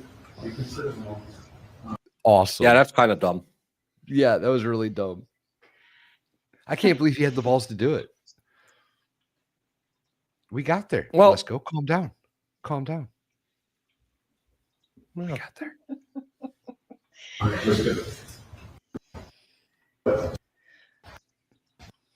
I've been told that Greg Rice had actually been shot down the road and not at his apartment. Dad, I don't recall on that part. What was the question? If it was a crime scene, where was the crime? At that time, working, there was definitely suspicious circumstances surrounding the missing person from the information that I believe we were receiving. But you didn't, at that point, you didn't even know that he had been killed. No. And you had been killed? Counsel was referencing a report, so I guess I need to mark this. Here, I'll show it to you. Your Honor, I object to him having his written. yeah, points for ballsiness, not effectiveness. Yeah. Agreed. I guess it's only one. We can do 6. I think 6 is used. Or if it's used as the doing 159. States 159 marked. And this would be just part of the application. Your Honor, if I may, I'm approaching with what's been marked States Exhibit 159 for identification. Just hold on to that. Sure.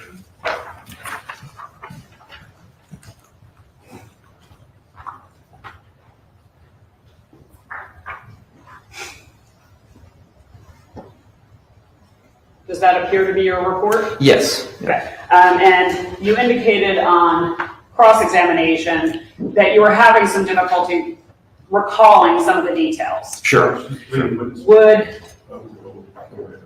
Would reviewing your report refresh your recollection as to some of those details? Yes. Thank you for allowing me to look at this again.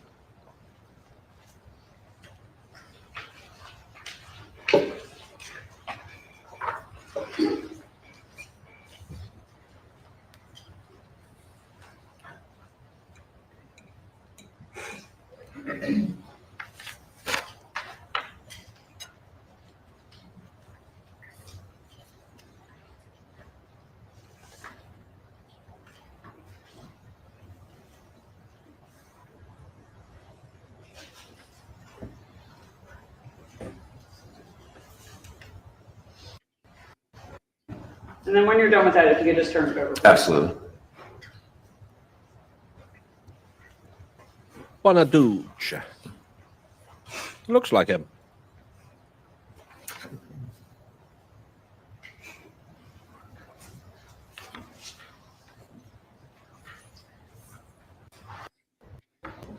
refresh your recollection as to your conversation with Erica Dontell. Yes, in reference to the text messages, I think it does seem like she believed that the text messages were from Gregory. Didn't she in fact say that Meagan implied that Greg had sent them? Yeah, yes, something along the lines of that, yes. Some, what's it called? Pasta with some ham in them. Prosciutto. Yeah, some prosciutto. It's what it's called. It's called spaghetti. No, it's a little pasta pocket with some prosciutto in it. It's called. I can't remember. Pocket? It's a little like a little pocket. Tortellini. Tortellini. There you go. Little pasta pocket. All right, like a fancy ravioli. Did Tortellinis are. Erica Dontell indicate whether Christopher Dontell was fine just sort of moving on from his friendship with Meagan? That appeared to be that too. Are you, if you know, do you know if Erica Dontell and Christopher Dontell are still married and supporting each other? It was definitely tortellini, y'all. Definitely tortellini. I'm not positive on that, to be honest. Okay, that's fine. Thank you. Sure. Nothing further. You missed it. You want me to leave this right here? Yeah, I'll take it. Oh.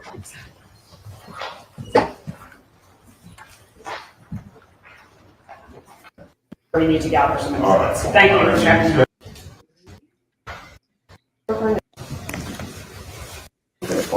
Mark Bonner, Bonner. Mr. Bonner, do you currently work? No, I'm retired. Captain What did you do before you retired? I work for the Horry County Police Department. How long did you work there? 25 years.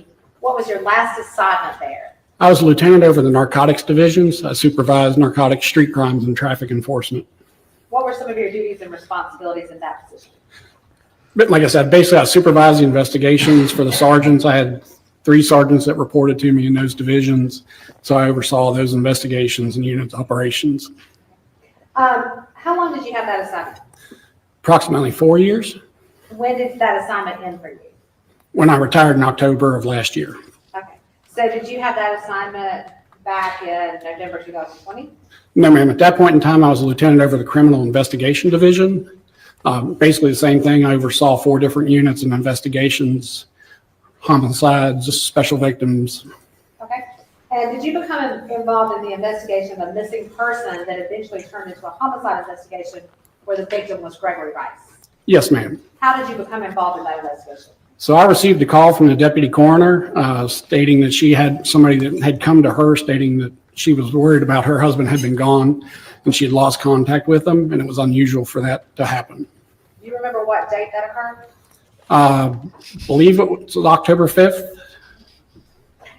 Did you speak with the defendant, Meagan Jackson, on October 5th? Yes, ma'am. What was your understanding about her relationship with the victim? They had become estranged, so they lived separate residences, but they had children in common. And so he would come and visit, and that was one of her biggest concerns, is that he hadn't come to visit the kids, which he was usually very reliable with. Did she give you any information about when she had last seen or spoken to Gregory Rice? I think she said at that point in time she had last spoken to him about a week prior to that, and she had not seen him since. Was this investigation assigned to a detective? Yes, ma'am. Did you stay involved in the investigation in any way? Yes, ma'am. And why was that? Just to assist with the investigation as needed, if any type of follow-ups were needed. We were doing searches for video surveillance, both at the victims and suspects' locations, anything that I could assist with. Okay. And were you aware that the victim's remains were recovered on November 8th? Yes, ma'am. At that point, did you or any other investigators obtain any arrest warrants? Yes, subsequent to the autopsy, enough probable cause was established to obtain a search warrant for the defendant's residence, along with an arrest warrant for the defendant. Okay. Let's talk about the search warrants. What were the search warrants for? As a result of the autopsy showed that the victim had been killed with a .22 caliber round. So the process, we got a search warrant to obtain any evidence related to that may show any evidence related in residence for that homicide. And did you participate in the execution of any search warrants? Yes, ma'am. We established 2 teams to go to both co-defendants. I led one of the teams, specifically this defendant's residence. Did you locate anything during the search relevant to this investigation? Wow. Yes, the defendant's closet. Wow. 0%. I've heard a lot about Lefty. the. I've heard a lot about the people describing Lefty as less cool than Brian Higgins, less game than Brian Higgins, potentially even as low as Bukaki level, but 0 sway. That's impressive. Ouch, I don't think I've seen 0 Nightbot. before, have we? He can't even spell well when he goes into ladies' DMs. Oh my God, 0%. Bob's and Vagine over here. Lefty lulls. Bob's and Vagine. Yeah. What? Yeah. Lefty, 0? How is that even possible? How's that possible? That's terrible. Oh my goodness. That's terrible. You got as much game as Sloth from the Goonies. Hey, you guys. Fair point. That doesn't fix he did it. get a baby Ruth, though. Baby Ruth. I'm just saying that, again, Now I want a baby Ruth. Damn. I talked to people who know Lefty personally, and they said, personality, vacuum.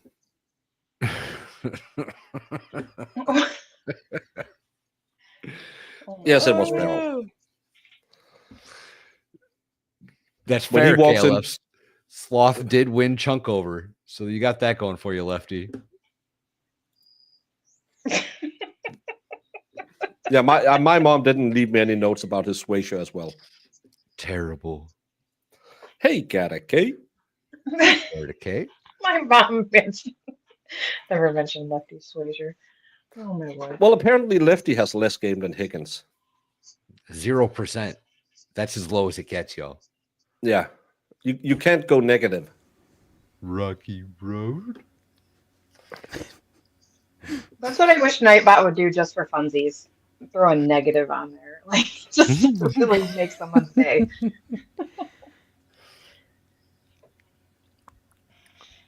Does Swazier mean gay? No. No. Okay. Do you remember any description as far as the size of these men? Yeah, I remember the size of them. I know I could tell by the Swazier who the one was, by meeting him different times up there at Paula's. I knew the Swazier is, get that word right, Swazier? Okay. I don't know what that word means, so I'm sorry. Oh, his style, his walk, his talk. Okay. All of that, is Lefty has Siddle. 0% Swazier, y'all. Whoa. He wouldn't even be invited to the treehouse. Oh. He'd have to watch. Like, that's funny. Although he might be invisible because if he has no Swazier, he's camouflaged. I'm pretty sure he could. He could go to a nudist camp for nymphomaniac women and still not. Oh my God. Why is that your example? He would met walk. his first wife. He would walk right in there and people will just be. Did it get drafty? Oh my God. Well, I'm Nightbot is never wrong. Nightbot hasn't been wrong. This is absolutely no Swazier. Terrible, Lefty. Absolutely terrible. Terrible.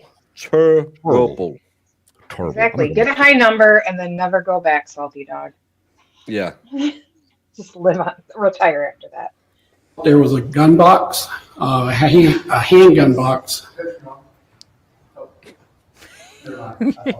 Yes, we can.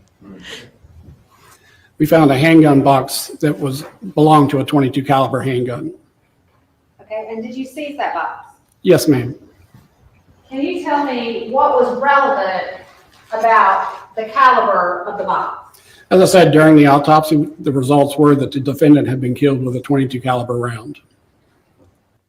Jemima, do you remember how long it took for the first jury question? I don't know. I had 17 hours somewhere in my head, but 27 could be why. Well, more than Lefty does. May I approach, Your Honor? Yes, ma'am. I'm approaching with what's been marked as State's Exhibit 67. Is that the box you found in the closet that day? Yes, ma'am. God bless the necrophiliacs.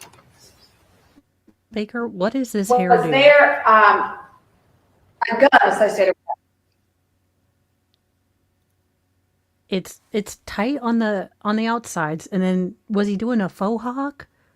Did he grow it long to cover a bald spot? I think he did the high and tight, and when it got a little thin, he just grew it up and pulled it back. Okay, also avocado green is not really anyone's color. No, that's a 90s color as well. I'm pretty sure if you go to South Carolina, the newest hit will be Baby One More Time by Britney Spears. Did you see the woman on the prosecutors had that Murphy Brown blouse? Can you imagine being around when the blouse was in fashion, out of fashion, and now it's back in fashion? Just heard Court TV reporting jury coming back. Is that true? I'm watching Lawn and Crim, and they don't say anything. I do have it running in the background.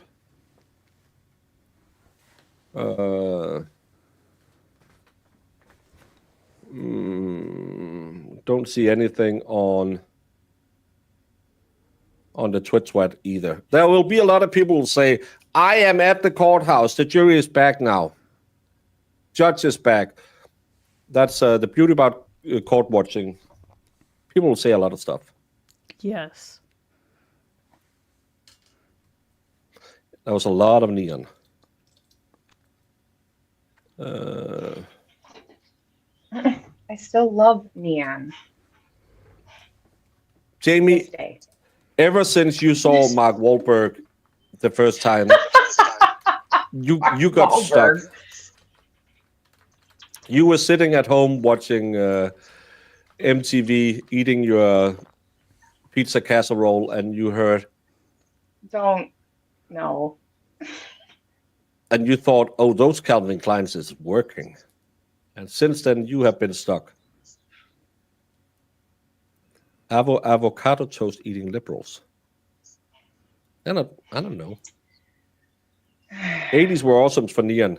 I had that very, very plasticky tracksuit in bright blue neon. Oh.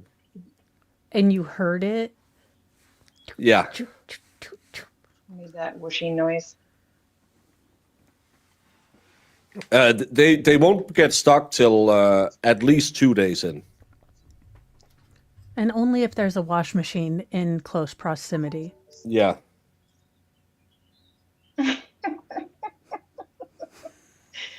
Well, we don't diss South Carolina. We just have a few fashion questions. And Sue have said I am allowed to say that the 1995 is still 2 years away in South Carolina. Backstreet Boys haven't made it to South Carolina yet.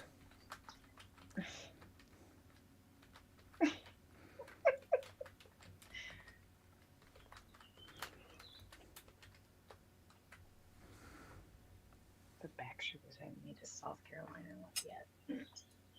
Why didn't it start? Oh, it's the wrong one. I was thinking, why is no audio coming on? Because this is the one. There was not a gun in the box, no ma'am.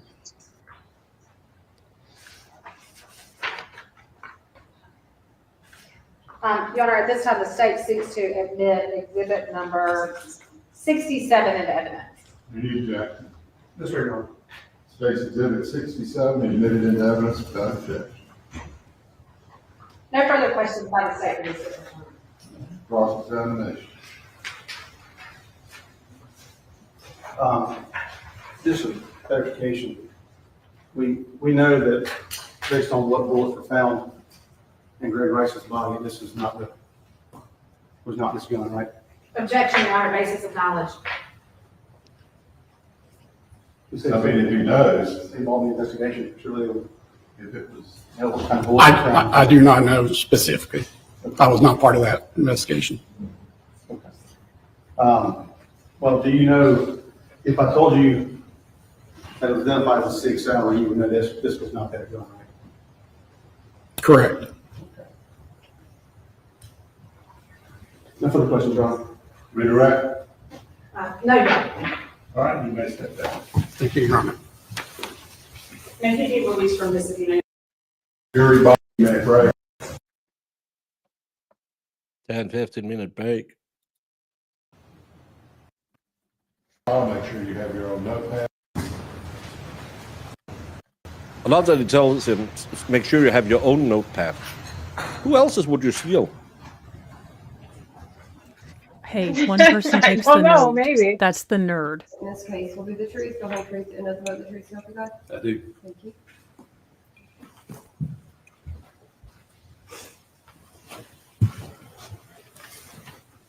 Get you to state your name and then spell your last name for the court. Alan Jones, J-O-N-E-S. Mayor. Thank you. Sergeant Jones, where do you work? Horry County Police. How long have you worked there? A little over 24 years. I'm going to ask you to slow down just a smidge for the court reporter. Okay. Did you have any prior law enforcement or military experience before joining Horry County? Yes, ma'am. I worked for the City of Conway Police Department for approximately 2.5 years. What is your current assignment? I'm currently a sergeant on the patrols division. What was your assignment back in October of 2020? I was a sergeant in the criminal investigations division. A detective in the criminal investigations division. What were some of your duties and responsibilities as a detective in the criminal investigations division? Investigate crimes against persons, especially violent crimes, whether it be assault, sexual assaults, homicides. What type of tasks would you undertake during those investigations? There was multiple tasks during that investigations, whether it be to follow up on leads, do interviews, or either sometimes even gather evidence. And you just said follow up on leads. If you can estimate approximately how many investigations have you been involved in your 24 plus year career? I don't know. To put a number would be pure speculation. Okay. A lot. Okay. And as you conduct those investigations, does every lead that you follow up, I believe that was your language, every lead that you follow up, is it fruitful? I guess I'll put it that way. No, oftentimes you will follow up on leads that actually go nowhere and end up having absolutely nothing to do with the case. Are you familiar with an investigation into a missing person turned homicide where the victim was Gregory Rice? Yes, ma'am. And did you assist Detective Susie with some tasks in that case? Yes, ma'am, I did.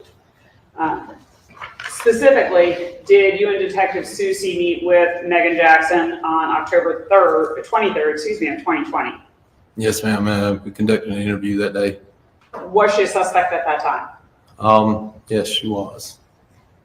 Were you familiar with the defendant prior to the interview? Only vaguely. And how did you have that vague familiarity? That she worked with a body transport service that came and picked up deceased individuals. Was Christopher Dontell also a suspect at that time? Yes, ma'am. Were you familiar with Christopher Dontell? Again, only vaguely, as he was a deputy coroner with the coroner's office. Okay. Prior to you and Detective Susie conducting that interview, had investigators created sort of a timeline of the defendant's movements for the night of October 2nd? Yes, ma'am, they had. Using cell phone data, they had established a timeline of both Mr. Dontell and Ms. Jackson's movements. Did they use any other types of investigative tools, such as interviews with other witnesses, surveillance videos, license plate readers, anything like that? Yes, ma'am. There had been interviews with other individuals. Specifically, one of the interviews things they had used was license plate readers, wherein it would take a picture of the tag and document where it was, the date and the time. Okay, so let's sort of start at the beginning of the timeline. Did investigators have license plate reader stills from the River's Edge community? Yes, ma'am. Leading the witness, Your Honor. Overruled.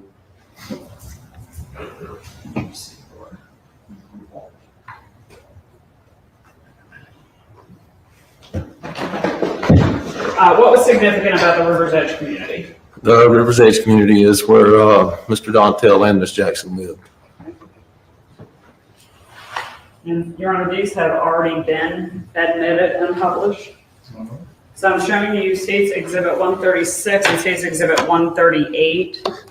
Are those stills that you used to help create the timeline? Yes, ma'am. Okay.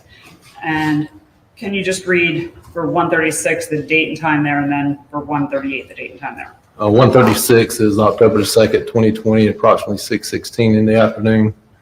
And 138 is October 2nd, 2020, approximately 6:20 in the afternoon as well. 6:20, okay.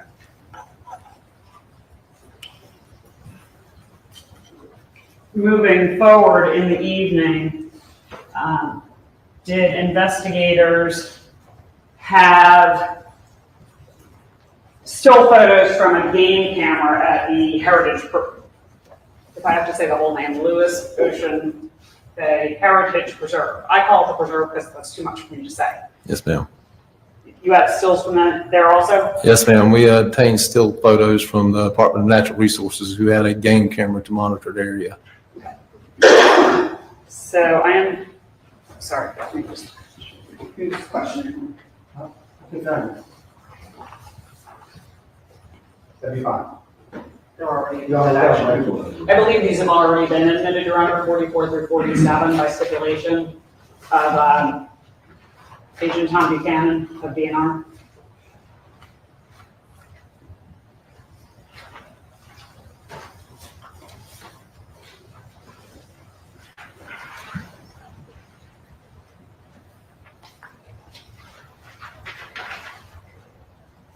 Admitted when I read out a number of stipulations.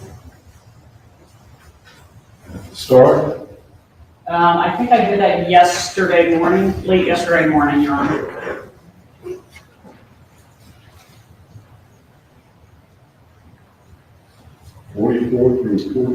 Yes. There were.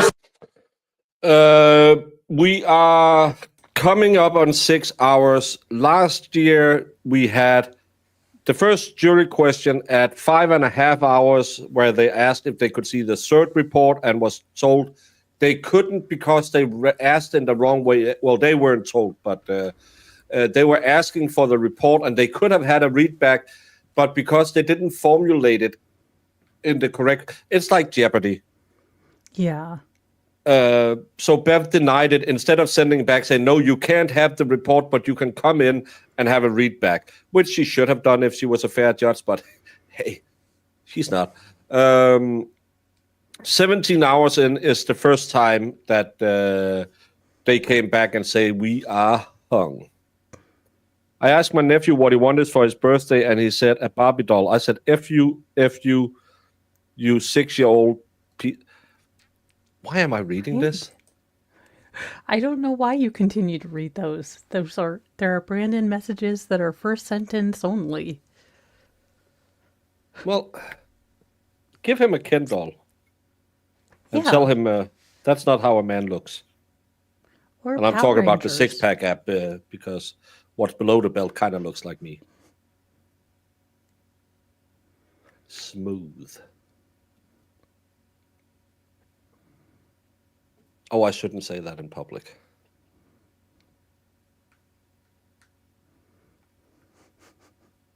There's an actually- 45 through 47 at one time. Yes, I'm doing 44 through 47 now, and then I'll show the others. There you go. Okay, thank you. And Your Honor, may they be published to the jury as we discussed? Okay, thank you. So I'm going to do Exhibit 44 first. Showing you State's Exhibit 44.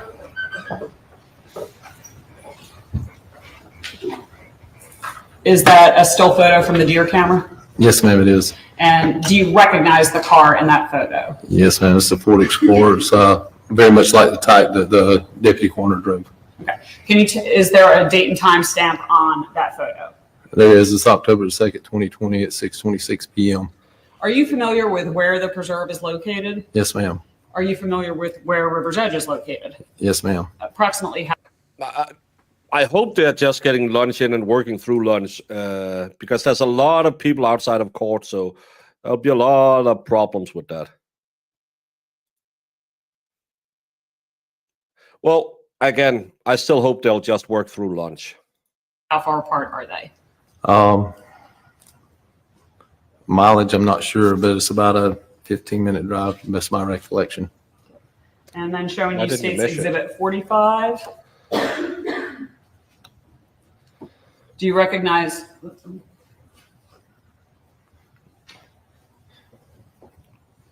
Do you recognize the car in that photo? Yes, ma'am. It's a transport van that's used by the transport services that move bodies. Is there a date and time stamp on that photo? Yes, ma'am. October 2nd, 2020 at 6:26 p.m. as well. Okay. And do these cars appear to be entering or exiting the preserve? They're entering.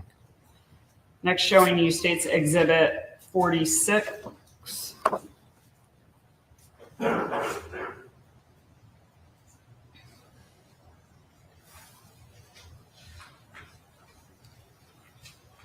Again, do you recognize the vehicle in that? That's yes, a ma'am. lot It's a of minivan. earrings. Very much the same appearance, the one that was entering it a few minutes earlier. Okay, so what's the date and time stamp on this? Date and time and stamp on that one is October 2nd, 2020 at 6:40 p.m. So I'm just going to have you compare 45 and 46. What's the difference in time? How long did the car appear to be in the preserve? Just short of 15, 20 minutes. We have a theory that in South Carolina, everything is from the 80s. So he probably saw Don Johnson in Miami Vice and thought, that's a look. But he also looks like Girl. Yeah, and he also looks like a knockoff Matthew McConaughey impersonator. So He does. I keep wanting him to say the girls stay the same age, or I get older and the girls stay the same age, which is a creepy thought when you think about it as you're, the parent. yeah. Baker, do you consider the majority of Danes to be truthful? My dad taught me a little lie never hurt anyone.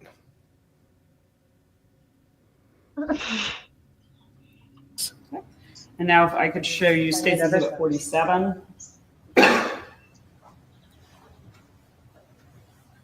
It doesn't look like he has sneaker socks on.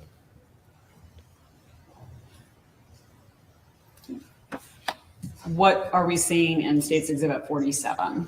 That would be the Ford Explorer. Also in the far left-hand corner, you also see the minivan exiting as well.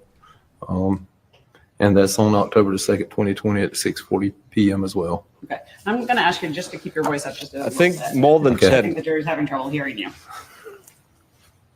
Oh, is she one of those who has like a pin? Before I move on in time, were there other Why does she only have it in one ear? still photos from the deer camera showing the defendants at the There's so preserve many in the days prior knows to here because October she's 2nd? my Yes, ma'am. beauty There were. consultant. Your Honor, now I'm going to 35 to 43, which I also believe have been admitted. What are you asking And about? that's that they be published.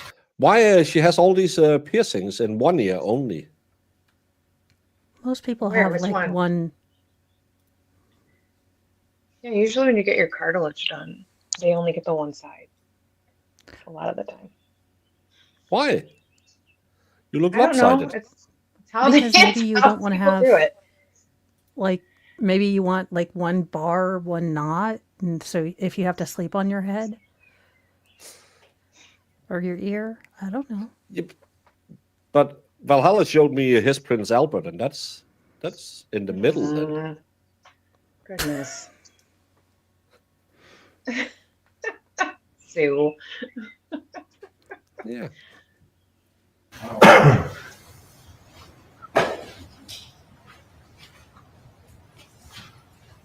So if we can go to State's Exhibit 35. Well, being in court is kind of formal. Can you tell us what we see in Exhibit 35? In Exhibit 35, you have the Ford Explorer as well as the minivan entering not that the cute, though. Ocean Bay Preserve. What's cute? I said I don't like her piercings, so they don't look cute. No, it It's looks probably like because of that hairstyle. I don't know. yeah, she looks a Oh. little. Let me say it, butch, and I don't like it. Yeah, and he has it vertically. That's weird. Oh my god. Well, that's where Valhalla showed it to me. So Ah. On September the Did you ask 29th, him? 2020 at 1:30. no, he said, "Do you know why I can't go through TSA without it beeping?" And I said, "Can I please leave this room? I don't feel comfortable." And he said, Mm. "Well, I have something to show you." No, I did. I'm Sure. Oh, probably not, because I'm getting things packed up. Mr. Mo says next 2 weeks I should be into my new room. so a month or so. Yeah, look, I'm trying to keep positive here. 13 p.m. So 3 days earlier. Yes, ma'am. And then State's Exhibit 36. Again, it's the Explorer in the minivan, and you can actually see Miss Jackson outside of the minivan, and that is on September the 29th, 2020 at 1:14. Are you able to see anything at the driver's door of the Ford Explorer? Yes, ma'am. You can see the door open and an individual stepping out of it. So showing you State's Exhibit 37. Yes, ma'am. Again, Let's just wait. oh, I'm sorry. There's just a lag for the photos to come up. Okay. State's Exhibit 37. Very much similar to the same picture, only at this point in time, the individual from the Explorer has stepped out, and you can see that that's Mr. Dontell. And what's the date and time there? The date and time on that one is September the 29th, 2020 at 1:14 p.m. State's Exhibit 38. Do they have them on a game camera, chucking the Are body? they It would be looking too directly? Are they looking directly at the camera as they're doing the crime? good. Yeah, Is that where the like river is or whatever? yeah. I think so. Really? Wow.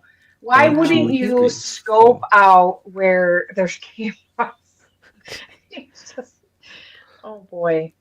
Is this a bar? She has? No. Yeah, it's a bar. Yeah. So 1, 2, 3, 4, 5, 6, 7. And someone has an echo. I can hear an echo.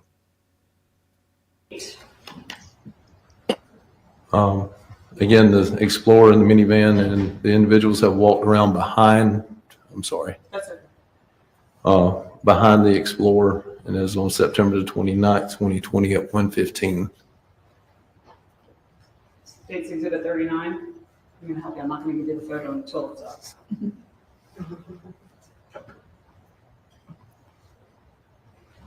Okay. State's Exhibit 39. The same two vehicles, the minivan at this point in time is turning out and leaving, and that's on September 29th, 2020 at 1:35 p.m. State's Exhibit 40. That rained a lot.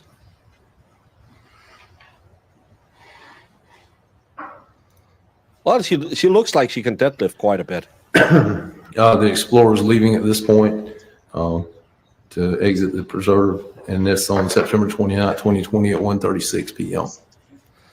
How could they have chosen a better place to drop the body than right in front of a good camera? I know, like a really good camera. State's Exhibit Dummies. 41. Yeah, but you can still see them.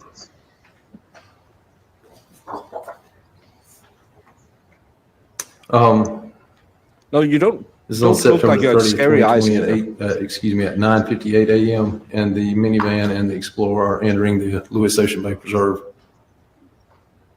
State's Exhibit 42. She has some big shoulders That's as well. the Explorer, and it appears to be exiting on Hey, September the 30th, she can do 2020 a- at 10:39 a.m. You know, And lastly, State's Exhibit a front 43. press, Arnold press with 40.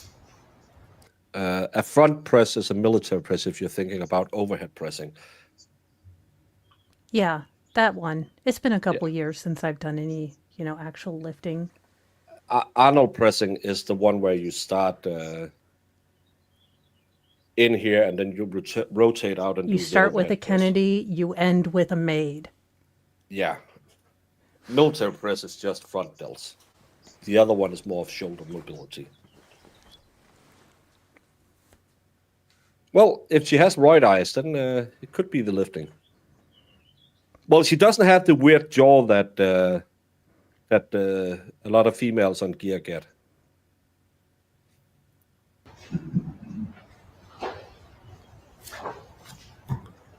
That is the minivan, also appearing to exit September the 30th, 2020 at 10:39. In establishing the timeline moving forward, did you have information, did you or did you not have information that the defendants had gone to Abuelos that night for dinner? Yes, ma'am. Okay, and we've already seen those clips. Are you familiar with the Arrowhead community where the victim lived? Yes, ma'am. Can you tell us sort of generally where in the county it is? It'll be in the Clay Pond Road. Some people refer to it as almost the Forest Brooks area, down where the old Fantasy Harbor, Waccamaw Pottery used to be. The general description of the area. You said Clay Pond Road, so is that is there an entrance to the Arrowhead community on Clay? So next year's meetup, if I get a few extra days, will be in this county. Clay Pond Road? Yes, ma'am. Is there, I'm sorry, go ahead. Yeah, there's the Clay Pond Road is where the entrance to the Arrowhead community is at. Did investigators in building their timeline have license plate reader The vehicles is hers and the body moving company she works for. photos from the Arrowhead community? Yes, there are license plate readers in the Arrowhead community, and photos were obtained for those license plate readers. Your Honor, this time the state would proffer States Exhibit 10 and 11. I believe there was no objection to their admission. Okay. All right, States Exhibits 10 and 11 admitted in the evidence. And may they be published, Your Honor. Yeah. So we'll start with States Exhibit 10.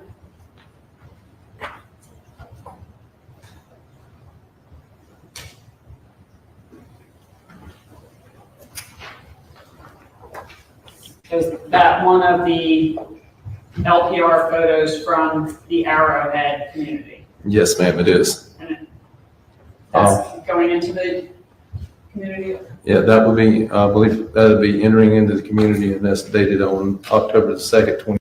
I don't know if there's been a plea deal offered for this one, but he took a lesser included accessory after the fact. He took that back in, I think it was November. We were actually going to cover his trial, and just as it was about to start, he took a plea deal, pled guilty to a lesser included. He will be here to testify maybe today. No. He'll be testifying day 3. 2020 at 10 o'clock p.m. And then States Exhibit 11. This is a little better view of the car. Do you recognize the minivan in that picture? Yes, ma'am, and that's dated October 2nd, 2020 at 10:06, and I believe that would be exiting the community.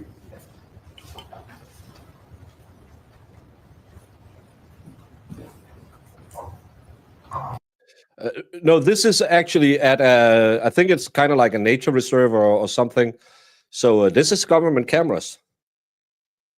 So they didn't even canvass for them. They had them. This is number plate readers. We had a guy testifying yesterday that they have 40 in the county, and they have been picked up on a lot of them. So stupid. Celestial Force, you have a smart kid. Yep. Because I am innocent. And during the interview that you and Detective Susie conducted that day with the defendant, did you use that timeline that was sort of just sketched out? Yes, ma'am, we did. At the end of the interview, was the defendant still a suspect? Yes, she was. During the course of that interview, did either you or Detective Susie take any cell phones from the defendant, Meagan Jackson? Yes, Detective Susie did gather cell phones from Ms. Jackson. Was that in your presence? Yes, ma'am. And was there a search warrant for those phones, if you know? I believe there was. What, are you familiar with what an evidence record is for Horry County Police? Yes, ma'am. I'm very familiar. Figured you might be. Was an evidence record created for those phones? Yes. Oh, Foxy Noxy? Your Honor, she didn't look actually, that I'll enter mean. this at this time, maybe for, I'll just enter it. State is offering State's Exhibit 18 into evidence, Your Honor. Mr. Your Honor. States Exhibit 18, admitted into evidence. Thank you. You don't have to show this one. I'm showing you State's Exhibit 18. Is that an evidence? Well, first let me stop. Can you explain to the jury what an evidence record is used for? Yeah, an evidence record is used to document when and where an item is collected and any time it has changed hands. Whether Sorry? Can you explain that to Canton PD or Mass State Police? What an Again, evidence South record Carolina is one of the richest states in the nation. They have all this technical know-how. They have, I'm going to say this, and it's for those of you who came in during the Karen Reed trial and doesn't know this, they have what's known as evidence bags. It's not just from the local Jiffy Lube. They have That is so weird. They have test tubes so they can preserve fluids, not just open containers like a red Solo cup. But that's only because South Carolina is so massively wealthy. Massachusetts is one of the lowest economies in America. They have to get by with what they have. They barely have the means to pay their officers overtime. So it's South Carolina. Some call it the Gold Coast. Nobody calls it the Gold Coast. That's not true. That's not true at all. Well, I'm pretty good at geography.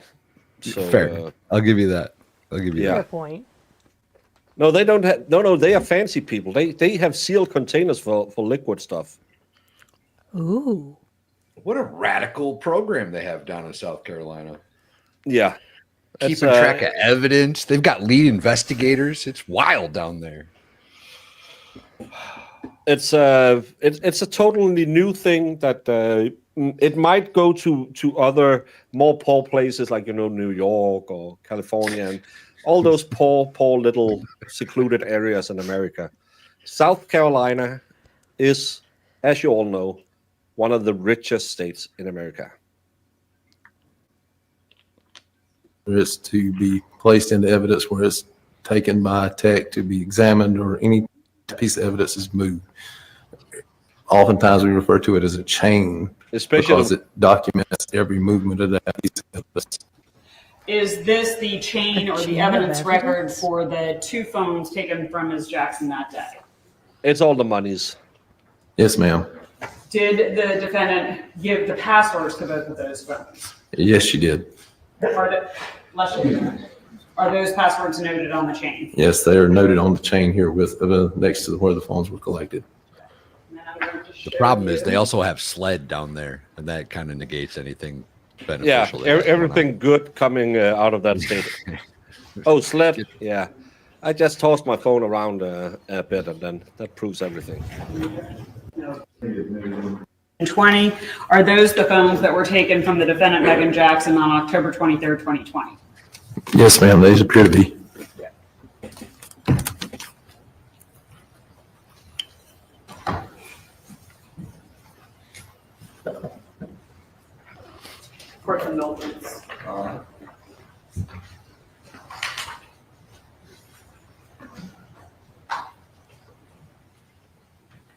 That's all I have for Sergeant Jackson. Just answer any questions for Mr. Britton, please. I watched this. Well, I don't watch her, but she comes across my timeline. I think she might be from Alabama or something. And she always talks about that people think she's slow just because she talks like that, but it's just an accent. She's actually kind of funny, talking about living in the South and doing all the Southern stuff, hunting, getting married, all these weird things that only exist down there. Getting married. Yeah, I don't know. Sue, but you guys don't use solo cup for blood evidence. You're very sophisticated compared to at least Canton. No, but she has this thick accent, and I love it. Who is it? I can't remember her name. It's just she just comes across my timeline whenever I'm scrolling through something. I like her. We Nordic people really have to learn from them. I had no idea that the standard is to use a leaf blower if there's snow and that there isn't special protocol for snow crime scene. Who knew?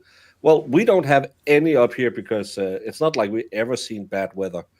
Oh, and we just had a woman pew-pewed in Copenhagen today.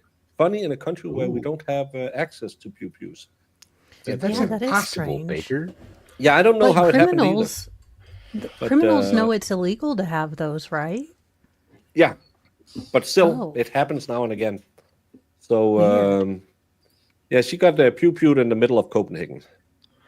I'm pretty sure that's illegal. I don't know how that could have happened. Both pew-pews and unalivings are illegal in Denmark. We are very progressive. Very. That's what I like about you guys. How progressive they are. In South Africa, they use Stanley cups. They use Dixie cups. Of course they do. South of the Mason-Dixon. That's funny, actually. That was good. Yeah, I like a Southern Belle accent. No, it's not the one with all the sayings. She's funny too. It's another one. She just got married, and I think they moved back out in the sticks, her and her husband, and she just goes around talking about how she's always been called stupid because she has an accent. Normally, I don't like people with accent, but I like this one. Well, it must be bad fake news. It must be fake news. Must be. It is fake news. Yeah, we always say, "Can we hear about?" No.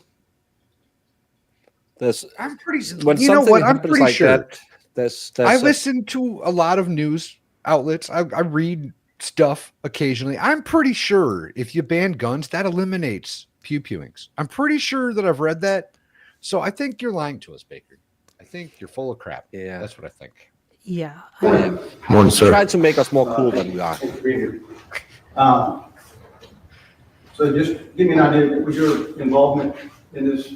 I assisted Detective Susie in doing the interview with Miss Jackson and was there when he collected the phones and was familiar with the timeline somewhat. Okay, and when you say a timeline, was there like a document that was created titled like timeline? Not that I observed. It was pretty much a sit rep or a situation report from other detectives of what it was. Okay. What a cohesive timeline as relates to what you remember? I did not observe any kind of report that had a timeline on it. I was, again, informed by other detectives that had knowledge of it. Okay. How involved did you stay? I mean, did you go to these roundtables and get more information about the case, or was it just surveillance and, I'm sorry, I didn't quite understand what you meant. Was your only involvement in surveillance? Did you go into roundtables to discuss the case at large, get more information about it? I don't recall that I'd done any of the roundtable meetings with that. As far as general discussion, it was basically a situation report or a briefing of the timeline and things that had transpired prior to the interview with Ms. Jackson. Okay. I'm sorry, Do you remember what date that interview was? October 23rd. Never meant to make To make your daughter cry. Never When meant that, to tap you on in that the swamp. photo we saw where vehicles coming into Arrowhead, who's driving? You can't observe who's driving the vehicle from the photos that were taken from the LPR readers. Okay.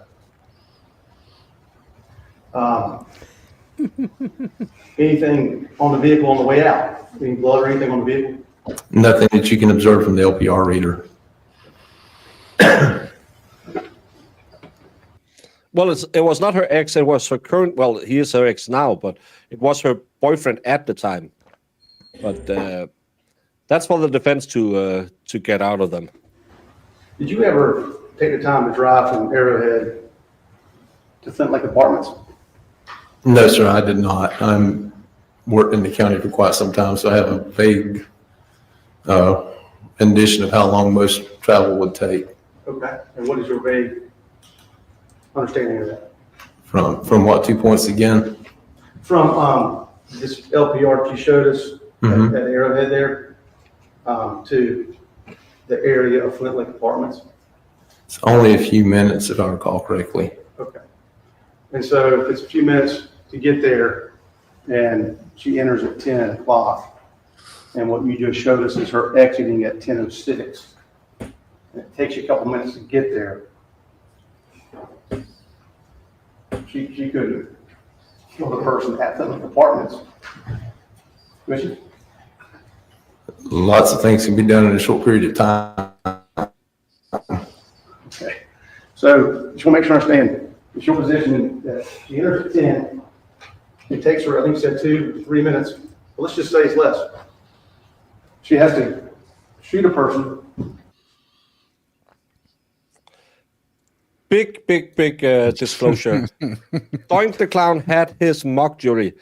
Well then, the first towel mock jury for the John O'Keefe and Karen Wee trial has returned its verdict. The juries, led by Fortwowel Cordelia Quirf, convict Karen Reed, probably a very, very unbiased person, voted as follows. Ang wrote out the forms by hand.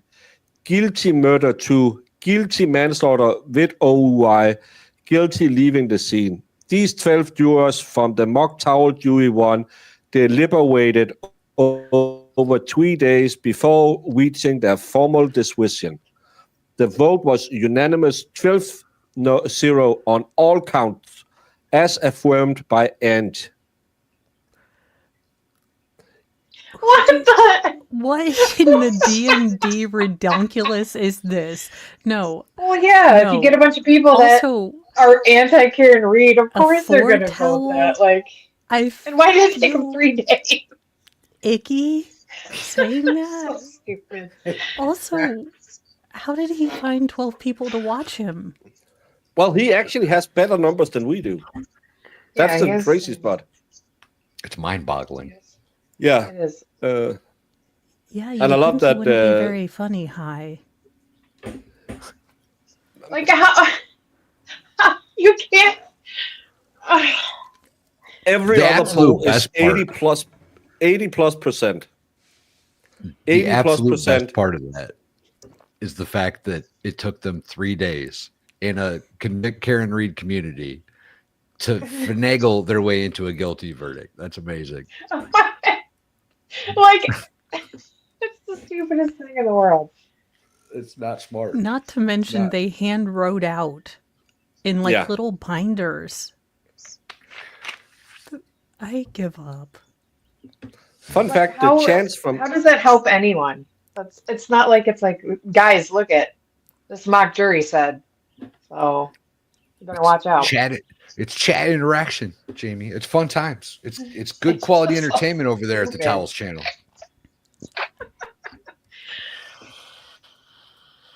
The chance from Coastal Carolina University is on the College World Series right now. How can the College World Series be World Series? Because there is only colleges from the States in there. I'm just pointing out the obvious. None of your colleges matter when it comes to sports, sir. Well, we don't have colleges. Do you guys even Yes, we play have baseball? universities. Same.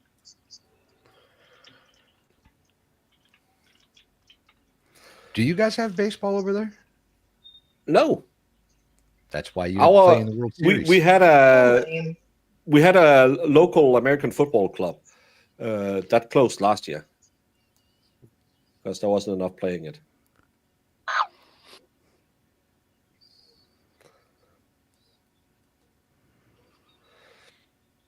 Yeah, that could be a fun live stream. That would be pretty fun, actually. Oh, yes. Baker, you're welcome to come here to CVS. Isn't that a pharmacy? Well, CVS is. This is CWS. We don't have W's in Denmark. It doesn't mean you don't get to use them when you're speaking English. Well, you don't pronounce the German V right either. You say von Klaus. No, it's fun. I don't speak German. No, but you have said Baron von Münchhausen. No, von Münchhausen. No, I haven't. Probably Never said that once in my life. Eric, Never said that once in my Eric life. von Manstein or who else?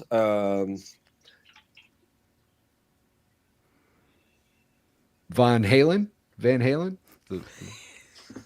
Well, that's British. But if it was German, it would be Van Halen. So I was right on that one, too. Huh?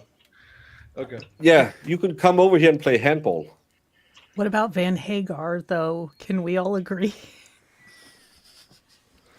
We play handball in prisons here. Because I can't have rackets. Smacking the ball against them. Okay, wait, No, is that's it not like handball. dodgeball? No, you have a goal in either end, and then you have 6 guys and a goalie. And then you'll run up and shoot on the other side, and you'll have a small fight in the middle of it. Not rugby. It's like lacrosse, but without sticks. No, you don't just hurl it around and say, hey, I get to bang the cheerleader. This is a very serious sport. You have men that's roughly somewhere between 6'2" to 6'5", built like a linebacker, running around on a course, trying to elbow each other in the face or grab each other's shorts and turn them around, throwing balls in the net. It's a fun sport. Denmark is world champions. Sounds exactly like lacrosse, but with no sticks.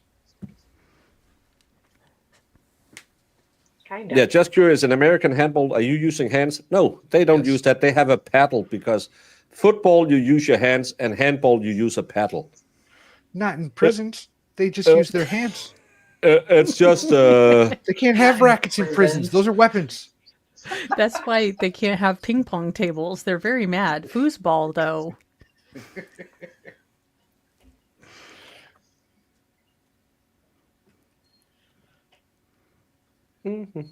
Worldwide web.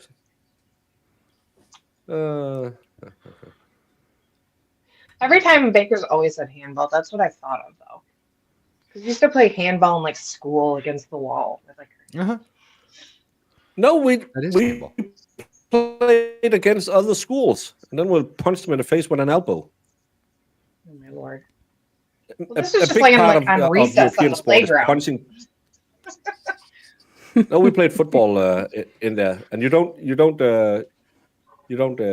hit people in the face. Well, I got a concussion once or twice in football, but still, I'm trying to. Oh, you mean show soccer? You mean soccer? Got it. Soccer. Kickball. He hates that one. Oh, sorry, Lucky. my internet connection blurred it out. My bad.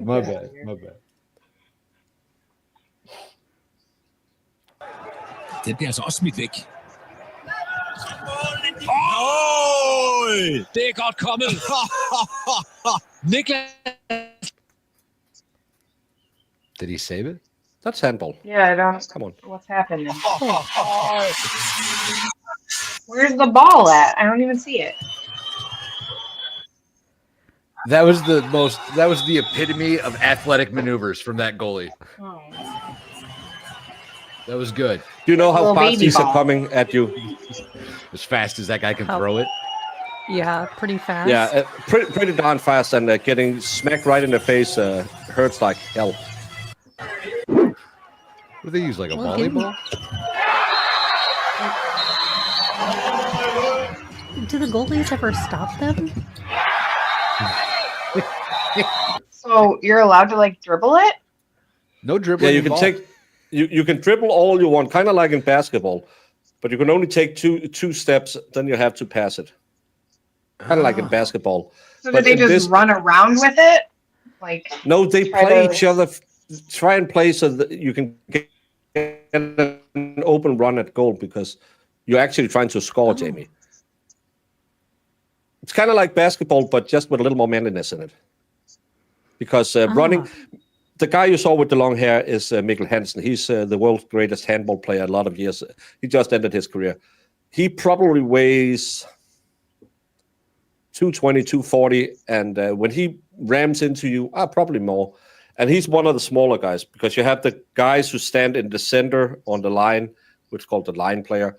They are normally built kind of like a fridge. And when you run into them, they will go up and face check you. Because then you'll get a what's called a 3-meter toss. That's just a kind of like, okay, you get to start over, but you get to punch someone in the face. Punching people in the faces is a big part of European sports. So it's combat, dodgeball, hand soccer. Yeah, but I could only see... combat dodgeball, soccer. But that's, yeah. Yeah, the goalkeeper can hold the ball. Denmark and Germany have great goalkeepers. Yes. The German league is probably the best league in Europe. France is pretty good as well, but we have a lot of Danish players in the German league. Yeah, but that's because you do everything wrong in America.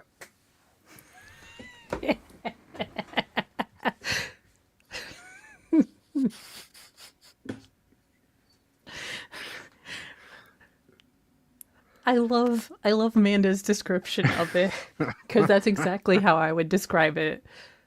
International dodge combat hand soccer. Probably because nobody else plays that stupid sport. Isn't the ball sticky too? Like they have some sort of weird resin that they put on it? I don't know. I know nothing about this. I just found out it existed today. Why is it the one time I know a sports ball fact Baker isn't here as the only person who knows about this? So I sound Wouldn't that be cheating though? If they like super glued it to their hand or something? They don't super glue it. They use resin so they can Pine resin. Yeah, they can spin the ball. When you see it played, it's and you don't. I'd just be out. Like yeah, but you don't. When you don't know the game. I lost my connection. Hope my connection is back. Robot-y.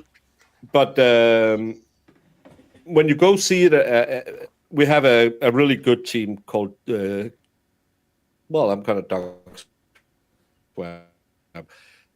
Well, we have a team that's really famous where I live, and when you go to their games, it's like we just built a new arena for them. It's like 5,000 people just going crazy. There's a lot of music and stuff going on while they play. So it's a cool little game. It's one of those games that Americans probably like because something happens in it. You hate football because you have to be smart to understand what they're doing in football. You want to watch than football. That's what you like, but we like a good soccer match. Yeah, we prefer games where like there's fun. Shot in the face. That's really annoying.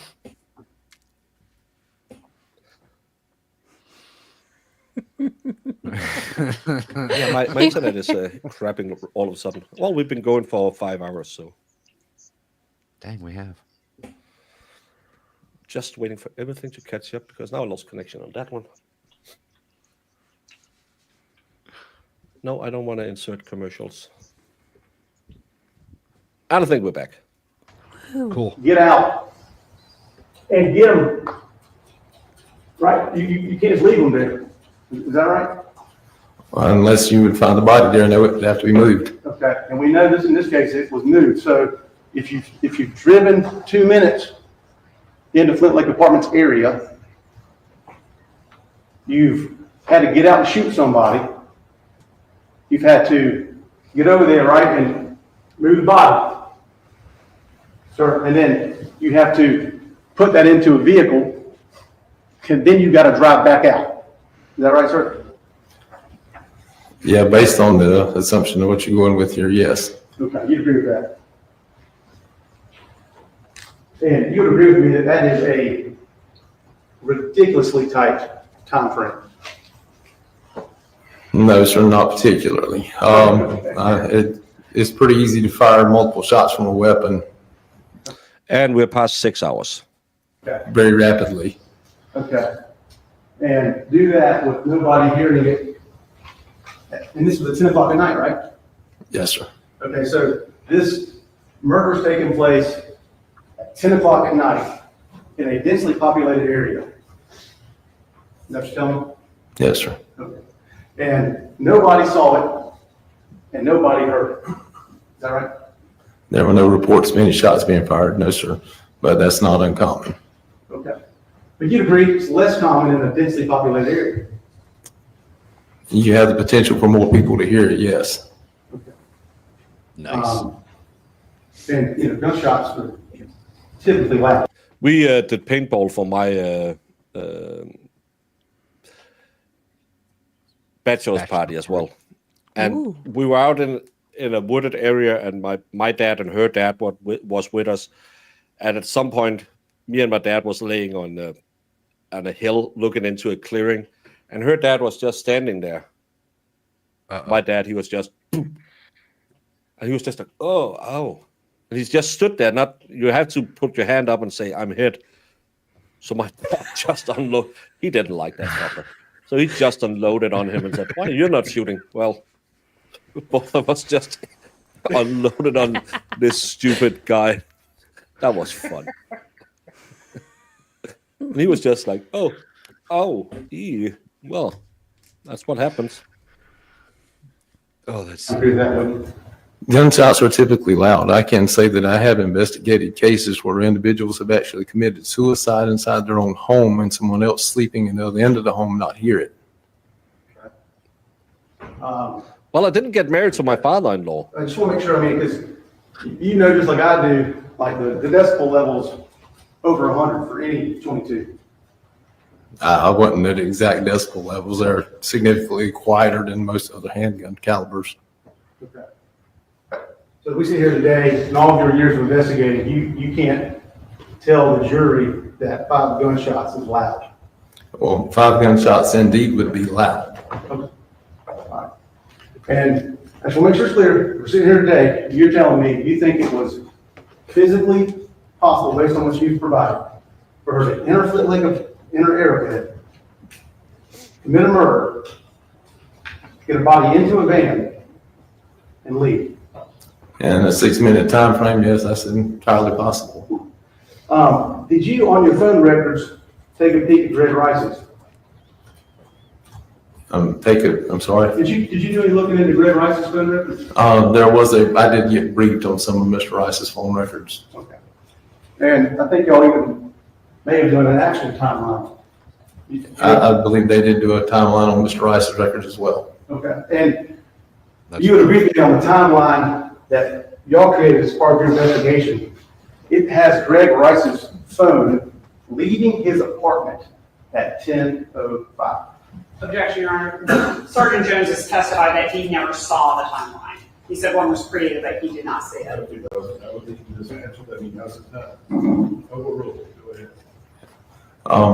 did not see the exact time that Mr. Rice's phone left his apartment. So to tell you the exact time of that, I'm not aware of it and don't have any knowledge of it. Other than, like I said, a short briefing of it. Okay. 2 people sneaking around who were having an affair that were trying to hide. You don't see them being out there at the preserve and being inconsistent with them having an affair either. That could, in fact, be consistent with having an affair and trying to hide. Oh, so they were banging in the woods. That was my guess. Do you know who suggested going to the shooting range for the preserve on the 29th of September? As far as between the, Did you, well, I saw you were involved with the phone. Did you follow up on any of these phone records? again, I was briefed on the phone records. As far as me actually reading the phone records and what was taken from them, I did not read any of that personally. That's fine. I want to be clear. The court's indulgence, please. Thank you.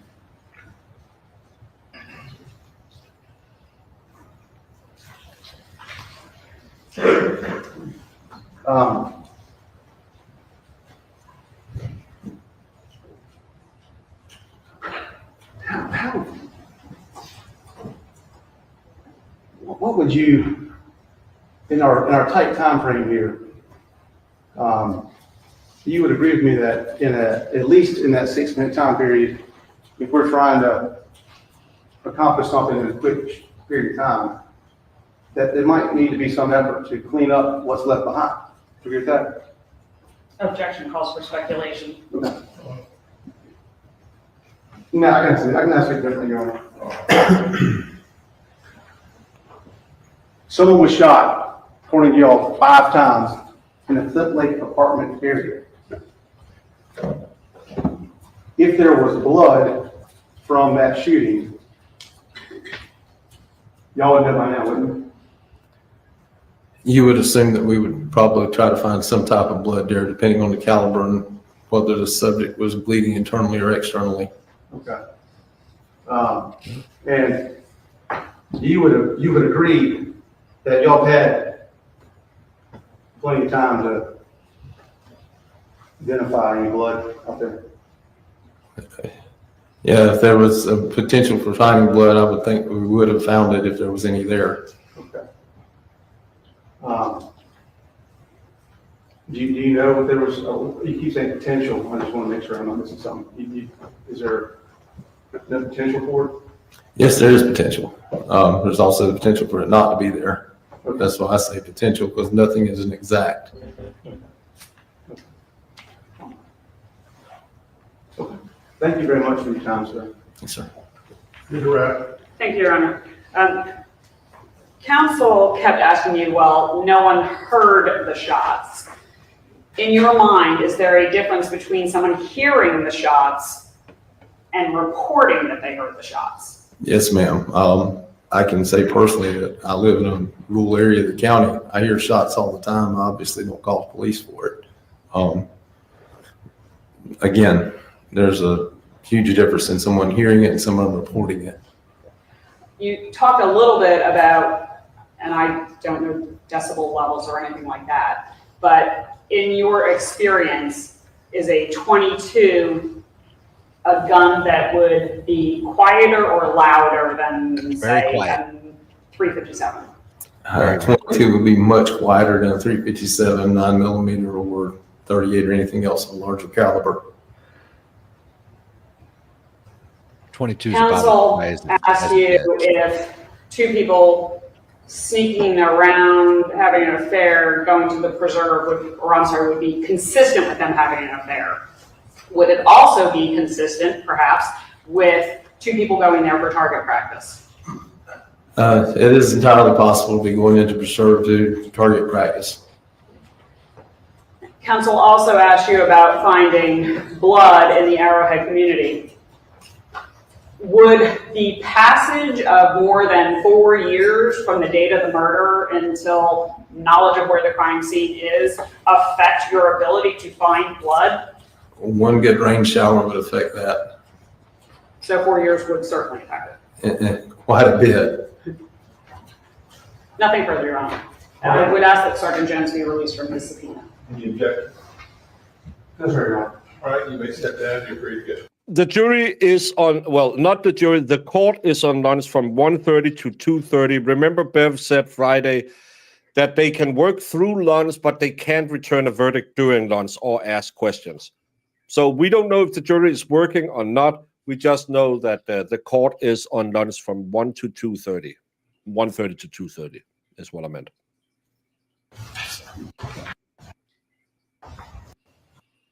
You're right. And spell your last name for the court. Thomas Morrison, Morrison. Mr. Morrison, are you familiar with the Arrowhead development? I am. I've lived there since 1998 and was the president of the HOA from 2010 till 2022. You said since 1998. Yes. So have you seen a lot of changes in the Arrowhead community in that time? We were the second homeowner to move into the neighborhood. So yes. Yes. Are you familiar with kind of when things were built there and what parts were developed when? Yes. Can you tell me what part of Horry County the Arrowhead community is in? We're in between Burkale Road and Clay Pond Road. So it's an unincorporated part of Horry County. And we're off the waterway. So we have three borders, really: the waterway, Clay Pond, and Burkale are kind of our three borders. And how many ways are there to get into the community? There is only two drivable ways. One is off of Burkale Road and one is off of Clay Pond Road. You said you were the Homeowners Association president? Yes. How long were you the HOA president? I was on the board for 12 years. Mo, your instant thought on a man being a HOA president for 12 years. Would you like him at your table at a wedding? No. Well, Mo, did you know that the bylaws clearly state that your trash can must be facing east-west, not north-south? I've been past a couple of times. Noticed that your garage door is also slightly ajar. Do you know we have a fine system in place? It's a $20 fine every time you have these violations. I've been nice to you. I know I don't come around all the time, but just last week, 3 times. Yes, it was storming, but still, your trash cans were a little bit ajar. I'm just saying. Yeah, no. He's one of those guys who will. Yeah, this is good pause game.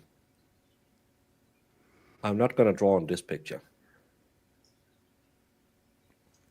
What would you draw, Baker? Yeah, tell us. I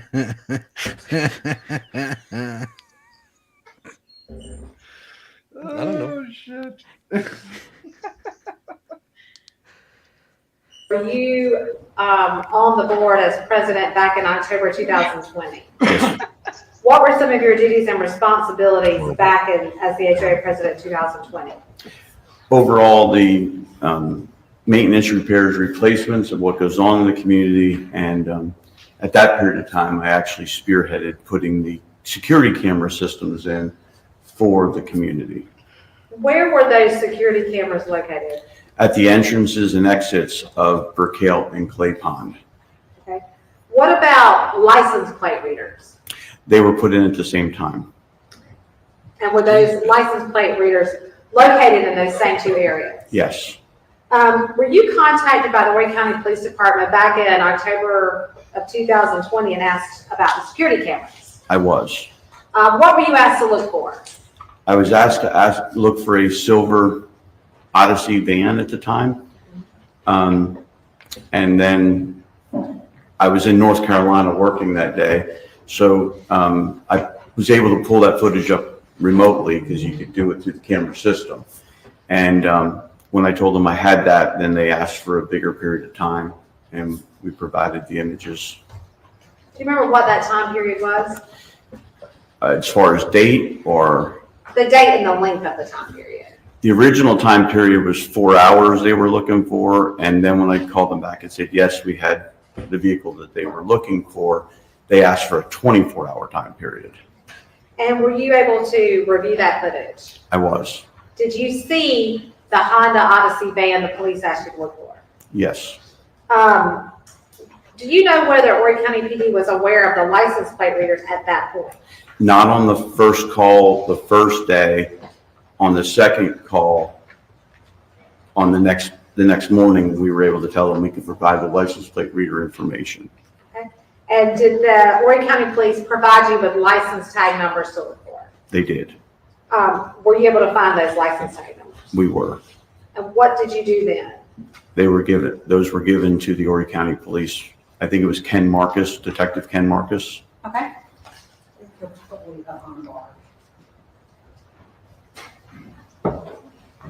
Imagine your HOA getting involved in their business like that. Ugh. Right?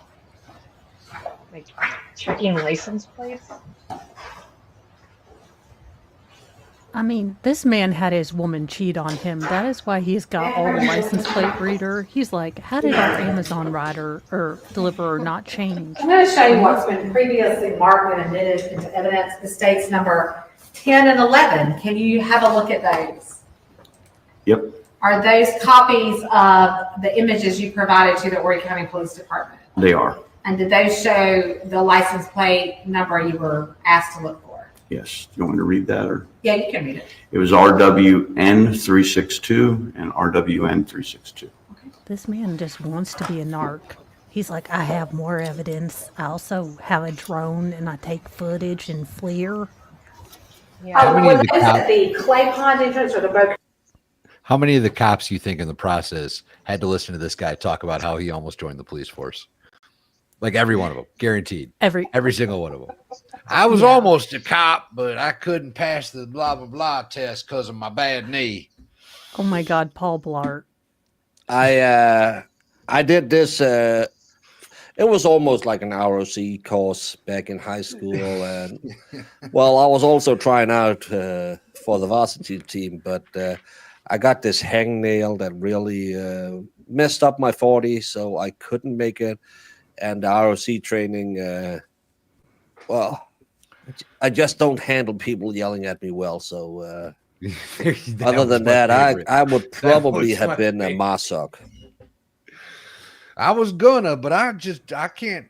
If somebody would have yelled at me like that, I'd have punched him square in the face. That's my favorite. That's my absolute favorite. Said he got involved. Found two boys whacking off in my tool shed. Well, I'm actually on the board of our HOA.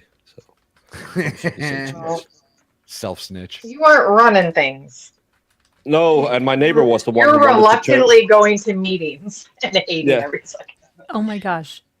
And you know this man approved like extra, special assessments to get more security cameras after he's like, we solved a murder.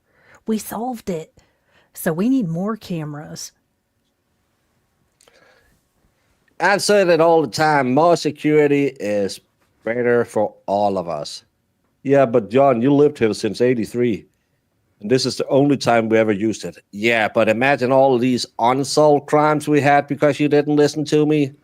And Gil Ritchie, nothing has happened at all today in the Karen Reed case. Not one question, not one snifter of anything other than Bev, of course, denying.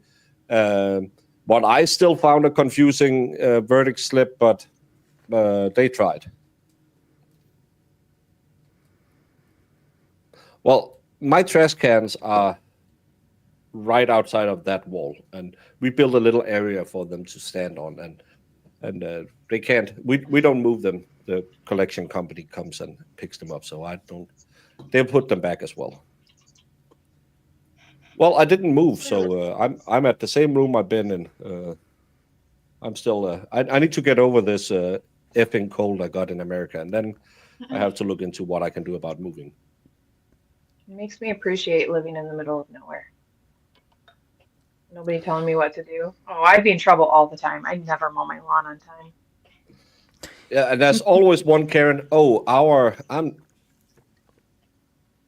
well, she's probably not watching. The head of our HOA.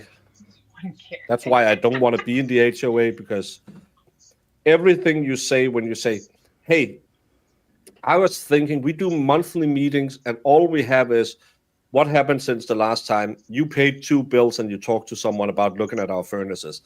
That could be an email. I'm actually working right now and I need to be home. She takes that as a personal insult and then spends more time complaining that people tell her that we shouldn't do meeting than the meeting should last. And I really don't like. I don't like people who just argue because you give them. It's not like I go in there and say, "Hey, you slow and French person. Why the F don't you just send an email? I don't want to be here. I just go in and say, could we potentially, if nothing comes up, just don't have the meeting? And every time everyone says yes. Next time we have exactly the same meeting we had last month. And I said, could we potentially next month, if nothing else comes up, not have the meeting? Because it's just half an hour where we sit here and talk about nothing. Oh, well, I thought it was important talking about how we spent $20 on something.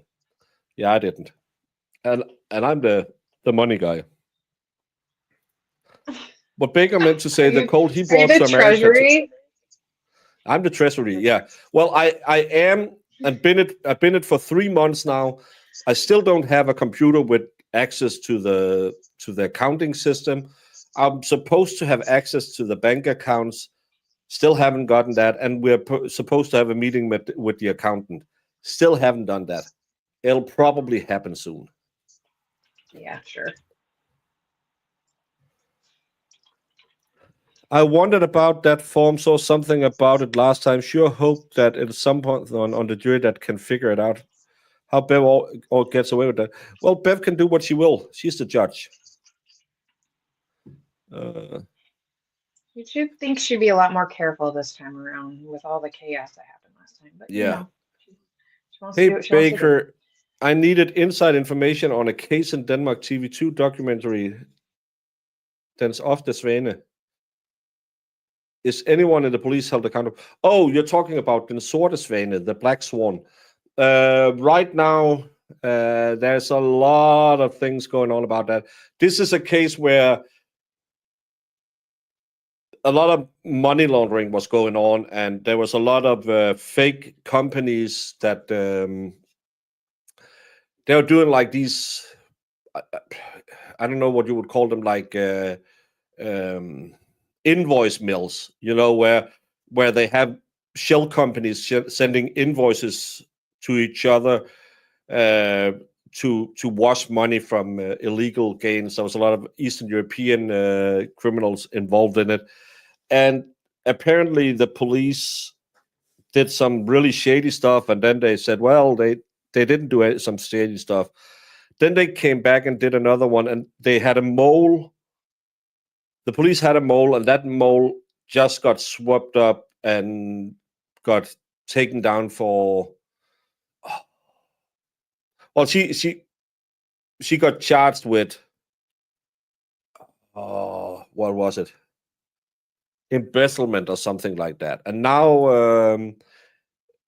apparently the police have started monitoring the journalist who found out that the police was using a mole who wasn't too clean in well, we call it clean at the edges. That means you're a little shady. She wasn't too clean herself. So far no one really has been held accountable, but there's just been over the weekend, there's been a lot of talk about the police wiretapping journalists. I shouldn't have been running a kissing booth. Hey, how am I supposed to pay for the tickets?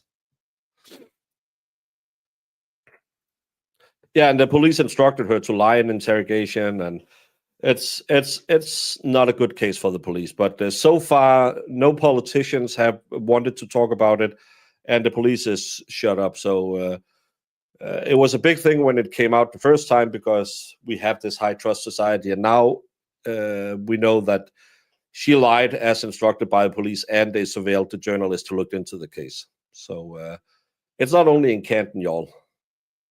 Burkehall Road, sorry. Those were at the Burke Hill Road entrance side, I believe it was, right? Or was it the Clay Pond? I'm not. Let me take a look at that again. I'll bring it back.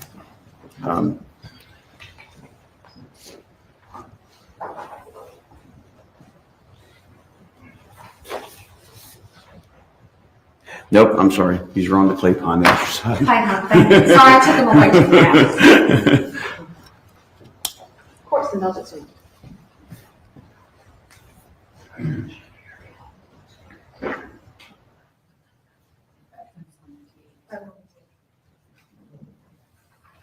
Is it up here too? It should be at the very back of the red flag.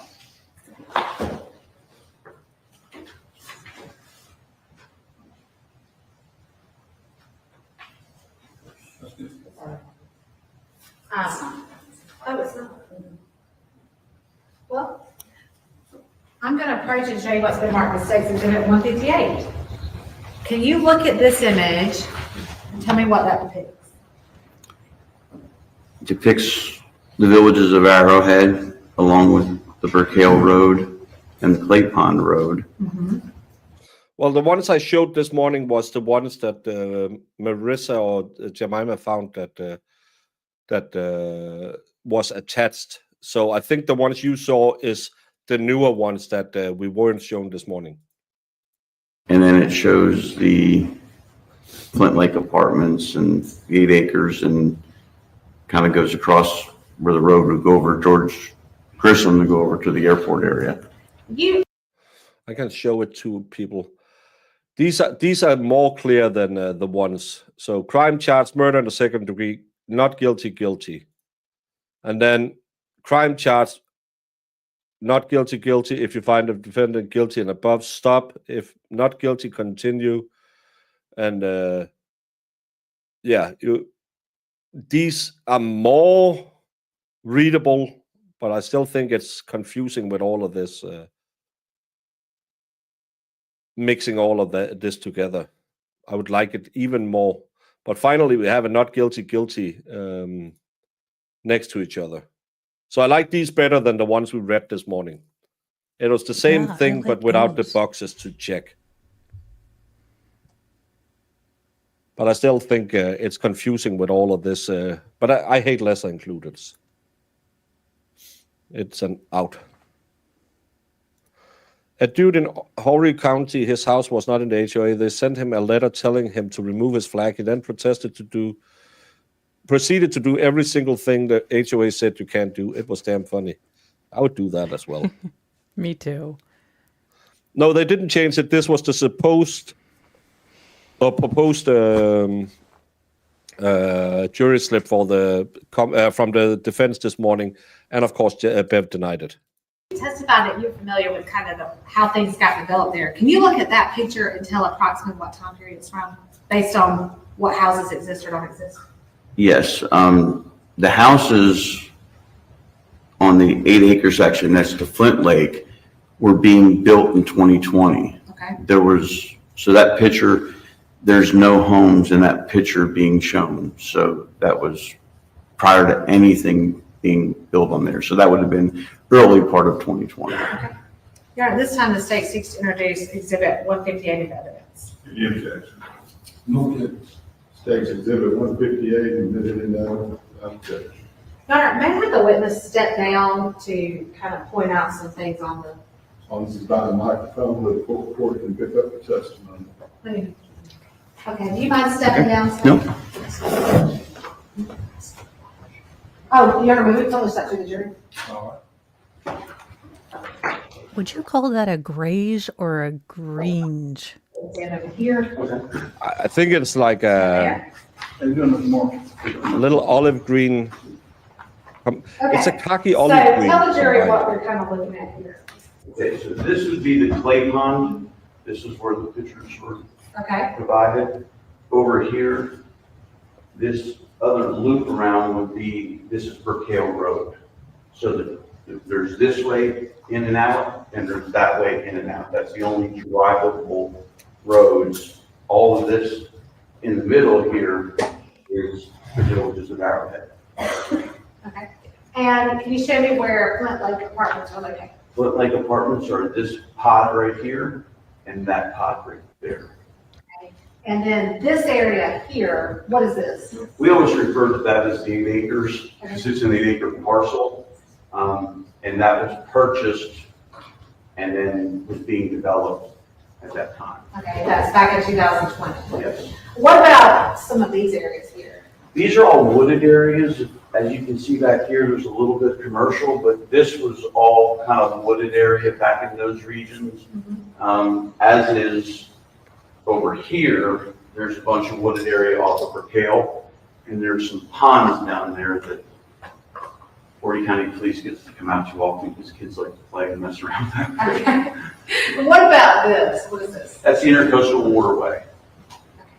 So it looks like you're bordered by the Intercoastal Waterway, Clay Pond, Burkow, and then some wooded areas around there. And I think you testified to this, but I just want to be clear. Where were the license plate readers that you brought? Right here. They were that entrance and exit. License plate readers read everything coming in and everything going out, as well as the images coming in and the images going out. Of course, in those.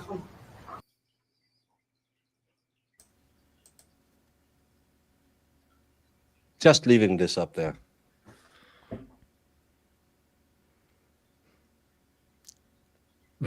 Does she not realize that could be taken multiple ways? Well, I guess she's used to taking it multiple ways.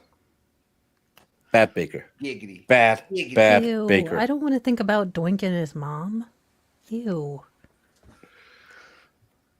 Well, just the lady who couldn't be swayed by science is saying that study shows people. Did she have a foretowel though? Can I take a moment to point out that this was the attorney in charge of the Duke lacrosse nonsense? She was the one going after all the boys, and it's been later revealed that homegirl lied. Yeah. Yeah, well, she said that she was actually asked to represent the victim during her, because when she went to prison, but she didn't want to do it because she got paid to lie. Even though she admitted to lying, that was because she got paid to lie about her lying. So she claims. What now? Yeah. Did Wendy pay her to lie? That'd be No. The guys paid her to lie about how she lied at the first trial. That seems like an obvious lie that you would have to be a complete dumbass to believe. Well, no, she claimed Wendy just, even though the lady confessed, she still doesn't believe it. No, but she only confessed because she was paid to lie about. Yeah. She didn't lie at the first trial. That being said, if the Commonwealth wants to pay me $400K, I am willing to say just about anything. Yeah, but I love that this lady, this paragon of virtue, was. I wouldn't represent her because I knew she was, because no DV victim ever tells a lie. Well, she's not a DV victim when she lies about being a DV victim, but again, she. Dang it, Baker, and your logic. Yeah. Fedorowski, you have to take your flag down at sundown every day, or else you're flying your flag for Satan. Only people like Jamie would do that. Oh my goodness. We can just. You don't want to keep Satan away because you are always against us getting rid of a few cats to keep Satan at bay another year. Leave the kitties alone and see what happens. We don't want Satan. I bet you'll be fine. Yeah, that's what all. Jamie, there's two reasons why That's Denmark what is the Sweden paradise we said. are. We unalive a few cats at Fastelavn, as we call it, which is our kind of Halloween, and we burn witches at Midsummer. Keep Satan right out of the country. I don't think that's the problem. Well, you should always celebrate that. Tejas. I would have loved to see it though. She was convicted in 2013 for stabulating her boyfriend, convicted of second-degree red rum. Yeah, and she admitted last year that she lied about the Duke lacrosse team, and that's when Wendy was brought on. Wendy claims she was offered to come on and do some settle agreement or something, but she would never help someone lie just because they got paid off. Which I think isn't that libel to say that someone is paid off to lie in court? It wouldn't be libel. Libel Defamation? has to be written. It'd be defamation.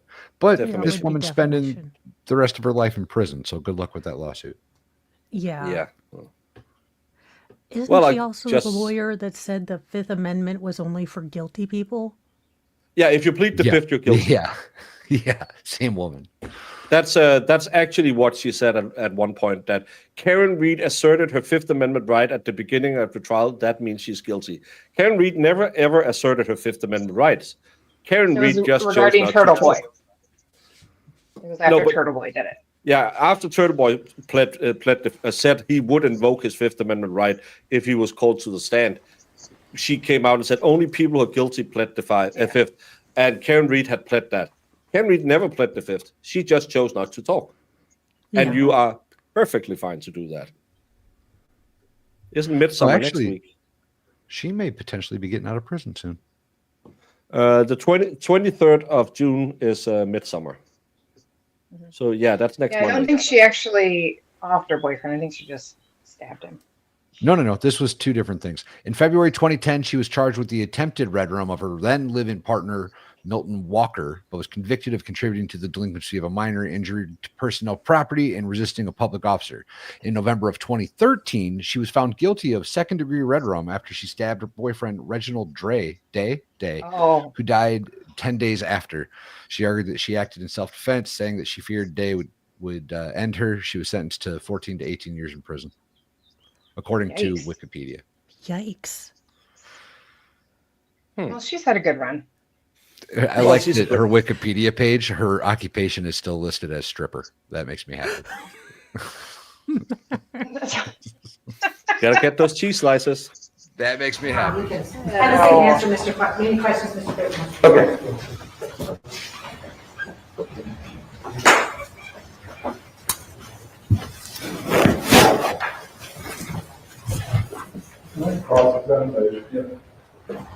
Mr. Martin, how you doing today? I'm doing good, sir. Good. My name's Conway Brooklyn. Nice to meet you. Everything you testified to really just about the layout and the equipment that you have, right? Yes. You didn't see anything live. You just look at film and get on the film. Correct. Is that correct? That is correct. You were you living there on 20th? Yes. Okay. Did you hear anything? He shot? No, but it's not uncommon in our neighborhood. Between Burkale and those in the Clay Pond area there and the wooded areas, there's gunshots quite often. How about in that parking lot where you got pictures of them in the vehicles? That ain't a wooded area. What pictures and what? You give them pictures of them coming and going? Yeah, that's at the entrance, the exit and entrance to Clay Pond. And they got houses there, huh? There's houses at the end of that, yes. So they could hear the gunshot. Do you live there? I do, yeah, I live in our. That section? No, I live on the Burkale section side. But you didn't give them pictures of them going out in the woods anywhere, right? No. Okay. Now the area is well lit, isn't it? The community itself? Yeah. The neighborhood had streetlights going down the main road. Not where the construction was going on at that time. Where you gave them a footage of the vehicle you described. Yes. That was well lit area. It's lit, I wouldn't say well. Well, you could put a camera out there and see the cars, right? Yes, they're night vision.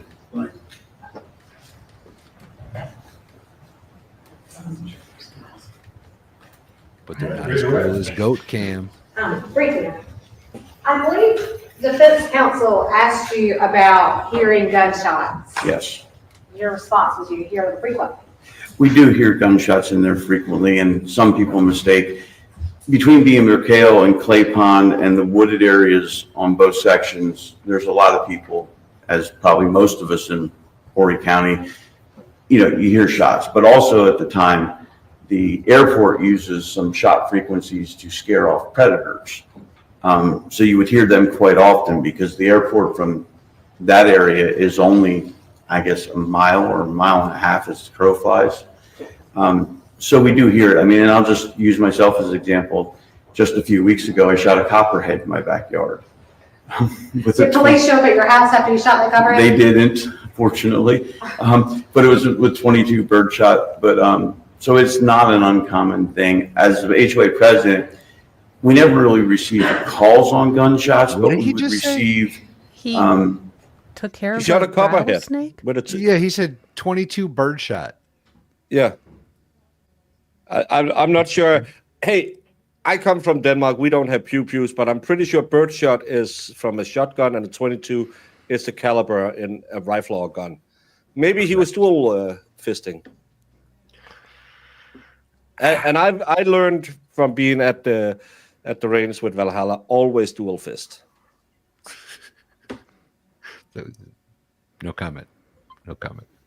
But I want to live in his HOA if everyone is just blasting away.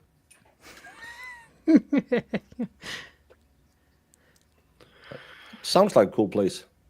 Legal in Science is a fun little round. Is this a real round? Did they make a 22 bird shot? That can't be real, right? Like the load in a 22. What would you like? Just out of a pistol? That sounds crazy. Isn't that like a little, long 22 is style tiny. force? 22 is absolutely tiny. And they absolutely would not make a shotgun that shoots 22. Very small BBs? That's really a shot? From 5 feet, the round seems quite effective.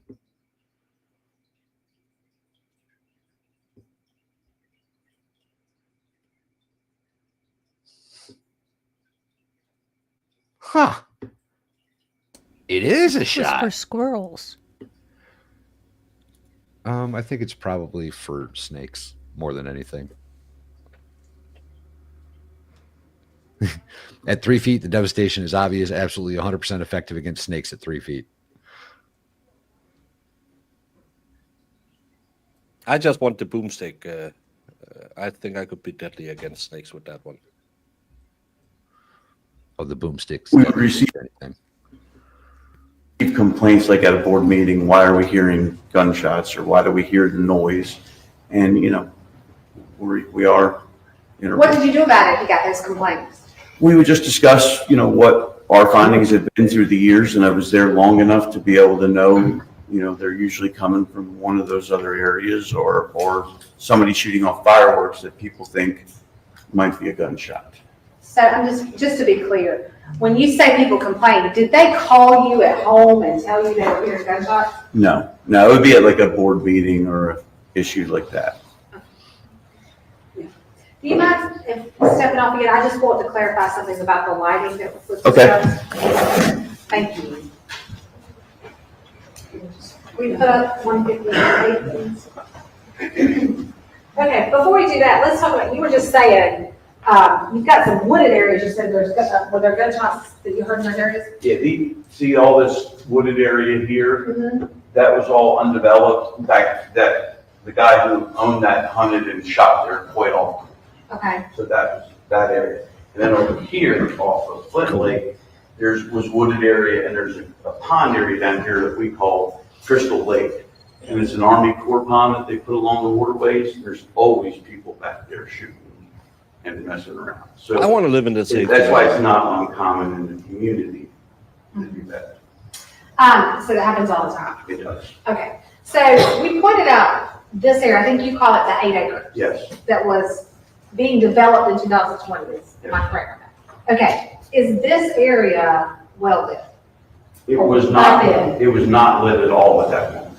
Okay. There was no lighting in that section. Lighting did not come until the houses were all but completed and, the structure was put in. Do you recall around what time those houses were completed? The first people to move in were late 2020.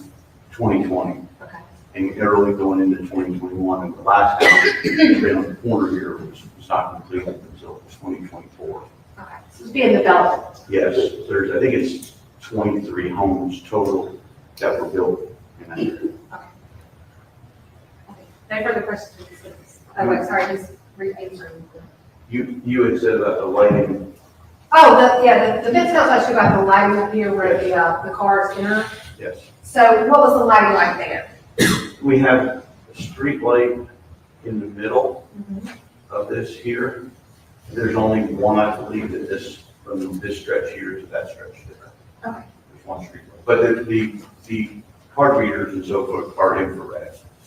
Okay, so you're going, so from there to there, about how far is that? From this entrance to that entrance is roughly a half mile, and roughly from this entrance to this entrance is about 1 mile. Thank you. No further questions. Stand by there. I'd like to ask just one or two questions. Well, I said no reprise. She brought in new evidence. You should have raised an objection. Why is he just standing there? Because you want to know what's going on. We have as many verdicts reached in the Karen Reed case as Lefty has Swayzer. 0%. Oh my God. And everyone who is last time it took them 17 hours to reach the first time they came back and said they were hung. Just so everyone knows, they haven't been living with this case for 3 years like the rest of us. I think we are on the 7th hour now of deliberation. Normally, when we get beyond 6 hours, I start to think it's the Wild West. Anything can happen. Before 3 hours, it's normally always a very clear guilty. After 6 hours, it's anything can happen. All right, you may step down. Your Honor, I believe this would be a good time to break for lunch as the next witness will be a little lengthy. All right. All right, ladies and gentlemen. Again, I like being behind. You said he may step through. Bro, he's already standing in the middle of the courtroom. What are you talking about? Yeah.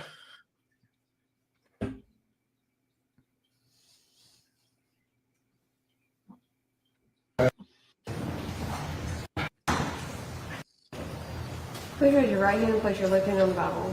Do you solemnly swear or affirm the evidence you're about to give the court in this case be the truth, the whole truth, and nothing? What if you're not religious or you're a different faith? Do you have to tell the judge or the court before that? Because no lightning strike will come down and kill you if you swear on the Bible and you don't believe in the Bible. You know, I'm going to be honest, Baker. I don't think South Carolina really has a whole lot of that issue, if I'm being... Yeah, I don't think I think even if you're agnostic in South Carolina, you'd be like, hand me the Bible, please. I think everybody's pretty much on the same page down there, if you know what I'm saying. Not a whole lot of outside influence going on around them parts. Yeah, it's just trying to figure out which kind of Baptist you are. Yeah, Susan chat going, there's different religions? What? Exactly. He says, excuse me, I'd like Stephen Hawking's theory of the universe or brief history of the universe, please. You mean like them Scientologies? Oh, you believe in science like a Scientologist? You, sir, is going Just to like prison. Tom Cruise.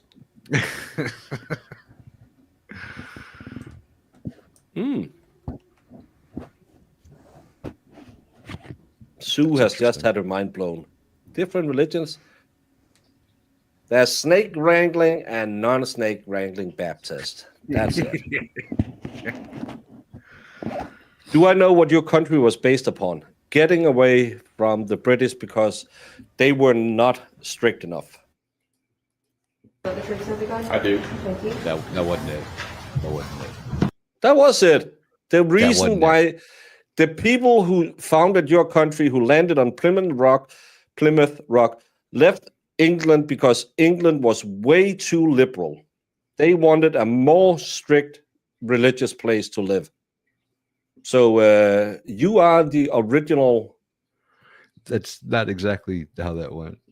Exactly how it went. Not exactly. No, it was different. Sort of. They left England because of religious persecutions because they wanted stricter religious rules. Well, some of them did, I guess. All of them did. But not. I don't know if stricter is the right word. I mean, they wanted work. They wanted a religious-based society. So your great country is based on a strict religious Christian interpretation. They wanted, and you actually thought that the Church of Britain was too liberal. I don't think That was part of it. That is actually correctly why it was like that. You should read a history book. Yeah. I know that. No, they were fleeing prosecution because they wanted to go and have freedom. No, they were actually very. I'm not saying that you have spent a few years in a part of the world where they would say, "Hey, they are the good guys," because Hey, they had Baker, the same nothing view says on women. party like puritanical. We put the P in party and persecute and proctor. Well, I just gave to you what you gave to the Indians. Smallpox. A healthy fear of strangers. Yeah, I'm not getting invited to Dollywood next year. What? There's no Dollywood next year. I don't know what you're talking about. Dollywood doesn't exist. Have you ever been to Americas? Could you just state your name Were and they then spell your Quakers or last what name was for the the court? religion they had? My name is Chad Smith, Puritan SMITH. Where do you work? I work at the South Carolina Law Enforcement Division, commonly known as SLED. Specifically, I work in the firearms department at SLED's Forensic Services Laboratory in Columbia. Can you just tell me briefly what is SLED?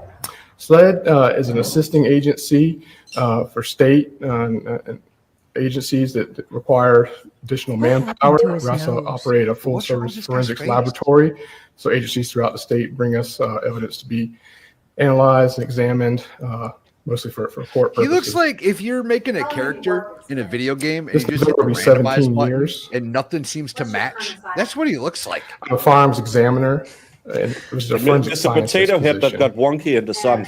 Have you been at that position the entire time you've been at SLED? Yes, ma'am. What is your educational background? Well, I attended Clemson University, where I earned a bachelor's of science degree in biological sciences, and I worked for Clemson for several years before coming on board at SLED. When I started my training program at SLED, it's last several years. It involves extensive reading and studying. There are multiple examinations and tests given during that time. I also attended various classes and seminars, toured several firearms manufacturing facilities. And He's the then guy who's going to lie about tool Have you markings. ever, what does a forensic scientist in the firearms department do? Well, I mean, Just going to skip through all of this. This is you're just. under the chamber called. He's the He guy looks who's going to lie about tool markings. He looks like he's looking in a fun All right, I house. found this witness to be an expert in the field of firearm identification. Yeah, but it's because he looks like Mr. Potato Head who melted, so it's got a little too long.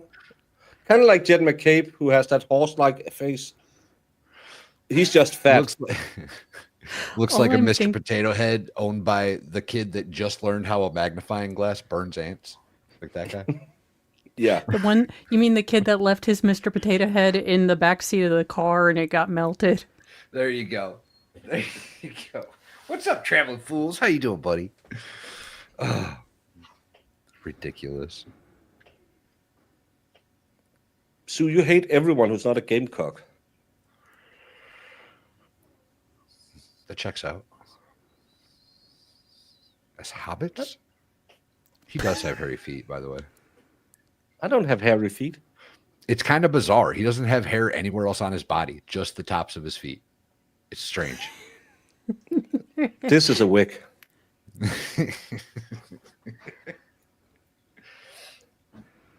He's smooth. Sue do love that gamecock. And it's called cocky. I don't know why. Is it really? I have a t-shirt that says cocky. That could either be the best thing or the greatest thing. Well, stop going out and come back in because there should only be ads when you leave or you come back. Ladies and gentlemen, I'll give you some instructions on expert testimony when the charge testify. Projectiles, bullets, photograph. We would basically, with all the evidence, we photograph it when we receive it, make sure everything that what we're supposed to get is what was received. And then we go into the start examination process, photograph the evidence, start taking notes on our worksheets, noting conditions of evidence. With the bullets, first thing we try to do is determine what sort of caliber those bullets may be. Well, then you shouldn't be getting ads, because I have set it to only show ads when people enter the room. The only reason I have ads on is because if I remove them completely, YouTube will demote my stream. So I have the lowest amount of ads. So any ads you see during the stream is because YouTube sends them. It's not me. I probably won't see those 0.005 dollars per view I get. I might need another monster. This is ridiculous. Yeah, if you don't show ads, I've seen that it don't get promoters as much. And again, if I up the ads so they'll play like every 3 minutes, I'll lose all my viewers, but YouTube would love me. Yeah. Ain't nobody watching the Pee Dee River, ain't trying to catch stupid. Well, 211 people are watching right now. So it's down. We were 260 at our top end. But so far, we are 210 people combined. And of course, our lovely people over on Rumble, 32 people on Rumble. Hello, Rumblers. So that's 234. Yes. Isn't this guy just going to testify the 2 pew-pews were found could not be the red rum? Yes, but that they found some 22 caliber that could that is the same brand. And I'm just, if it's, I would like a probability of someone having that. I think 22 is kind of common, right? To have like as a self-defense, home defense. Well,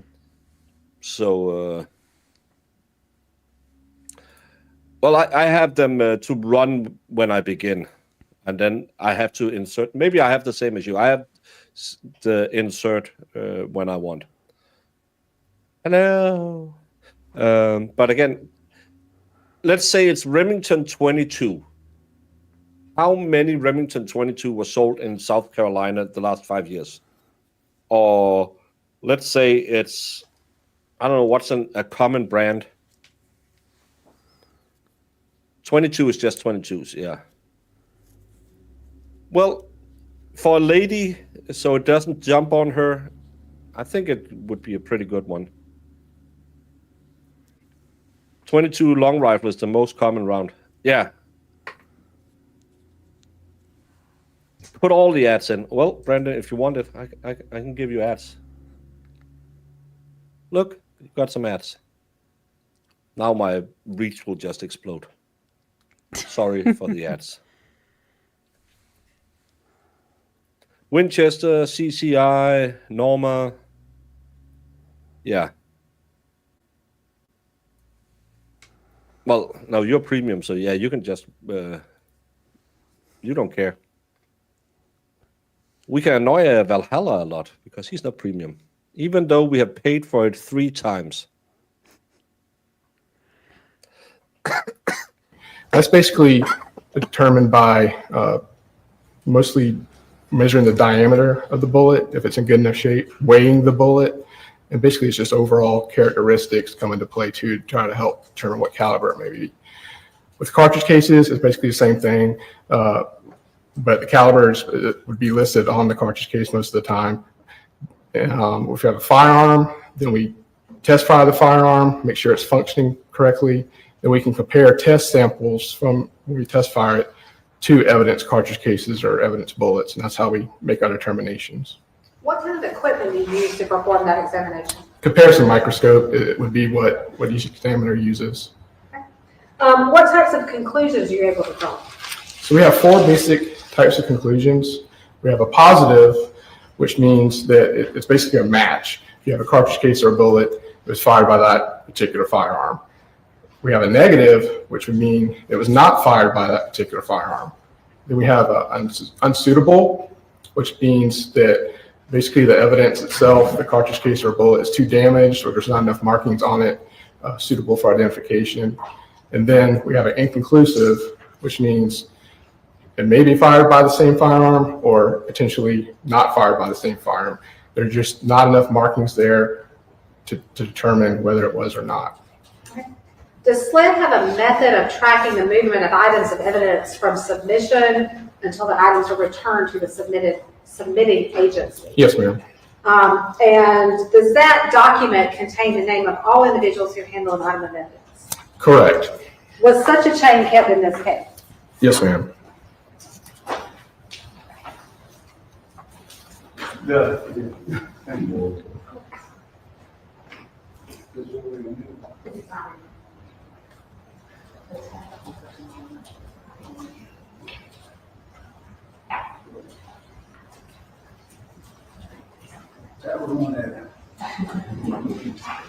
May I approach the witness, Your Honor? Yes, ma'am. I'm going to approach with what's been marked as State's Exhibit number 141. Is that a copy of the SLED chain of evidence form for this case? It appears to be. How can you tell? Well, it's got South Carolina Law Enforcement Division at the top, chain of custody, the lab number, which is our case number, prepared for release, and it's got everyone listed when the evidence is transferred. Does that lab number match the lab number for the items of evidence you examined in this case? Yes, ma'am. And is that document kept in the ordinary course of business? Yes, ma'am. Your Honor, this time the State would seek to admit Exhibit 141 in evidence. I believe it's relevant based on the earlier conversation we had about weapons. What's the relevance? It's bullets. They examined the bullets from the autopsy that were retrieved from the victim, Your Honor. All right, I'll admit State's Exhibit 141 over defendant's objection. Thank you. So we just talked about lab number L20-17755. Were you asked to examine some items for that lab number? Yes, ma'am. When you completed your examination, did you put those results in a report? Yes, ma'am. Do you have a report that you can refer to if you need it? I do. Okay. I just asked that you refer to it if you did and turn it over if you don't. Okay, were you given some projectiles to examine? I was.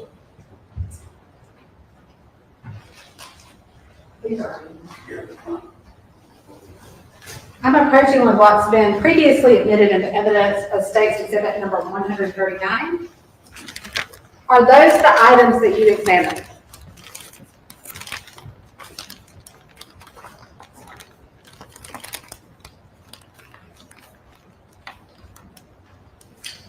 Yes, ma'am. These are projectiles. Some of them I can tell were fired bullets. Some of them were just pieces of lead. I can't tell if they were bullet or not.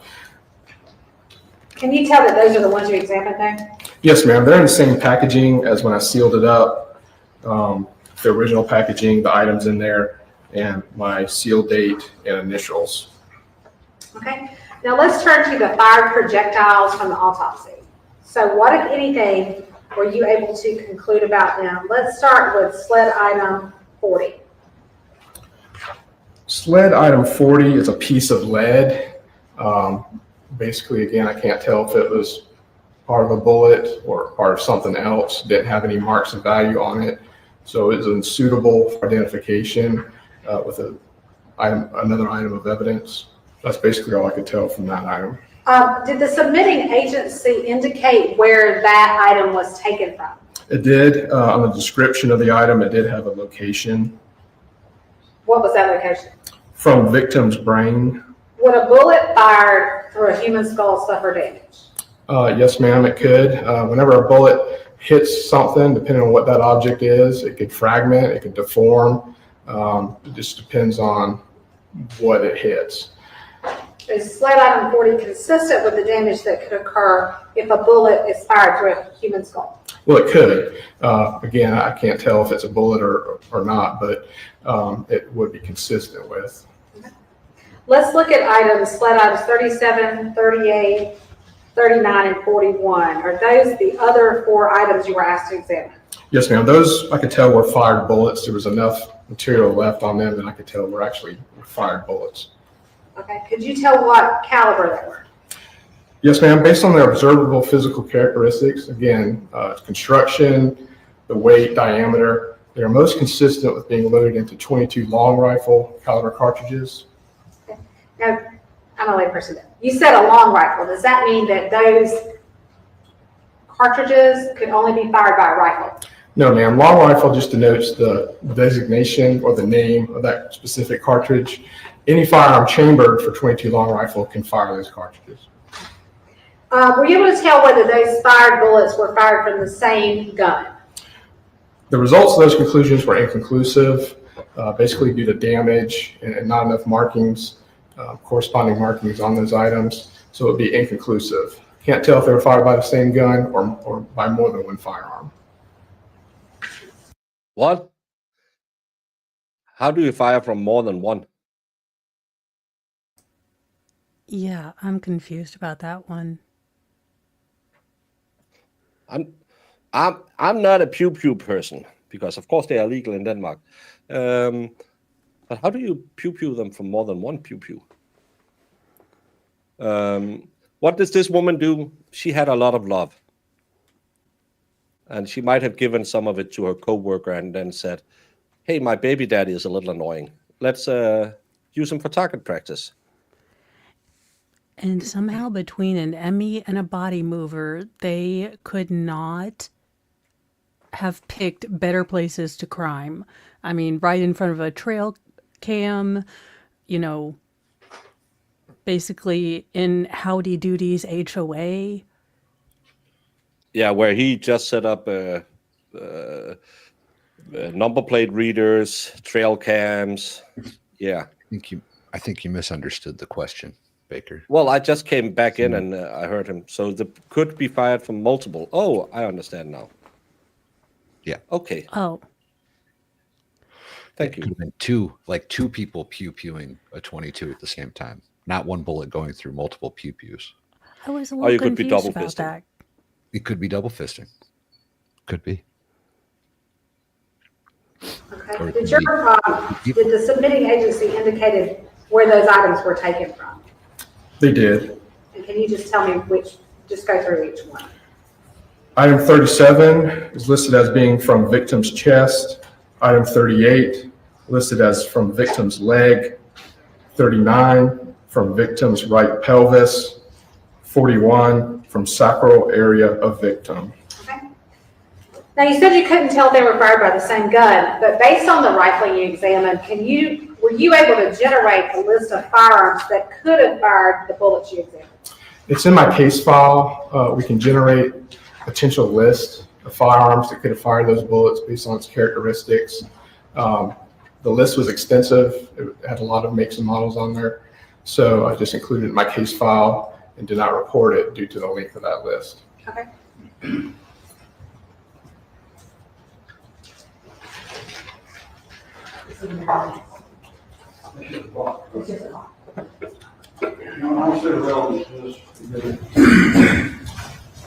The witness can testify regarding whether or not this Meagan manufacturer of gun could have fired the bullets that he took.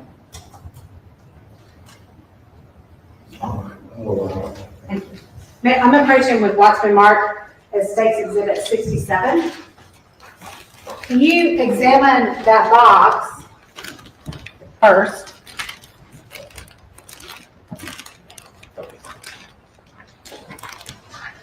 Yes, ma'am. And that's just a box. It is a box. And can you tell what kind of firearm that box goes to? This appears to be a factory container, factory packaging for a Ruger pistol. Okay. And can you tell based on the make and model of that firearm that that's a box for, whether or not that firearm could have fired the bullets that you examined? Well, listed on the box itself, it does say caliber 22 long rifle, and Ruger was on the list of those potential manufacturers. Ruger is a pretty big manufacturer, right? Yeah, they've I've been heard around that for a name. while. Yeah. How many 22 did they make last year, or the year this happened alone? Probably at the very conservative estimate, I would guess tens of thousands. Yeah, And this was in 2020 during the coup where everyone was stocking up. And I remember hearing how scarcity was a big problem with different type of rounds. I bet you that there's at least 2 houses in South Carolina that had Ruger 22s. Maybe 3 houses. I would go far. According to a very quick Google search in 2020, Ruger produced 187,617 22 caliber firearms, making them the top producer in that category. The Ruger 1020 is the most common semi-automatic 22 in America. Yeah. 1022. Yeah. And I'm just, again, I'm pretty sure that a 22 is a common pew-pew to have. Super common. Okay, so, but are they having saying a box- these ones would be more from a long force multiplier versus a handheld force multiplier? No. So every caliber of round has like a designation, right? There's 22 long rifle, which is just a bullet. There's 45 ACP, which they don't use anymore. I think now it's called 45 auto, but it's the same round, right? Like those are the bullet, the specific size of the bullet. It has nothing to do with the length of the firearm, so to speak. Thank you. You're welcome. 22 is the big, like 22 caliber is how big it is around, right? And the long rifle makes it a longer cartridge than the short. Yeah, and so again, claiming that we found a box of 22s, and this was 22s, ergo this must be the box it came from. That's you can't prove this. You can't even prove, and again, Ronkel has made that offer that anyone who will test, he will pay, I can't remember if it's $5,000 or $10,000 if they can blind test and prove. This is just, again, this is one of the tricks that prosecution will use. Oh, so there was 22s in the house and he was done in with a 22. It must be these 22s. Yeah. There's probably 40 or 50 22 pistols or long rifles in that little subdivision. Yeah. Especially if this guy went around with a 22 buckshot, what a birdshot thing. Why would you do that to your guns, y'all? If you're going to shoot a 22 birdshot through a rifled barrel, that's going to just eat up your barrel. Don't do that. Unless you got like a smooth bore barrel that you'd be shooting them out of, but that just seems stupid. Why would you have a smooth bore pistol? I don't like it. I don't like anything about this round that I just found out exists. Seems silly. I was thinking, what son? Oh, it's the Murdoch trial. Yeah, that trial was weird. That was a financial crime that got him hooked for murder as well. Mm-hmm. Okay, thank you. Please answer any questions the defense may have.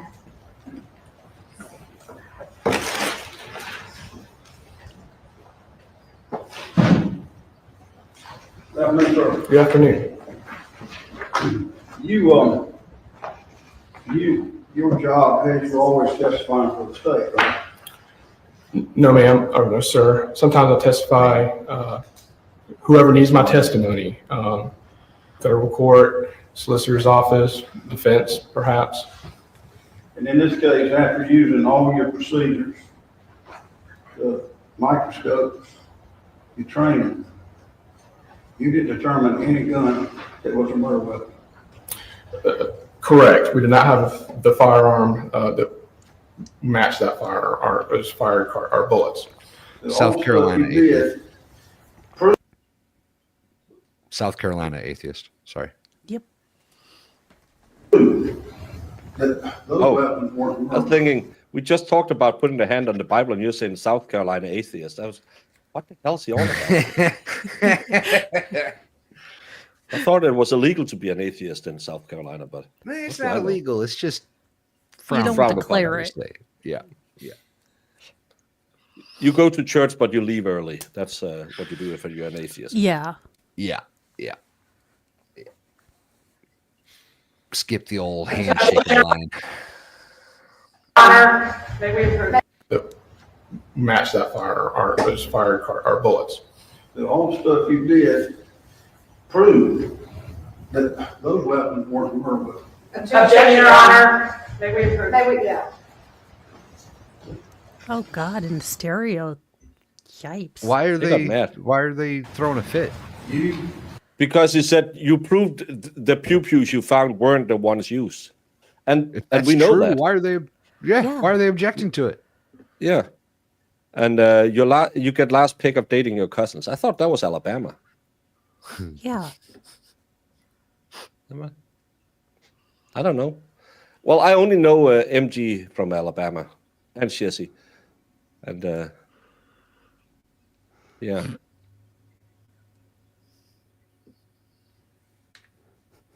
I don't know. Identify no murder weapon. Correct. Thank you. Go for it. All right, ready. Of course, industrial minor.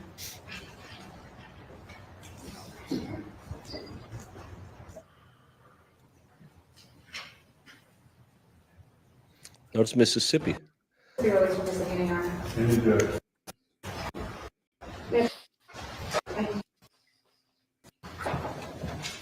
Report in this case be the truth, the whole truth, and nothing but the truth, so help you God? I do. Thank you. I really dislike this T-shirt or shirt, whatever she has on. Please state your name and then spell your last name for the court. My name is Rebecca Phillips, Phillips. Calm down. Sergeant Phillips, where do you work? I currently work at the Horry County Police Department. Yeah, and he was allowed to ask the question, and he said no. So again, yeah. Seems strange. Yeah. Yeah. And again, them not identifying it, they couldn't. And I know that we want to show pictures of other weapons. Yeah, that's not how it works. How long have you worked at the Horry County Police? Come December will be 25 years. What's your current assignment there? My current assignment is with the hiring and recruiting unit, so I'm a recruiter. Okay. How long have you had that position? Approximately 2 years. What was your assignment before you got your current position? I was assigned to the crime scene unit for 5.5 years. What were some of your duties and responsibilities in the crime scene unit? I started out as a senior detective, answering, going to crime scenes, being on call, collecting evidence, documenting the scene, and taking items to SLED. When you, at the end of your tenure in crime scene, were you the sergeant in that department? I was. And what were some of your duties as the sergeant? As a sergeant, I supervised individuals that were also on call. I would respond. There has been absolutely nothing, and we are at 7 hours 46 minutes. Nothing at all. No questions. No noise. No nothing. They ended their lunch half an hour ago. Well, Bev did. They were allowed to work through it. We have heard nothing. Not a thing. There's been some rumors about them coming back, but there's always rumors. Nothing has happened. The only thing that happened today is that Bev denied a different verdict form. I'm with them to answer the call outs, help them process the scenes, document the scenes. What sort of special training did you receive in order to work in crime scene investigations? I've taken various classes and been to various schools to include crime scene processing, crime scene management, fingerprint analysis, palm analysis, and a lot of my training was on-the-job training. Okay. So did you respond to a whole lot of crime scenes? Yes. Okay. How are cases assigned to crime scene investigators? So we are assigned a week at a time to be on call, and it just happened to be whoever's on call gets that scene. Okay. Were you assigned to investigate into an investigation to what was originally a missing persons investigation into the disappearance of Gregory Rice? Yes.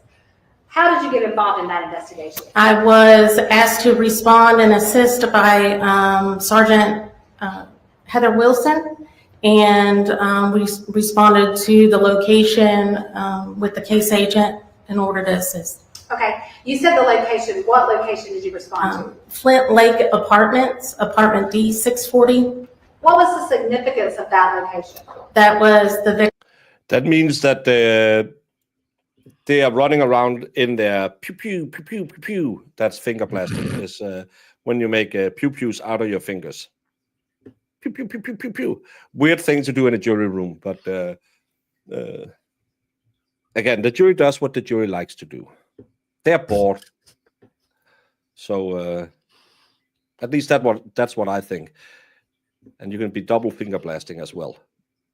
Pew pew pew pew pew pew. Why watch this without commentary?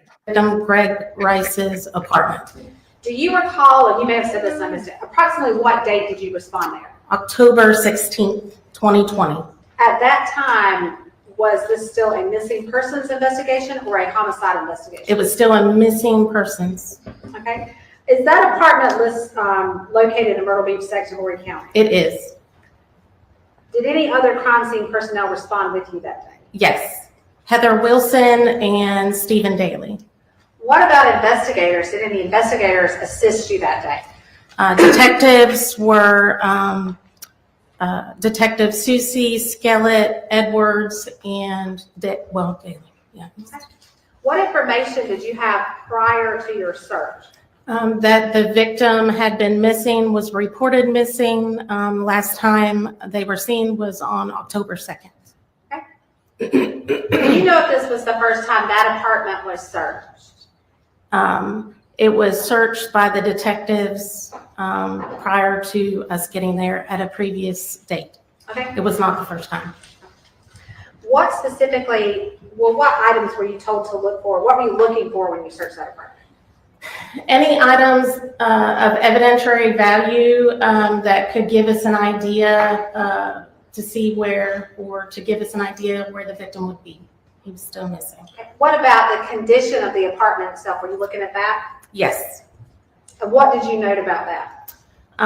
It was, when we do our investigations, we take pictures on the outside and the inside prior to our search. And where we enter the apartment, we notate and photograph the door and the door frame and the locking mechanism, and to see if there was any forced entry, and there was none. Okay. Were you also looking for items of electronic evidence? Yes. Why was that? Just to see if the victim was communicating with anybody prior to him going missing. Okay. Let's get back to your arrival at this location, the victim's apartment. Can you just describe what it was, what it looked like? It's an apartment complex, multi-unit or multi-building. His particular unit was a 2-story, but the apartments were a single story. It was a 2-bedroom, kitchen, living room. Yeah. Okay. Yeah.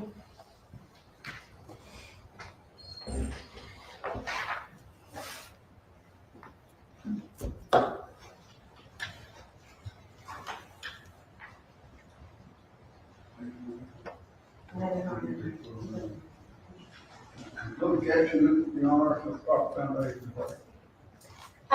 Do you have a standard procedure that you follow when you began processing a scene? Yes. What's the first thing you do? We document with photography. I usually try to get a cross-street photograph or a sign. May I approach, Your Honor? I'm approaching with what's been marked as State's Exhibit 72, 73, 74, 75, and 76.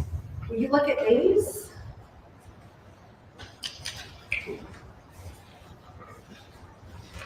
These are the photographs that I took that day of the search warrant of the victim's apartment. And the first photograph is the sign that is posted at the front before you go in. And are these photographs fair and accurate? They look like what you actually saw that day? Yes. Now, at this time, the state seeking to introduce 72, 73, 74, 75, and 76 into evidence and publish them to the jury. Without objection. United States Exhibit 72, 73, 74, 75, and 76 are admitted. With 72, please.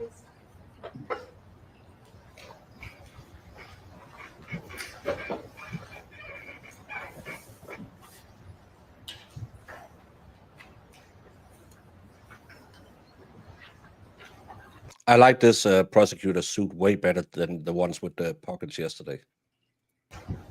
Yeah. It's got a weird. Okay, though, that this I is the don't first like. picture, and you just described it. Yes. What is this showing? That is just the sign when you first go into the apartment complex. Okay, can I have a 73, please? What's this one? That is the front of the unit 640. Okay.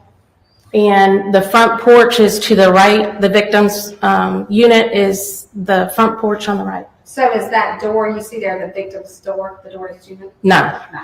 Okay, so let's go to 74. Okay, how about this one? That is the front of his unit, and it appears like the door is open. Okay, is that the door that goes? Yes. In? Okay. And you see a little front porch area there too? Yes. Let's have 75. What is this? That is just the side of the unit. Okay. And then 76. That is the locking or the door frame of the unit, Unit D. And why did you take a picture of that? That is just to document that there was no forced entry. Okay.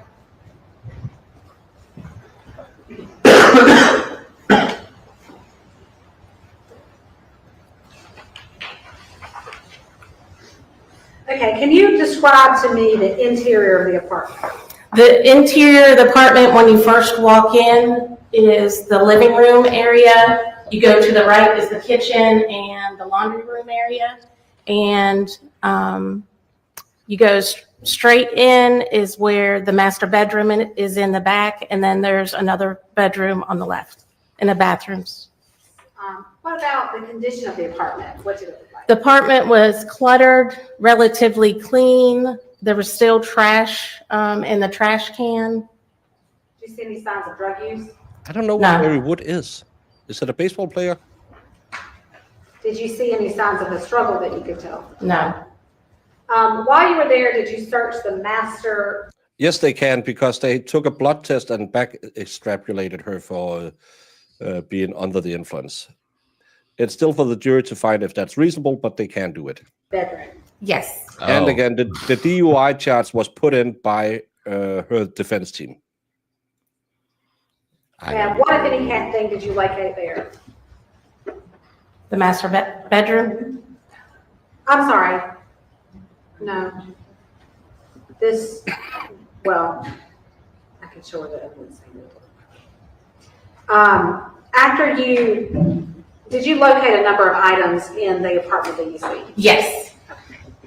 After you finished searching and collecting items, did you do anything else to process that apartment?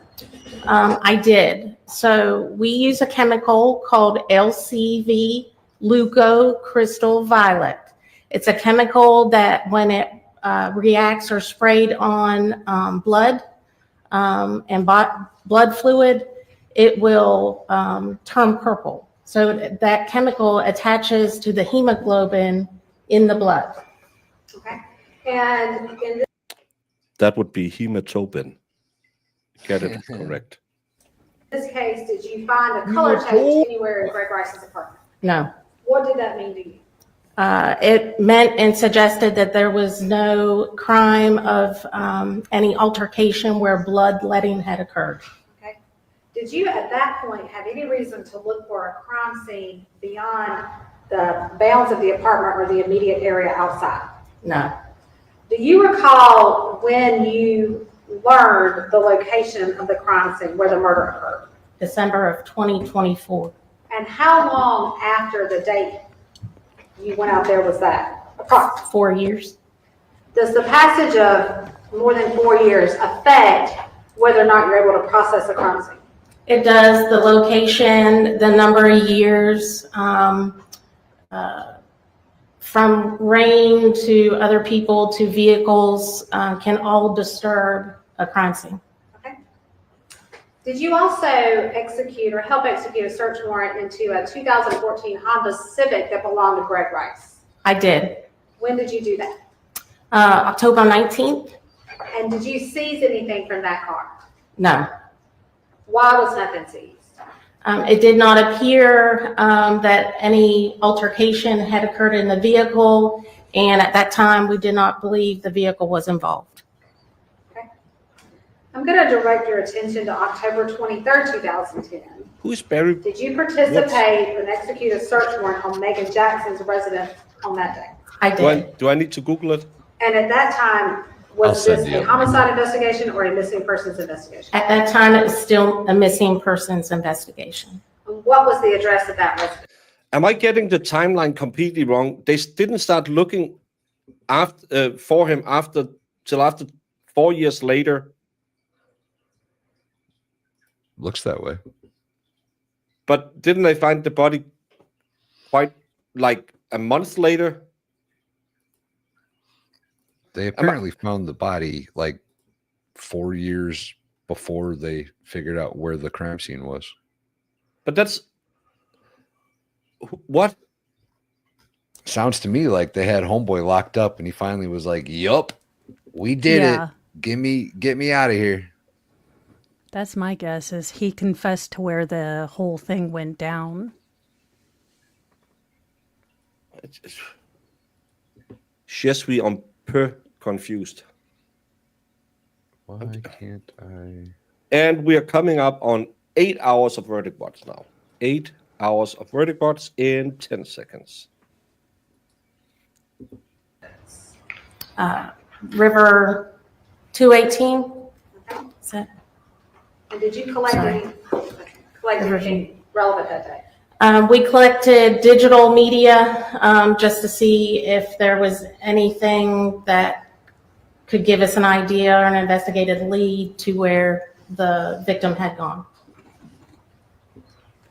There you Moving go. forward to October 27th, 2020.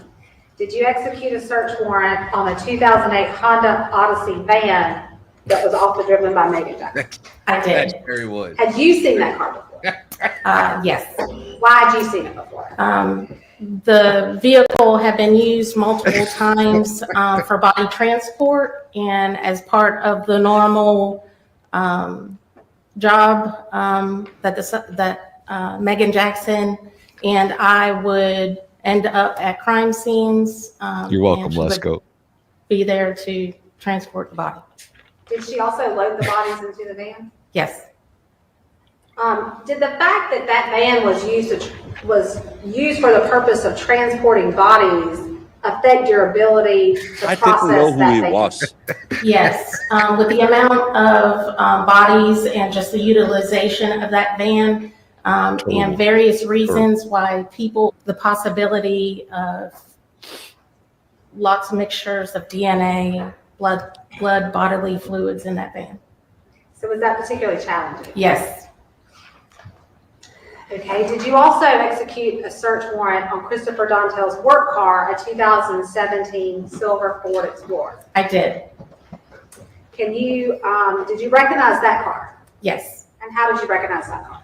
He would be the deputy coroner that would respond to the same cases that I was working. Okay. Can you tell me what the interior of that car looked like when you examined it? It was very cluttered. There were car seats, leftover food containers. It appeared in the back hatch that items that he used for work were just thrown back there, no organization. Okay. You mentioned LCD that you used earlier. Did you use any similar substance to look for evidence in that vehicle? We did, and we used Blue Star, which is also commonly known as luminol. In low light situations, we can use that to spray on an area, and it will fluoresce for a very short time, and that can provide us an area to possibly take a swab from. Did any of those areas yield a positive reaction? It did. And of those areas, did any of those yield any information relevant to this case? I don't believe so. So we don't have any evidence. At Doesn't some seem- point, and I believe we've already established that this was, at the time you examined these items, Greg Rice's body had not been found. Is that correct? Correct. Okay. At some point, did you learn that Gregory Rice's body had been found? I did. And at that point, did you also learn that that Explorer had been used to transport the victim's body to the dump site? Yes, I was advised. Okay. Did you try to conduct an additional search of that vehicle at that time? We did. And were you able to do that? We were not. Why was that? It had already been cleaned and released and sold, I believe, by the county. By the Horry coroner. County. Or, yes, by the coroner's office. Okay. Hold on. They sold the murder mobile? Hold on. They're talking about the body truck, right? Not not her personal vehicle. They're talking about the coroner's office. Yeah, it's the murder van. Yeah. Okay. It's the body mover. So again, that's why they can't find any traces, because apparently their hygiene wasn't a big thing. Who complains if grandpa gets the last ride in a dirty van? It's not like he's going to come back and be sick. Come on now. Fair. It was clean enough for them to be getting road dome, so it couldn't have been that bad. Gina, I can assure you he's not confusing anything, because Valhalla was nice enough to send me a picture. He cut out the part, but I know the meme. Let's just say it's the only evidence. It's a very large black man and not body size. He's a big fella. He's gifted. Jamie saying something? I said, so the only evidence they have is this guy's word. Seems like it so far. So They have the body. They don't They have the body. They have. They don't well, have. yeah, they the have body, obviously. Yeah, but they have the body. They have him buying stuff, the Kroger's murder kit. They have them driving out to a test range. Mm-hmm. That's all we have so far, and then we'll get into. There will be some electronic communications later, but yeah. Okay. I'm just like, again, here we go. Somebody who got a deal, and it's his word that she did all this stuff. So. Yeah. Yeah, I'm not going to show those pictures, and I'm not going to show those movies. I'm not going to buy any of his merch. I feel inadequate enough.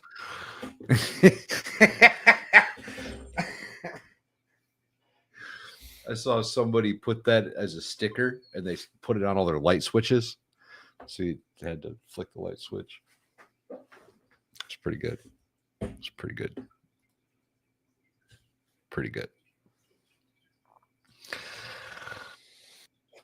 Apparently, some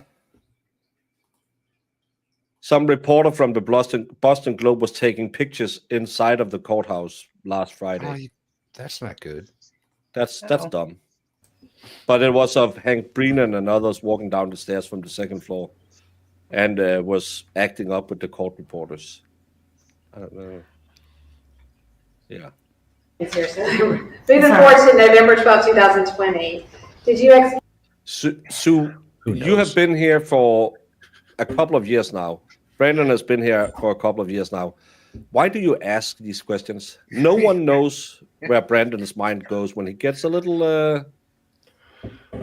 bored, and then he'll go into the woods. need a search warrant at the Myrtle Beach Funeral Home in Myrtle Beach? We did. I did. Well, can you tell me approximately where that's located? I call it the back gate area. It's also the entrance to Market Commons. And at the time on that day, had Gregory Rice's body been found? Yes. Okay. So why did you search the funeral home at that time? We were attempting to find a crime scene at that time.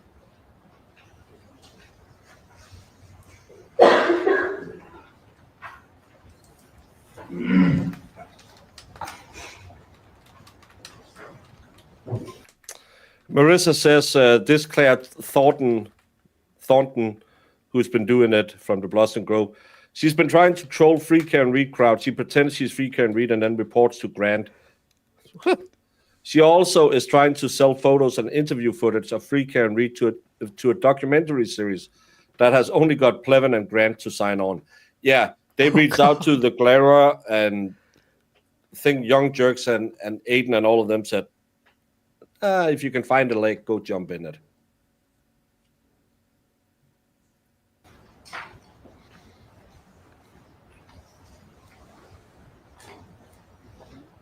Don't give Jamie a big head. She's big-headed enough to begin with.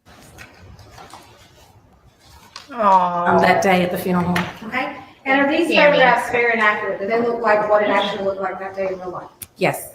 Your Honor, this time state 6 days, 86, 87, 88, and 90 in the evidence. 86, 87, 88. 89 and 90.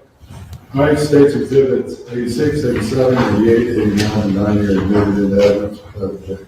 We have 86, please. And published, Your Honor.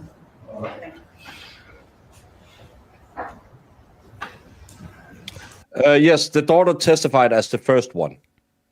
Yesterday, we covered it at roughly half an hour and after opening statements from the defense.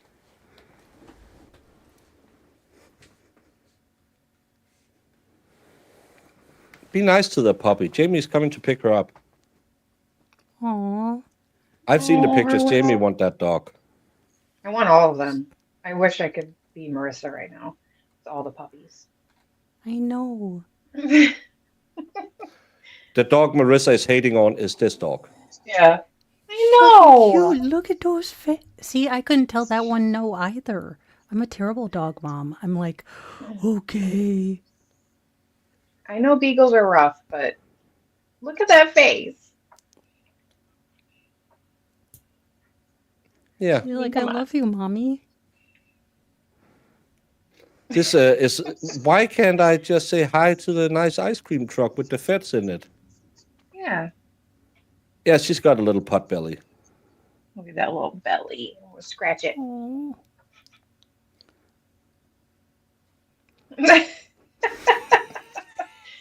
Brandon, don't you want the dog? Come on. Adopt that puppy. Aww. Yeah, she's got some weird paw for a beagle blend. Yeah, she's gonna be huge. Yeah.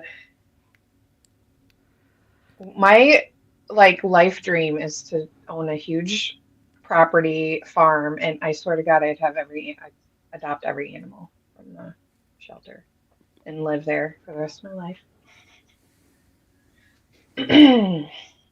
Well, that's a mud. Well, yeah, the daughter, she didn't look too happy. Didn't sound too happy for her mom. They have an annoying bark.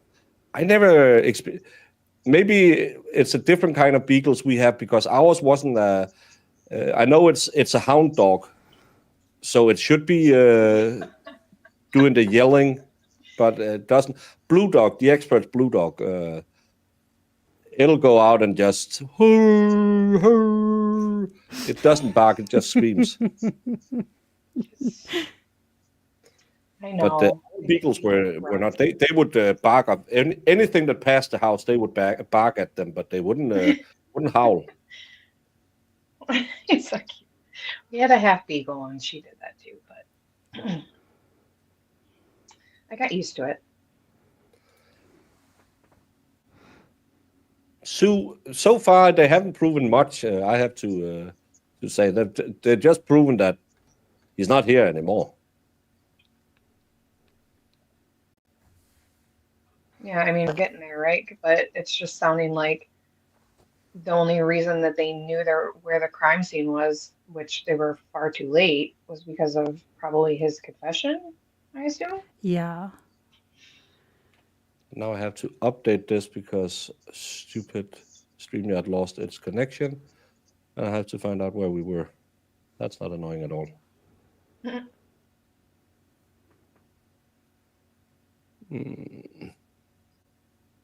Let's say we're almost done with this lady.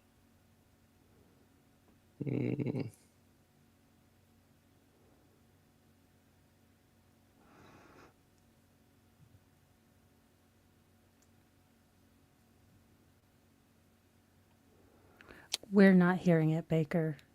If you're hearing it. You're not hearing it? I'll take it off and put it back on because StreamYard lost connection to the audio. Shame That's on you, annoying. StreamYard. Whip. It does the location, the number of years, from rain to other people to vehicles, can all disturb a crime scene. Did you also execute or help execute a search warrant into a 2014 Honda Civic that belonged to Greg Rice? I did. When did you do that? October 19th? And did you seize anything from that car? No. Why was nothing seized? It did not appear that any altercation had occurred in the vehicle, and at that time, we did not believe the vehicle was involved. I'm going to direct your attention to October 23rd, 2010. Did you participate and execute a search warrant on Meagan Jackson's residence on that day? I did.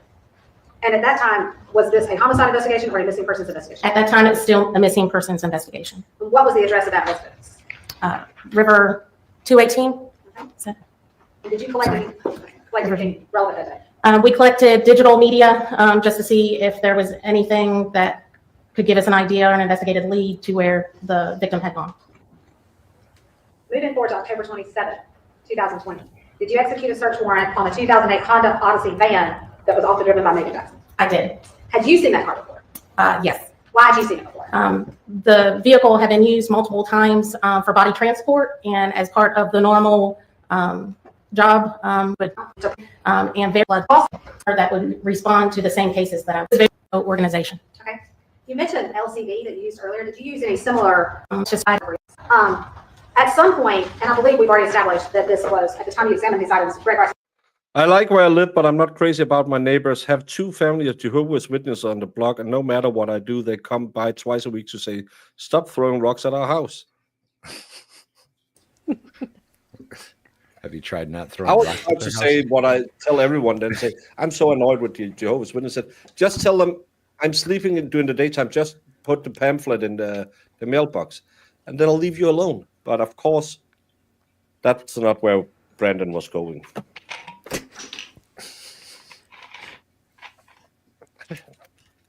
Thank you, Brandon, for enlightening us about how you treat your neighbors.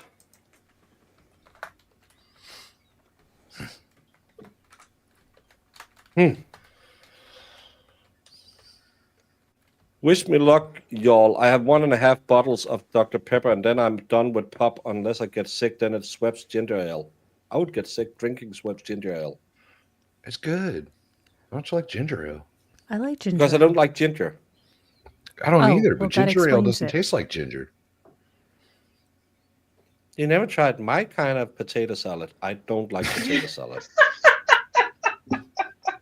But Baker, have you tried my mom's potato salad? I don't think my so. mom makes Then it you'd with really hate cilantro. potato salad. Well, I hate cilantro because it tastes like soap. Well, she blends it in so you can hardly tell it's there. Well, the funny thing about having that gene that makes cilantro taste like soap, anything that's just been in the same room as cilantro tastes like soap. Tastes like soap. I like Canada Dry. That's good. Is that ginger ale? Correct. Okay. At some point, My brother made little scripture packets to hand to them. That worked better than the rocks, I guess. Of course you did. did you learn that Gregory Rice's body had been found? I did. And at that point, did you also learn that the that Explorer had been used to transport the victim's body to the dump site? Yes, I was advised. Okay. Did We've you seen try a to bunch of conduct these an additional people in search a of that case vehicle at that before. time? I'm pretty sure we've seen a bunch of these people in a case before. Yeah. This chick, the guy with the weird nose face from Sled, the prosecutor. Like I've seen a bunch of these. Both the prosecutors, I remember. I don't remember what case it was though.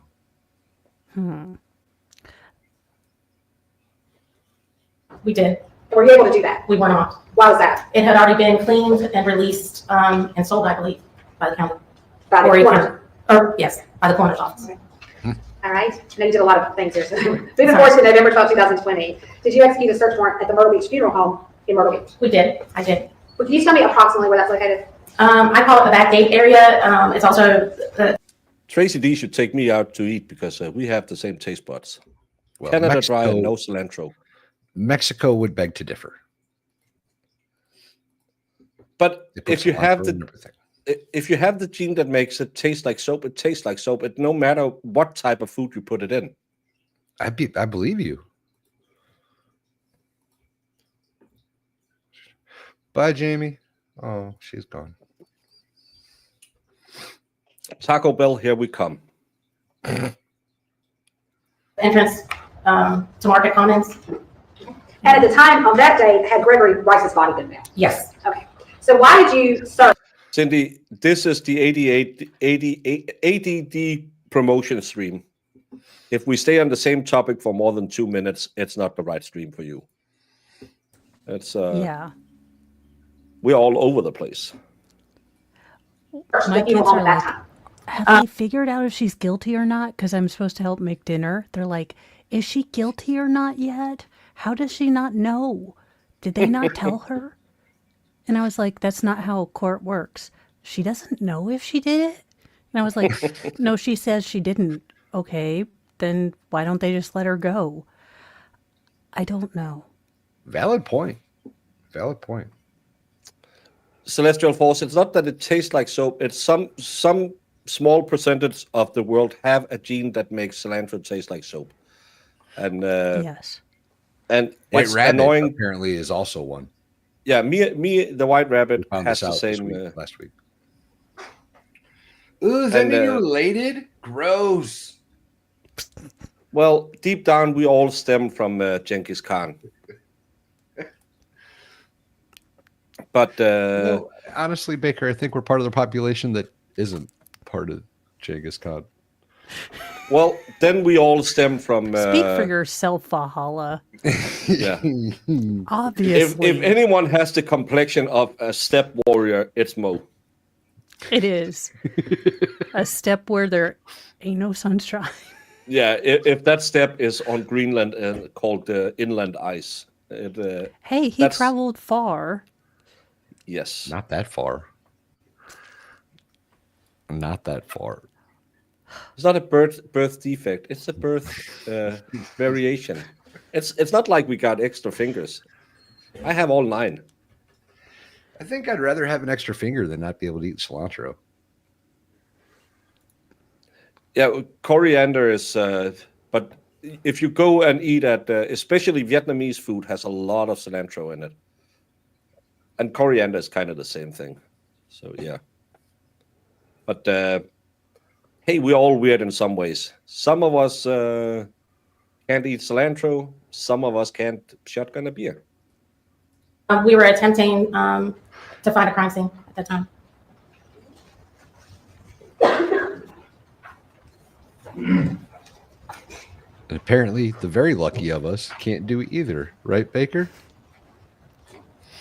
I could shotgun a beer if you didn't shake it first. I didn't shake up anything. I'm going to show you what's been marked. 86, 87, 88, 89. The 10 people I You sprayed. recognize these photographs? Yeah, but that was way before the beers came out. Well, that was Yes, just me those are the spreading. photographs that I took that day at the funeral. Okay. And are these photographs very inaccurate? Do they look like what it actually looked like that day in real life? Yes. All right, this time state 600 days, 86, 87, 88, and 90 in evidence. 86, 87, 88. 89. United States exhibits 86, 87, 88, 89, 90, and 91. But the worst thing is the Thai food smells so delicious. And I just take and one then bite. It tastes like Ugh. I don't know if I've ever had Thai food before. Okay, so It's you good. described when you went to Greg Rice's apartment that you began by taking over all photos. Is that yes? You did the same procedure every time? what Yes. in the 80s So what is is it? this So that is funeral the- home?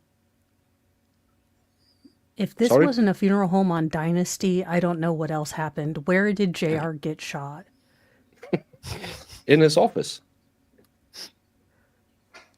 I remember that It looks episode. like a dentist instead of a.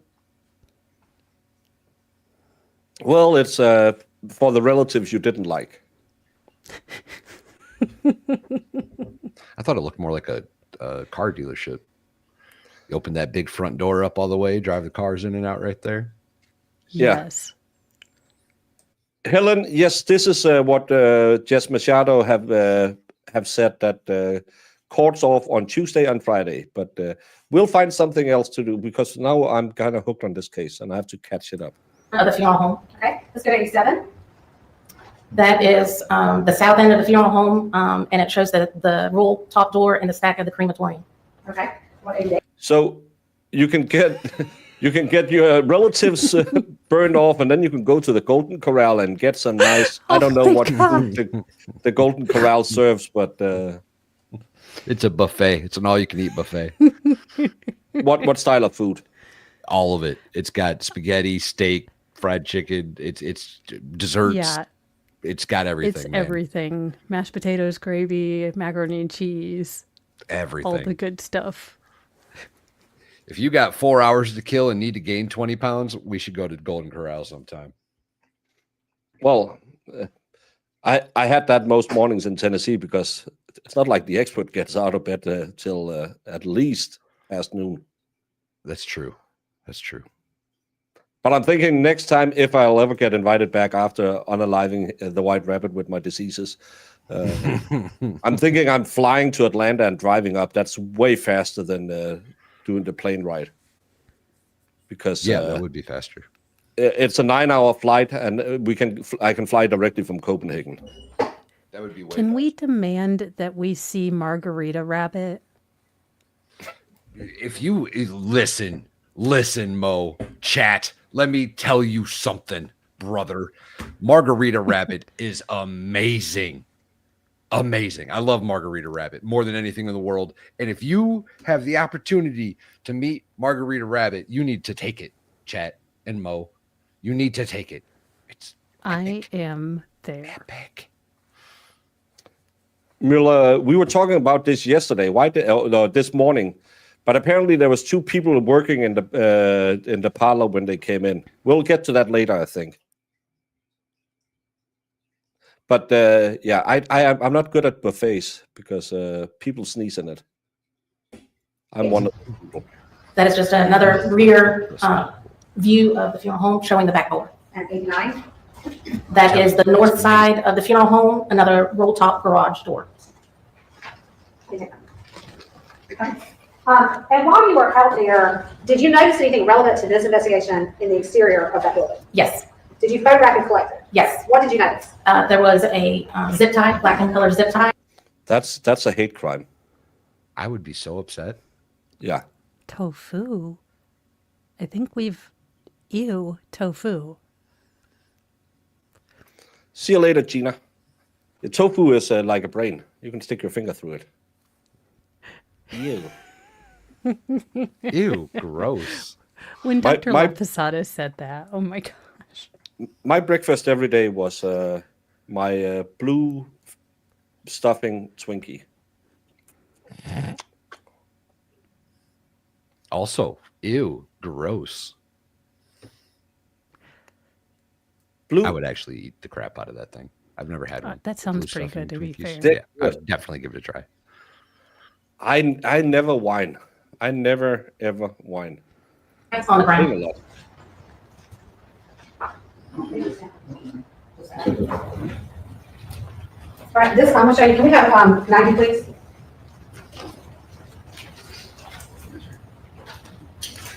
Okay, is this a photograph of the zip tie you have? Yes.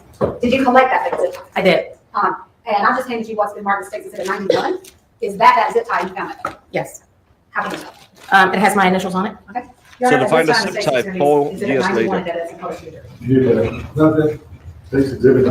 Out of a funeral home?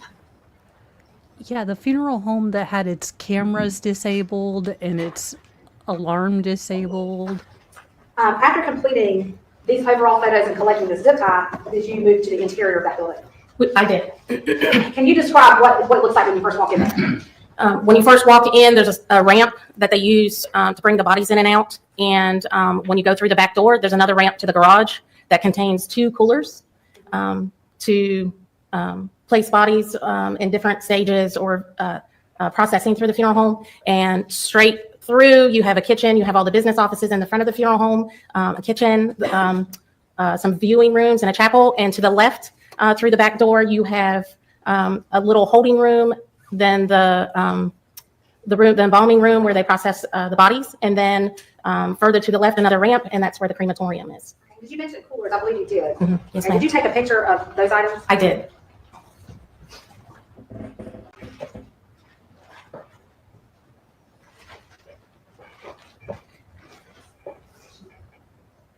I'm going to approach with what's been marked as State's Exhibit 102, 105 to 96. Let's start with 102 and 105. Are those photographs you took? Yes, they are. Okay. Are they fair and accurate representations of what it actually looks like? Yes. Your Honor, the state seeks to introduce 102 and 105 in evidence and publish to the jury. Any objection? No. State's Exhibits 102 and 105 admitted in evidence. We have 102, please.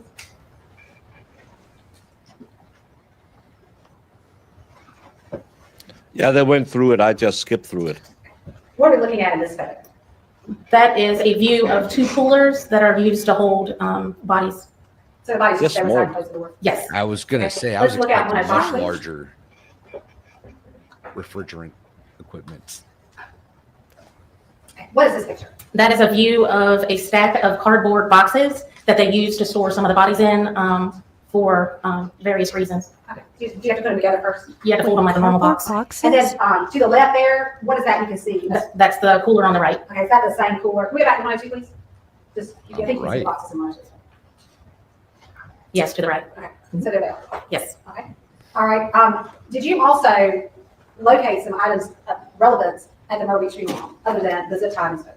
I did. Okay, I'm gonna show you what's been marked as State's Exhibit 96.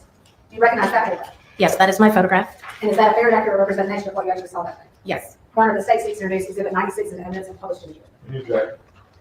It's one item. All right, State's Exhibit 96 admitted in evidence without objection. And 96 and published to the jury.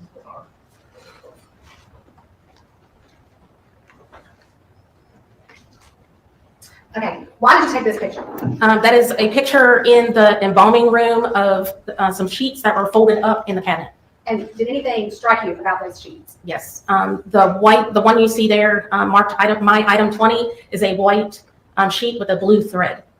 Why was that? Why did that catch your attention? It is similar to the one that was recovered with the victim. I'm going to show you State's Exhibit. But again, it's not like it's the standard they use here because you have 4 different sheets.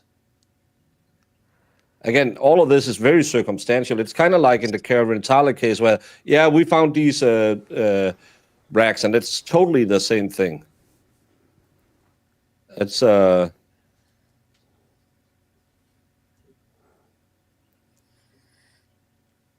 that makes sense, I think.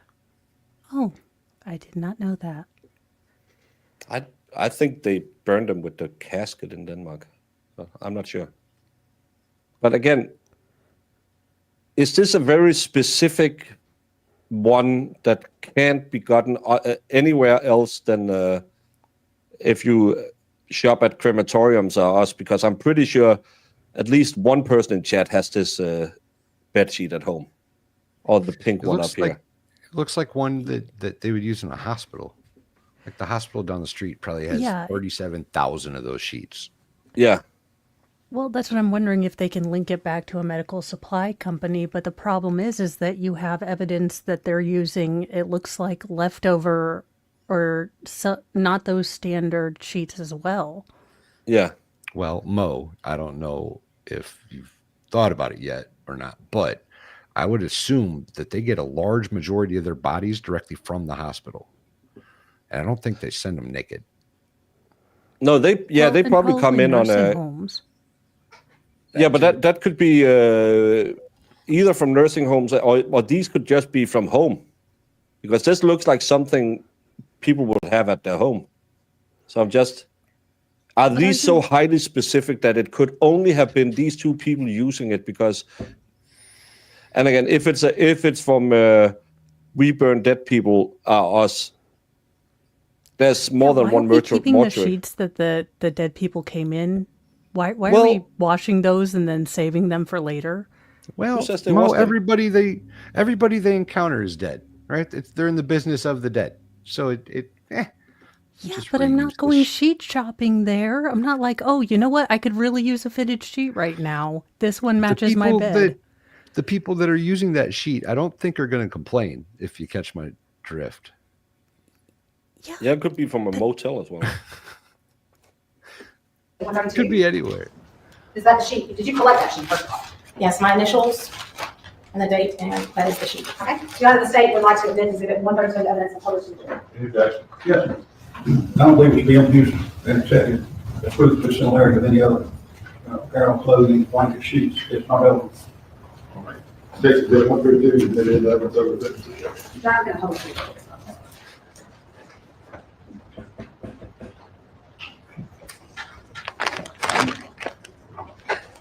Okay.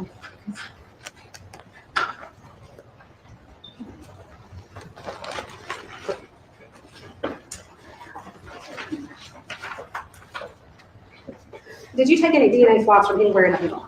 We did. From where? That's why we cover another case while everything's going on. So we don't sit here and speculate, because the big problem about being on Verdict Watch is if you have nothing else, you'll sit here and speculate and you'll talk yourself into some headspace. We talk about dead people in sheets just to keep our minds occupied. That's why you watch it on Broken Baker instead of every other channel. We also discuss ginger ale, cilantro, and tofu. Ugh. At the back door, at the ramp, on the wall behind the cooler, I believe in the embalming room. Did any of those yield any information relevant to this case? No. And you've already described the particular challenges you faced in processing the body transport van. Were there any particular challenges you faced in processing the funeral? Yes, the same challenges, the way that the building is utilized through the process of multiple deceased people for various reasons. Okay, I'm going to turn your attention to November 17, 2020. Did you on that day process items of evidence that have previously been seen? I did. Okay, when you process items, do you take photos of it? I do. I wouldn't like to do that.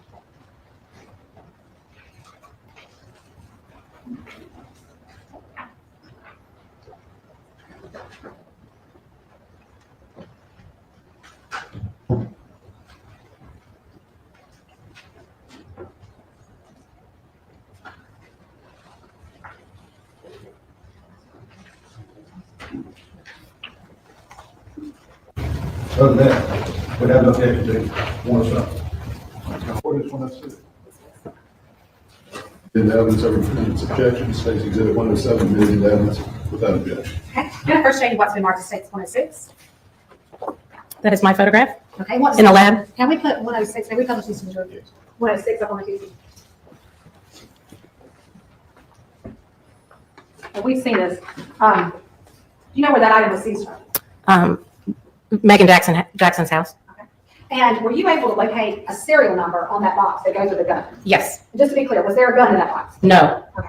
And based on the serial number, did law enforcement were you able to perform a trace on that gun? Yes. And how did you do that? We sign into what's called e-trace, which is through the ATF, and we notate the information on the box, but we notate that it was a box only, and it provides or can provide the purchaser or owner information. Okay, I'm going to show you what's been marked and admitted. It states exhibit 107. Is that a certified copy of that trace performed on that gun? It is. Okay. And if you don't mind, who does it show is the purchaser of that gun? Gregory Vincent Rice. And were you able to perform a search to determine if that gun had ever been reported stolen? Yes. Was it ever reported stolen? No. And again, where was it found? The Meagan Jackson's house, residence.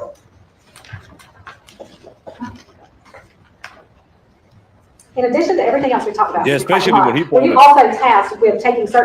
Hey, Farrell, good morning. No, nothing has happened at all today. We are 8.5 hours in. Nothing has happened. All that's happened is Bev have denied a defense-suggested verdict slip, which I think made it more clear, but was still a little too confusing for me. But that is all that's happened today. Is her defense from the public defender's No. office? No, she has a private office. It's a dad, 2 sons team, and the sister is working back at the office. I didn't rig Nightbot to give you 0%. That's I was talking to Farrell last week, and she said she met Lefty in real life, and the swayshare of Bukaki and Brian Higgins is at least 1 million times higher than Lefty.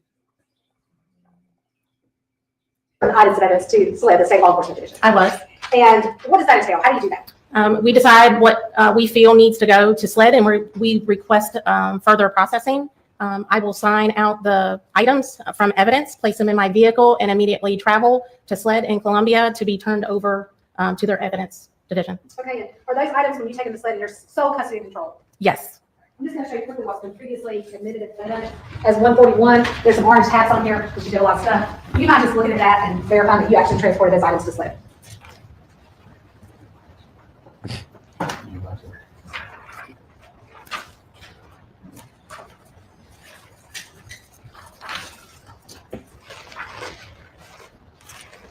MG, you went to law school. Don't you try and use math. How dare you, sir? How dare you? Unless you're going to giggle like Jackson when Dr. Wolf uses math. Oh, you stop it. Possibly the cutest moment of the entire trial. No, that wasn't a good question. I'm pretty sure asking Brandon what a word means isn't a good question. Oh, it's just the orange ones. I'm sorry. There's a lot. I have to help you. This is what we've heard as well. Oh, that's returned. Okay, yes, submitted by. I'm sorry. Yes, submitted by. No, it's Monday today. So Tuesday, Wednesday is on the placard as well.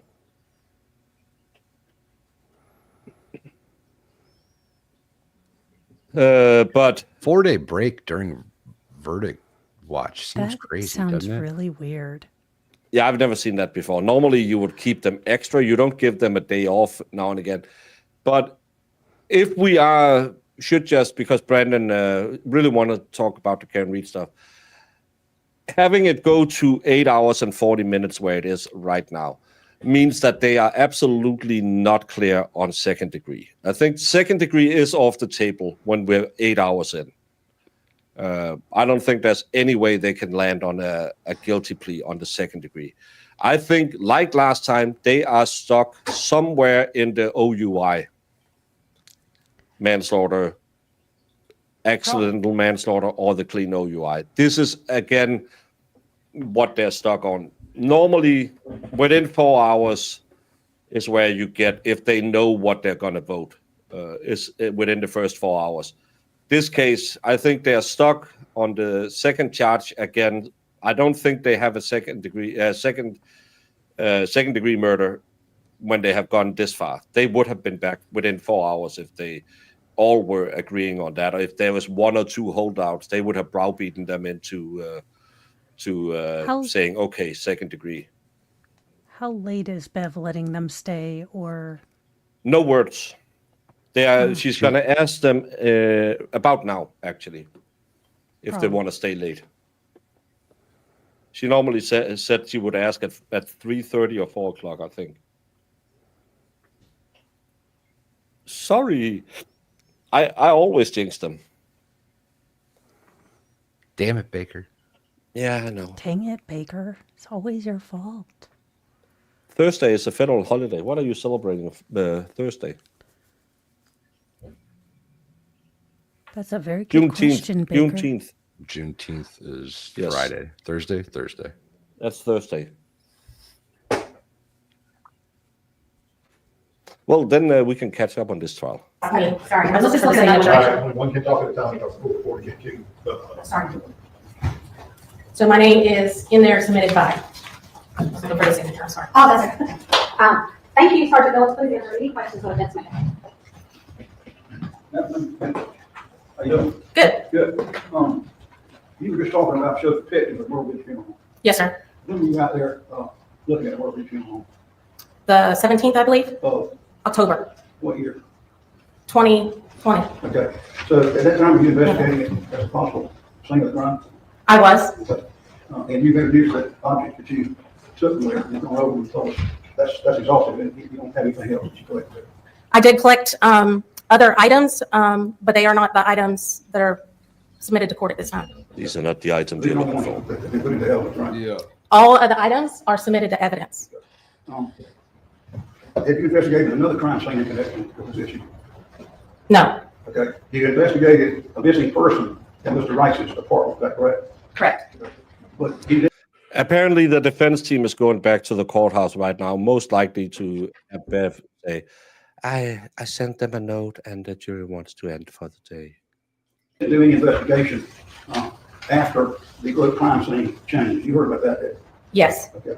So you didn't go out to that area and conduct any kind of search in December of 2024? No, I was not assigned a crime scene. Now, isn't it true that DNA lasts a long time? It depends on where it's left, what it's left on, and the weather. Well, they dug up bodies still have it, right? I'm not a DNA expert. Because that goes to John. Right.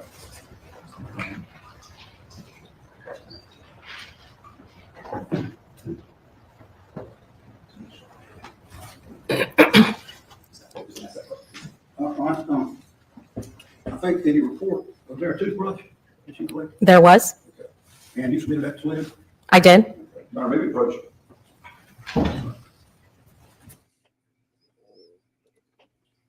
That you collected, that was transported to SWIFT. Yes, sir. Were done by you personally? What do you mean by done? Collected by? Taken. Oh, and taken. handed off to the. Yes. You did that. You handed it. That's what the report says submitted. Oh, and if any of you ever watched Sean at the Golf, he claims the verdict is in. He's also the guy that claimed the FBI would make sure this never went to trial in the first place, and that Proctor was fired 6 months before he got fired.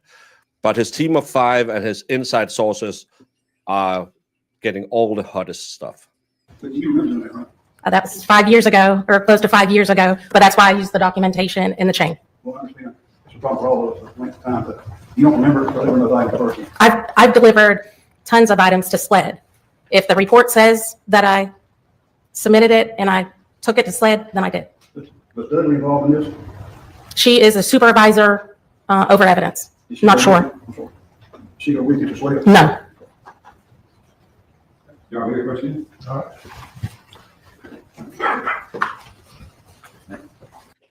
As I told you, the opening charges, you and you alone decide the facts of this case. And you decide those facts based upon the testimony of witnesses and any other exhibits.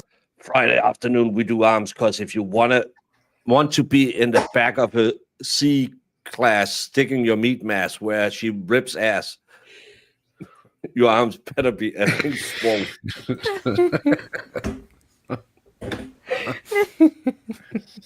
That's pretty good. That was a good one. That was pretty good. Let's go. Terrible. You're terrible. Terrible. Now I'm going to wake up to another bout of, who's that Brandon? Why do you have him as a mod? Because he's effing funny.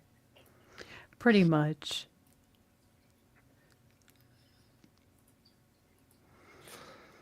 Hey, Jamester. Hi. Hi, Jamie. Hi. I missed you. I'll turn this up. I'm back. I missed you. I'm glad you're back. Oh, I missed you guys too. Makes my soul happy. Mo can't say that. She doesn't have a soul. Nope. Oh, she's a redhead. Sold it for a cookie. Yeah, it's okay. I accept you. I accept you anyway, Mo. Yeah. That are introduced into evidence. I decide the law. Well, there's an issue of law that has come up. When I discuss the law with the attorneys, it often requires us to reference factual issues. But what I say and what the attorneys say is not evidence. So we don't want you to be influenced by anything that we say when we discuss the law. We don't want get that out. to influence your decision as to what the facts are. And that's why we excuse that. In any event, and give you a little break, leave your notepads in the jury box, do not discuss the case. Let's hear what they're arguing about. But if I am correct in hearing what Captain Phillips said, all evidence or all items they collect are sent to SLED. I believe that was read. I believe she testified to that. If that is true, then that means that the toothbrush that she listed would have also gone to SLED. She was submitted. We then had a little quick discussion. He asked if the toothbrush went to SLED. He asked if Tori Dudley took the toothbrush to SLED. Captain Phillips said, no, man, we don't have the answer to that. She said no. We can read it all back. I have something on my phone that says otherwise. And that's the problem. Well, the problem is I really do not wish to hear that out in public. And the fact that I don't want to make accusations because I know this person to be a very good person. And I think this is just a slip up, but I want to make sure it is noted because I have been. Oh, I haven't seen your phone. You're going to have to address it. Yes, You want sir. to put it in the record. You're going to have to, for the court to address it, it's going to have to be put in the record. Ma'am, a brief moment of indulgence. Yes, you can take it every time you need, but I can't address anything that's not part of the record. Mr. I No. I understand. What in the gummy bears is going on? They're saying they didn't turn a phone. I'm not going to be looking at any phones or anything like that. Apparently, she claimed that all evidence she got was turned over to SLED. But he has a list of evidence that's not the same list of evidence that's turned over to SLED, or SLED didn't give him because a toothbrush was turned over and that's not on the list, or it's on the list and it's not on the other list. Yeah. I don't know. I understand. But he's saying he absolutely that's not But this chain matches what he's saying, and that's not the witness testified to. What I asked the witness I heard what was. you testified to. Yeah, and Now, he's saying, are you saying what's on your phone? I actually think the prosecution is just as shady because we've seen them try to sneak a few things in. Yeah. Super bushy. Phone is what they had put in. it's the same thing, right? If we were to believe what the testimony has been said so far, Your Honor, then she says that she collected all of the evidence and sent it, took it, personally delivered to Please read it back. Please, What she said. Hold on. On your phone, is that what she has? Are you talking the toothbrush? Now, when I say. When are we stopping by to get pizza? And why are you making pizza at 9 o'clock in the evening? Well, I still want pizza. Sounds like the perfect time to have pizza. Right? Who did like acting like When, that's what abnormal. time? Yeah, I know. Like, what time is a 9 bad p.m. time for If I had a pizza oven at home, every minute would be pizza o'clock. If you were making a pizza at 9 a.m., I would have more questions than 9 p.m. Well, I can't have pizza because I'm fat. Yeah, so we have a clear record. This is State's Exhibit 141. Item 1 on the SLED chain of custody is one heat seal pouch containing a toothbrush of Gregory Rice alternative standard. It was submitted by Lori Dudley of the Horry County Police Department. When I questioned this witness, I handed her this document, which has a number of orange tabs on it. I said, please look at the tab items. You did it. You took a lot of items to SLED. Will you verify that you took those items to SLED? And that's what she did. She never testified that she took a toothbrush to SLED or that she took every item of evidence collected in this case to SLED. That would be absurd. She said that I understood that she said she took the items to SLED. Yeah, she actually said I took a lot of items to SLED but that's what she said to the defense. But she did tell, I took the items to SLED to the state.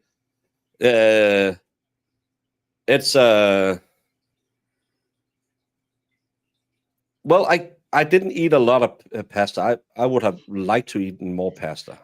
But I've been sick for a week, so I can't eat what I want. I ate venison stroganoff for lunch, also with pasta, but it was egg noodles. Ooh. Yeah. So you didn't have pasta, you had egg noodles. It's still pasta. Yeah, I thought pasta equals egg noodle. Like not No, all egg noodle pasta. is not pasta. Pasta is made from durum wheat. From what? Durum wheat. Durum It has wheat. a higher. It has a higher protein count.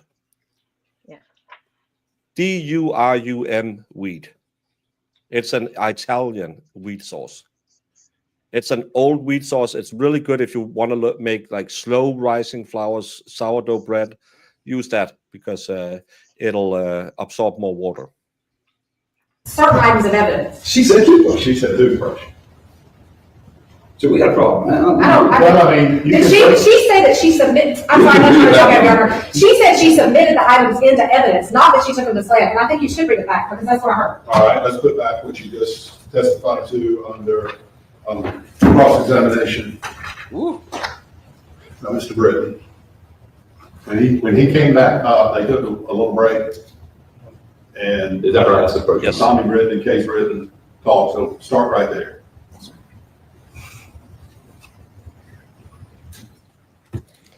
Well, but she's in Britain. Britain, it's 9 o'clock because it's 10 o'clock my time.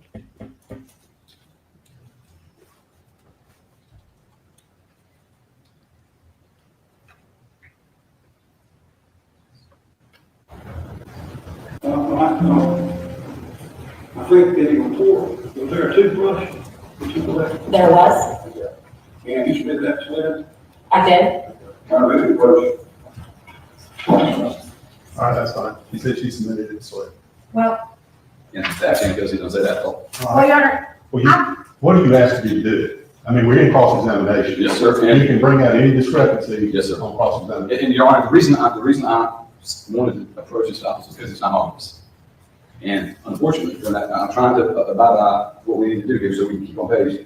But that information came solely to me.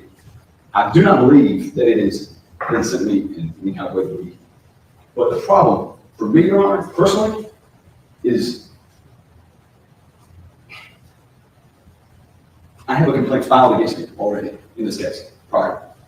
I don't know how to address that without bringing up everything, because everything that gets done is going to be scrutinized for me for later. Now, that has nothing to do with me bearing on this case.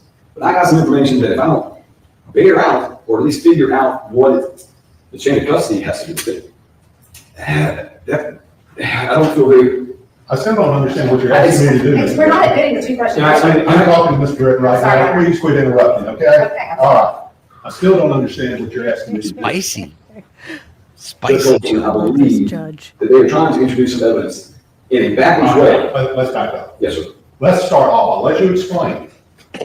But starting off, what are you asking me to do? Suppress evidence, strike the testimony, Yes, sir. dismiss the case, or what? Suppress evidence, strike the testimony, and dismiss the case. All right, and that's based upon what? Nice. Information of an improper chain of custody based on the belief, text I have, that Ms. Dudley delivered the toothbrush to SLED, and that Captain Phillips is now testifying and just did that she delivered the toothbrush to SLED. Oh, Captain Phillips is a liar. The property here, this is here. I haven't had a strain of evidence connecting, except that it looks like they're having an affair. Now we're going to have somebody testify that she delivered the toothbrush, but she didn't. And she's an officer of the law. All right, I'm denying your motion. Yes, sir. Still in cross-examination. Yes, sir. You've got the exhibit with the chain of custody. She just testified that she delivered it. You can cross-examine with the chain of custody to show any discrepancies in her testimony.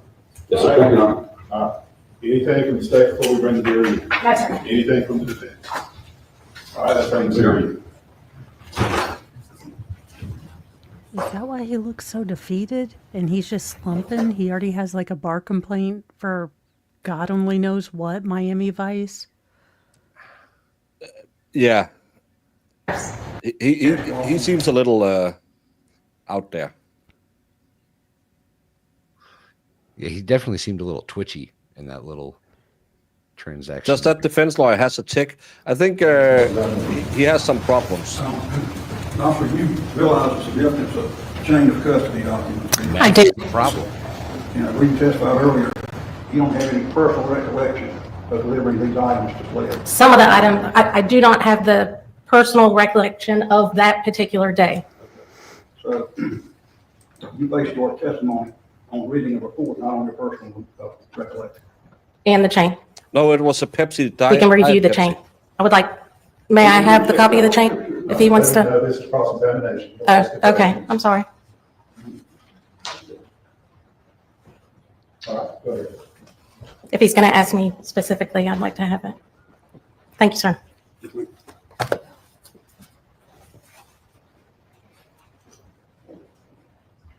You may ask your question again, please, sir. I've already asked you all on that. Okay. You don't personally remember the transport that SLED? No, I used the report. There's a lot of spice going on in this courtroom. Yeah. Apparently there will be a bigger blow up later. Outstanding. This one. That is all. Thank you, sir. Sergeant Phillips. I'm gonna hand you the tape, I have to stand up for Sergeant McCoy. Oh, that's fine. Now, I'm gonna coach with Exhibit 141. We just heard testimony, I believe the defense asked you specifically about a toothbrush. Yes, I collected the toothbrush And where did you collect that toothbrush? from the victim's residence to use as an alternate standard. Okay, I believe the defense also asked you some questions about items you took the sled. Can you Yes. tell me, did you take the toothbrush to sled? It's sled item 1. No, Lori Dudley took it to SLED and put it in the lockers there. So Mr. Britton just asked you, do you have a personal, so first of all, let's start out. I just questioned you, you did a whole lot of stuff in this case, is that correct? I did. Did you collect, how many items of evidence do you think you collected? Hundreds. And do you have a specific recollection of collecting each item of evidence? I do not. What do you rely on to determine whether you collected an item? My reports in the chain. Okay. Why do police departments keep chain of custody? There's that chain Just to of say custody. where the evidence goes and that nobody has tampered with it. Does it also identify each person who may have participated or touched each item of evidence? Yes. Do you have an independent recollection of collecting each item of evidence? Not each item, but I utilize my placard numbers and photographs. Do you have an independent recollection of transporting each and every item of evidence you collect to SLED when you transport it? No. How do you recall when you transfer something to SLED? I use their chain. When I questioned you earlier and asked you to look at the orange tab items, are the orange tab items the items you submitted to SLED? Yes. And I believe that you had a difficult time kind of determining that because it's. I didn't see my name right away. Okay. Is that a voluminous document? Yes. And then the defense asked you specifically if you took SLED item 1, the toothbrush to SLED, and what did you say? I said I had, but I submitted it not transport. So I collected it, and when we say submitted it to SLED, I request it. But for their verbiage, they use submit. Okay, so if there's a difference between your recollection and the chain of custody, which one is correct? The chain.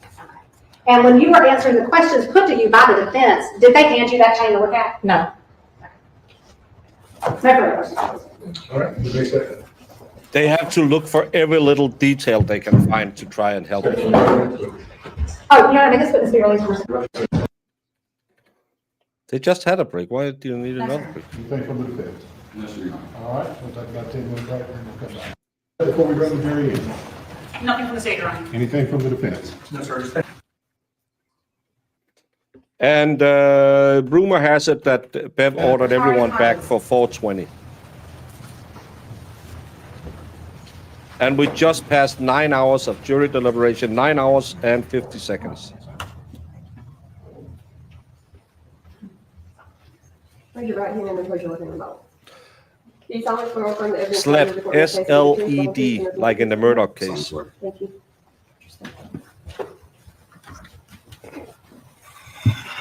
Could you just state your name and then spell your last name for the court? My name is Taurean Hodges, Taurean, last name Hodges, Hodges.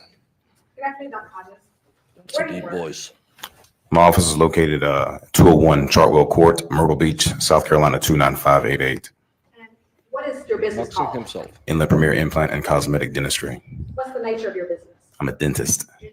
Does your practice maintain dental records for its patients? Yes, ma'am. Are those records kept in the ordinary course of business? Yes, ma'am. And as the owner of that business, are you a custodian? You're of the those records? dentist? Yes, ma'am. Was the victim in this case Gregory Yeah. Rice, a patient of Premier Implants? Looks like Yes, a ma'am. detective. Patient, sorry.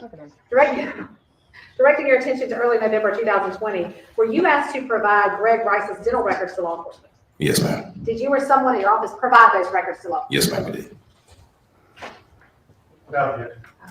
Your Honor, I'm approaching with what's been marked as State's Exhibit 13. Will you take a look at that, please?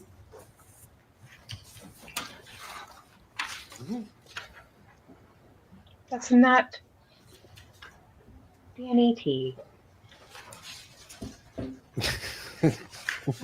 She's so Pete. No, he's got like a really deep, like That authoritative is a voice, deep- and I was like, he's a dentist. Beautiful voice. You like It's yelling at people for not brushing their teeth. It'd be funny. Are those the records you provided for Gregory Rice? Not flossing? Yes, ma'am. All right, this time the state would like to introduce Exhibit 13. I don't know. He could probably get my boys to brush and floss. That's what I mean. Like, he could get you to floss. Thank You'd you, be like, Dr. Hodges. We have no further questions for this witness, Your Honor. Cross-examination. Yes, sir, Your Honor. All right, you may sit. You may do release, Your Honor. Yes, thank you, Your Honor. Please release the purpose of the Very good, thank you. Second, call your next witness. Thank you, Your Honor. The state calls Sergeant Ken Marcus.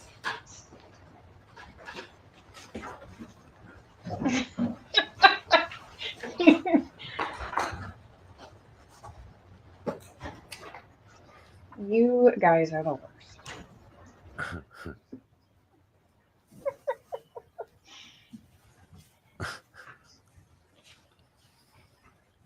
Terrible. Terrible. Terrible. Please raise your right hand and place your left hand on the Bible. Do you solemnly swear or affirm the evidence you're about to give before this case will be the truth, the whole truth, and nothing but the truth, so help you God? Thank you. Probably to testify that they got the dental record from him, and then someone will testify My name's that Ken they Marcus, find and my last name is Marcus. Now, Your Honor. Thank you. that Sergeant matches Marcus, where with do you his work? dental. I work with the Horry County Police Department. How long have you been there? 18 years now. What is your current assignment? My current assignment is working with our criminal intelligence unit. I'm an analyst, the supervising analyst for that. Do you have any other? I don't know if it's the accent, but it sounds like he said anal cyst. Anal cysts are not fun. Yeah. Don't have an anal cyst. Let's switch over to this Anal because cyst. apparently they were called back to come back in about a minute. So let's just stay here and see if they come back. And I can close this down because if they get sent home, we go to bed. It's 10:20. I know. I'm gonna be My honest, boys I'm are like, struggling. "Are you almost done yet?" You're struggling? We've only been streaming for 7 hours and 45 minutes. I'm struggling. Where has the day gone? Mm-hmm. Yeah. Yeah, I put on Twitter that Bev has called people back for 420, not the fun type, but the time. So, well, Why is Donna she T, calling them back? Like, because she wants she to go is the one home. communicating with the jury. If the jury have said, "Hey, we want to go home," it's her job to call the two parties. Well, The yeah. jury can't call the defense team and say, "Hey, come back in an hour." No, that's not what I'm saying. I'm saying I think she's the one who's, hey, you guys want to go home? Because we want to go home. You know, she's not saying Yeah. that without saying that. But I said it, I guarantee it's probably that, maybe not the jury being like, we're ready Well, to she go. has But thoroughly trained them to not work after Yeah. 4. exactly. Yeah. Well, at least today they've been there for like 7 hours. They've done something today. What time did they start? They started at 9 o'clock, so they have been doing 7 hours today. We don't know if they're going home, Watchdog. Are her notes part of the record? Good question. Oh, yeah, all the notes she sent since 11 this morning. Hey, you want to go home now? Did you know you Yeah. could beat the traffic if you go home now? I'm not saying that we could take tomorrow off, but if you want to take tomorrow off, I'll go to the Cape. Yeah. That's what I mean. Like, she's in there like, oh, you guys good? You ready? Anybody feeling tired?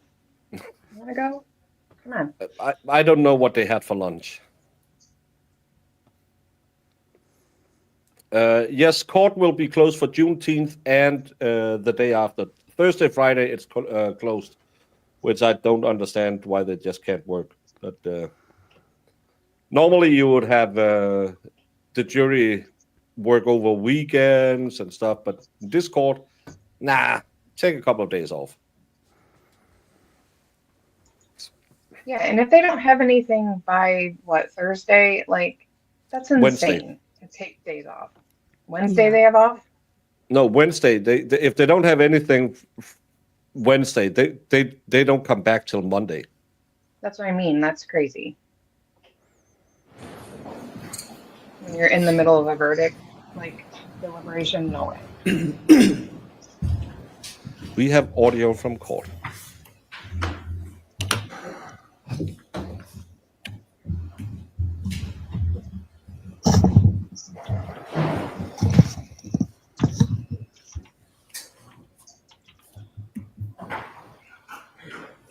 Thank you so much for your work today, jury. We're back in session. You may be seated. All right, jurors, we appreciate how hard you've worked today. It's been a long day. I'm going to send you home. So I do have to give you those cautions. Do not discuss this case with anyone. Don't do any independent research or investigation into the case. If you happen to see, hear, or read anything about the case, please disregard it and let us know. Be careful with your social media use. And I think what's a good idea to do is when you leave here, just leave the case here. Literally, figuratively, just clear your heads. Beautiful day, get some fresh air, and we'll see you tomorrow. Okay? Thank you. All rise for the court, please. Jurors, help me.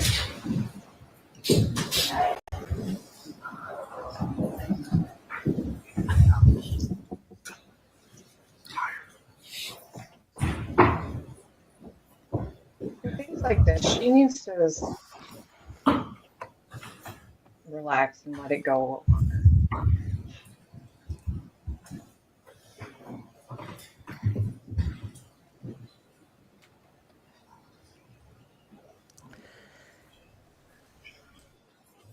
All right. So we'll see everybody tomorrow morning, okay? Thank you. All right, thank you. All right.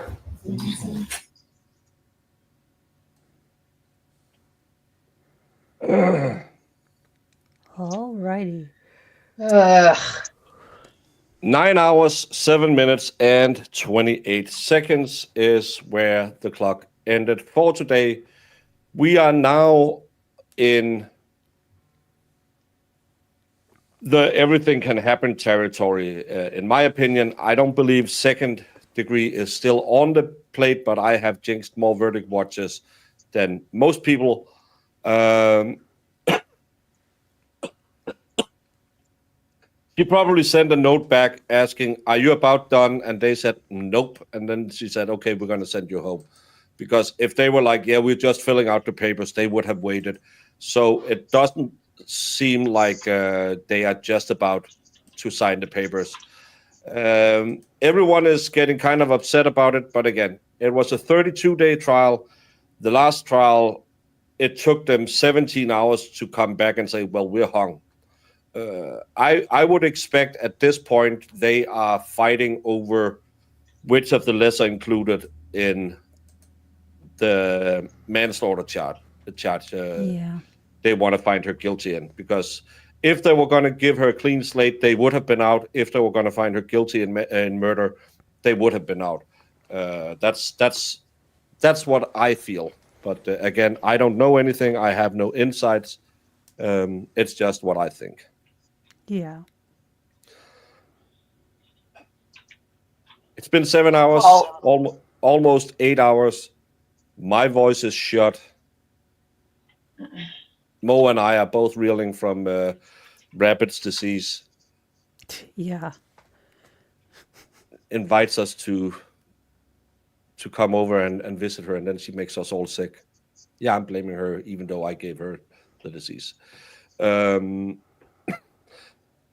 I'll be back in the morning, probably start around the same time as today. Mo and Valhalla will join me as much as they want. I will continue with the Pee Dee River unaliving case. Mo, what are you going to do, brother? I will be doing mornings with Mo as always tomorrow, and then I will probably do some morning watch, the Little Pee Dee River trial. Then in the afternoon, I may hang out too, I don't know, or go hang out with the children. Sounds like a good plan. Valhalla is going to put on a goat stream or a goat walk or whatever he does. Brandon, okay, tomorrow I won't be here. Valhalla won't be here. Mo won't be here. We'll just put the fan on, and you can sit and yell at that. That checks out. I'm going to set up a Brandon only stream where he can just sit and yell at the fan. You're going too slow. gosh, that would You're be going too great. slow. Yeah, It's he like just hates NASCAR. South Carolina. Just a bunch of left turns, right? Well, I should. That would be fun. What stream are you on tonight, Valhalla? I don't know. I just got a link sent to me by MG for a men's show stream tonight. I didn't know anything about it. Wasn't Tonight, Valhalla will have menses. 11 p.m. Eastern. 11 p.m. Valhalla's menses. Go check it out. Channel. Spade and neuter your local PDF file. Maps belong on the wall. Feedlot chippy. Later. Yes, I did examine his lower extremities. That is protocol in any case of suspected impact with a motor vehicle. So I did examine his legs and I did not see any evidence of an impact site.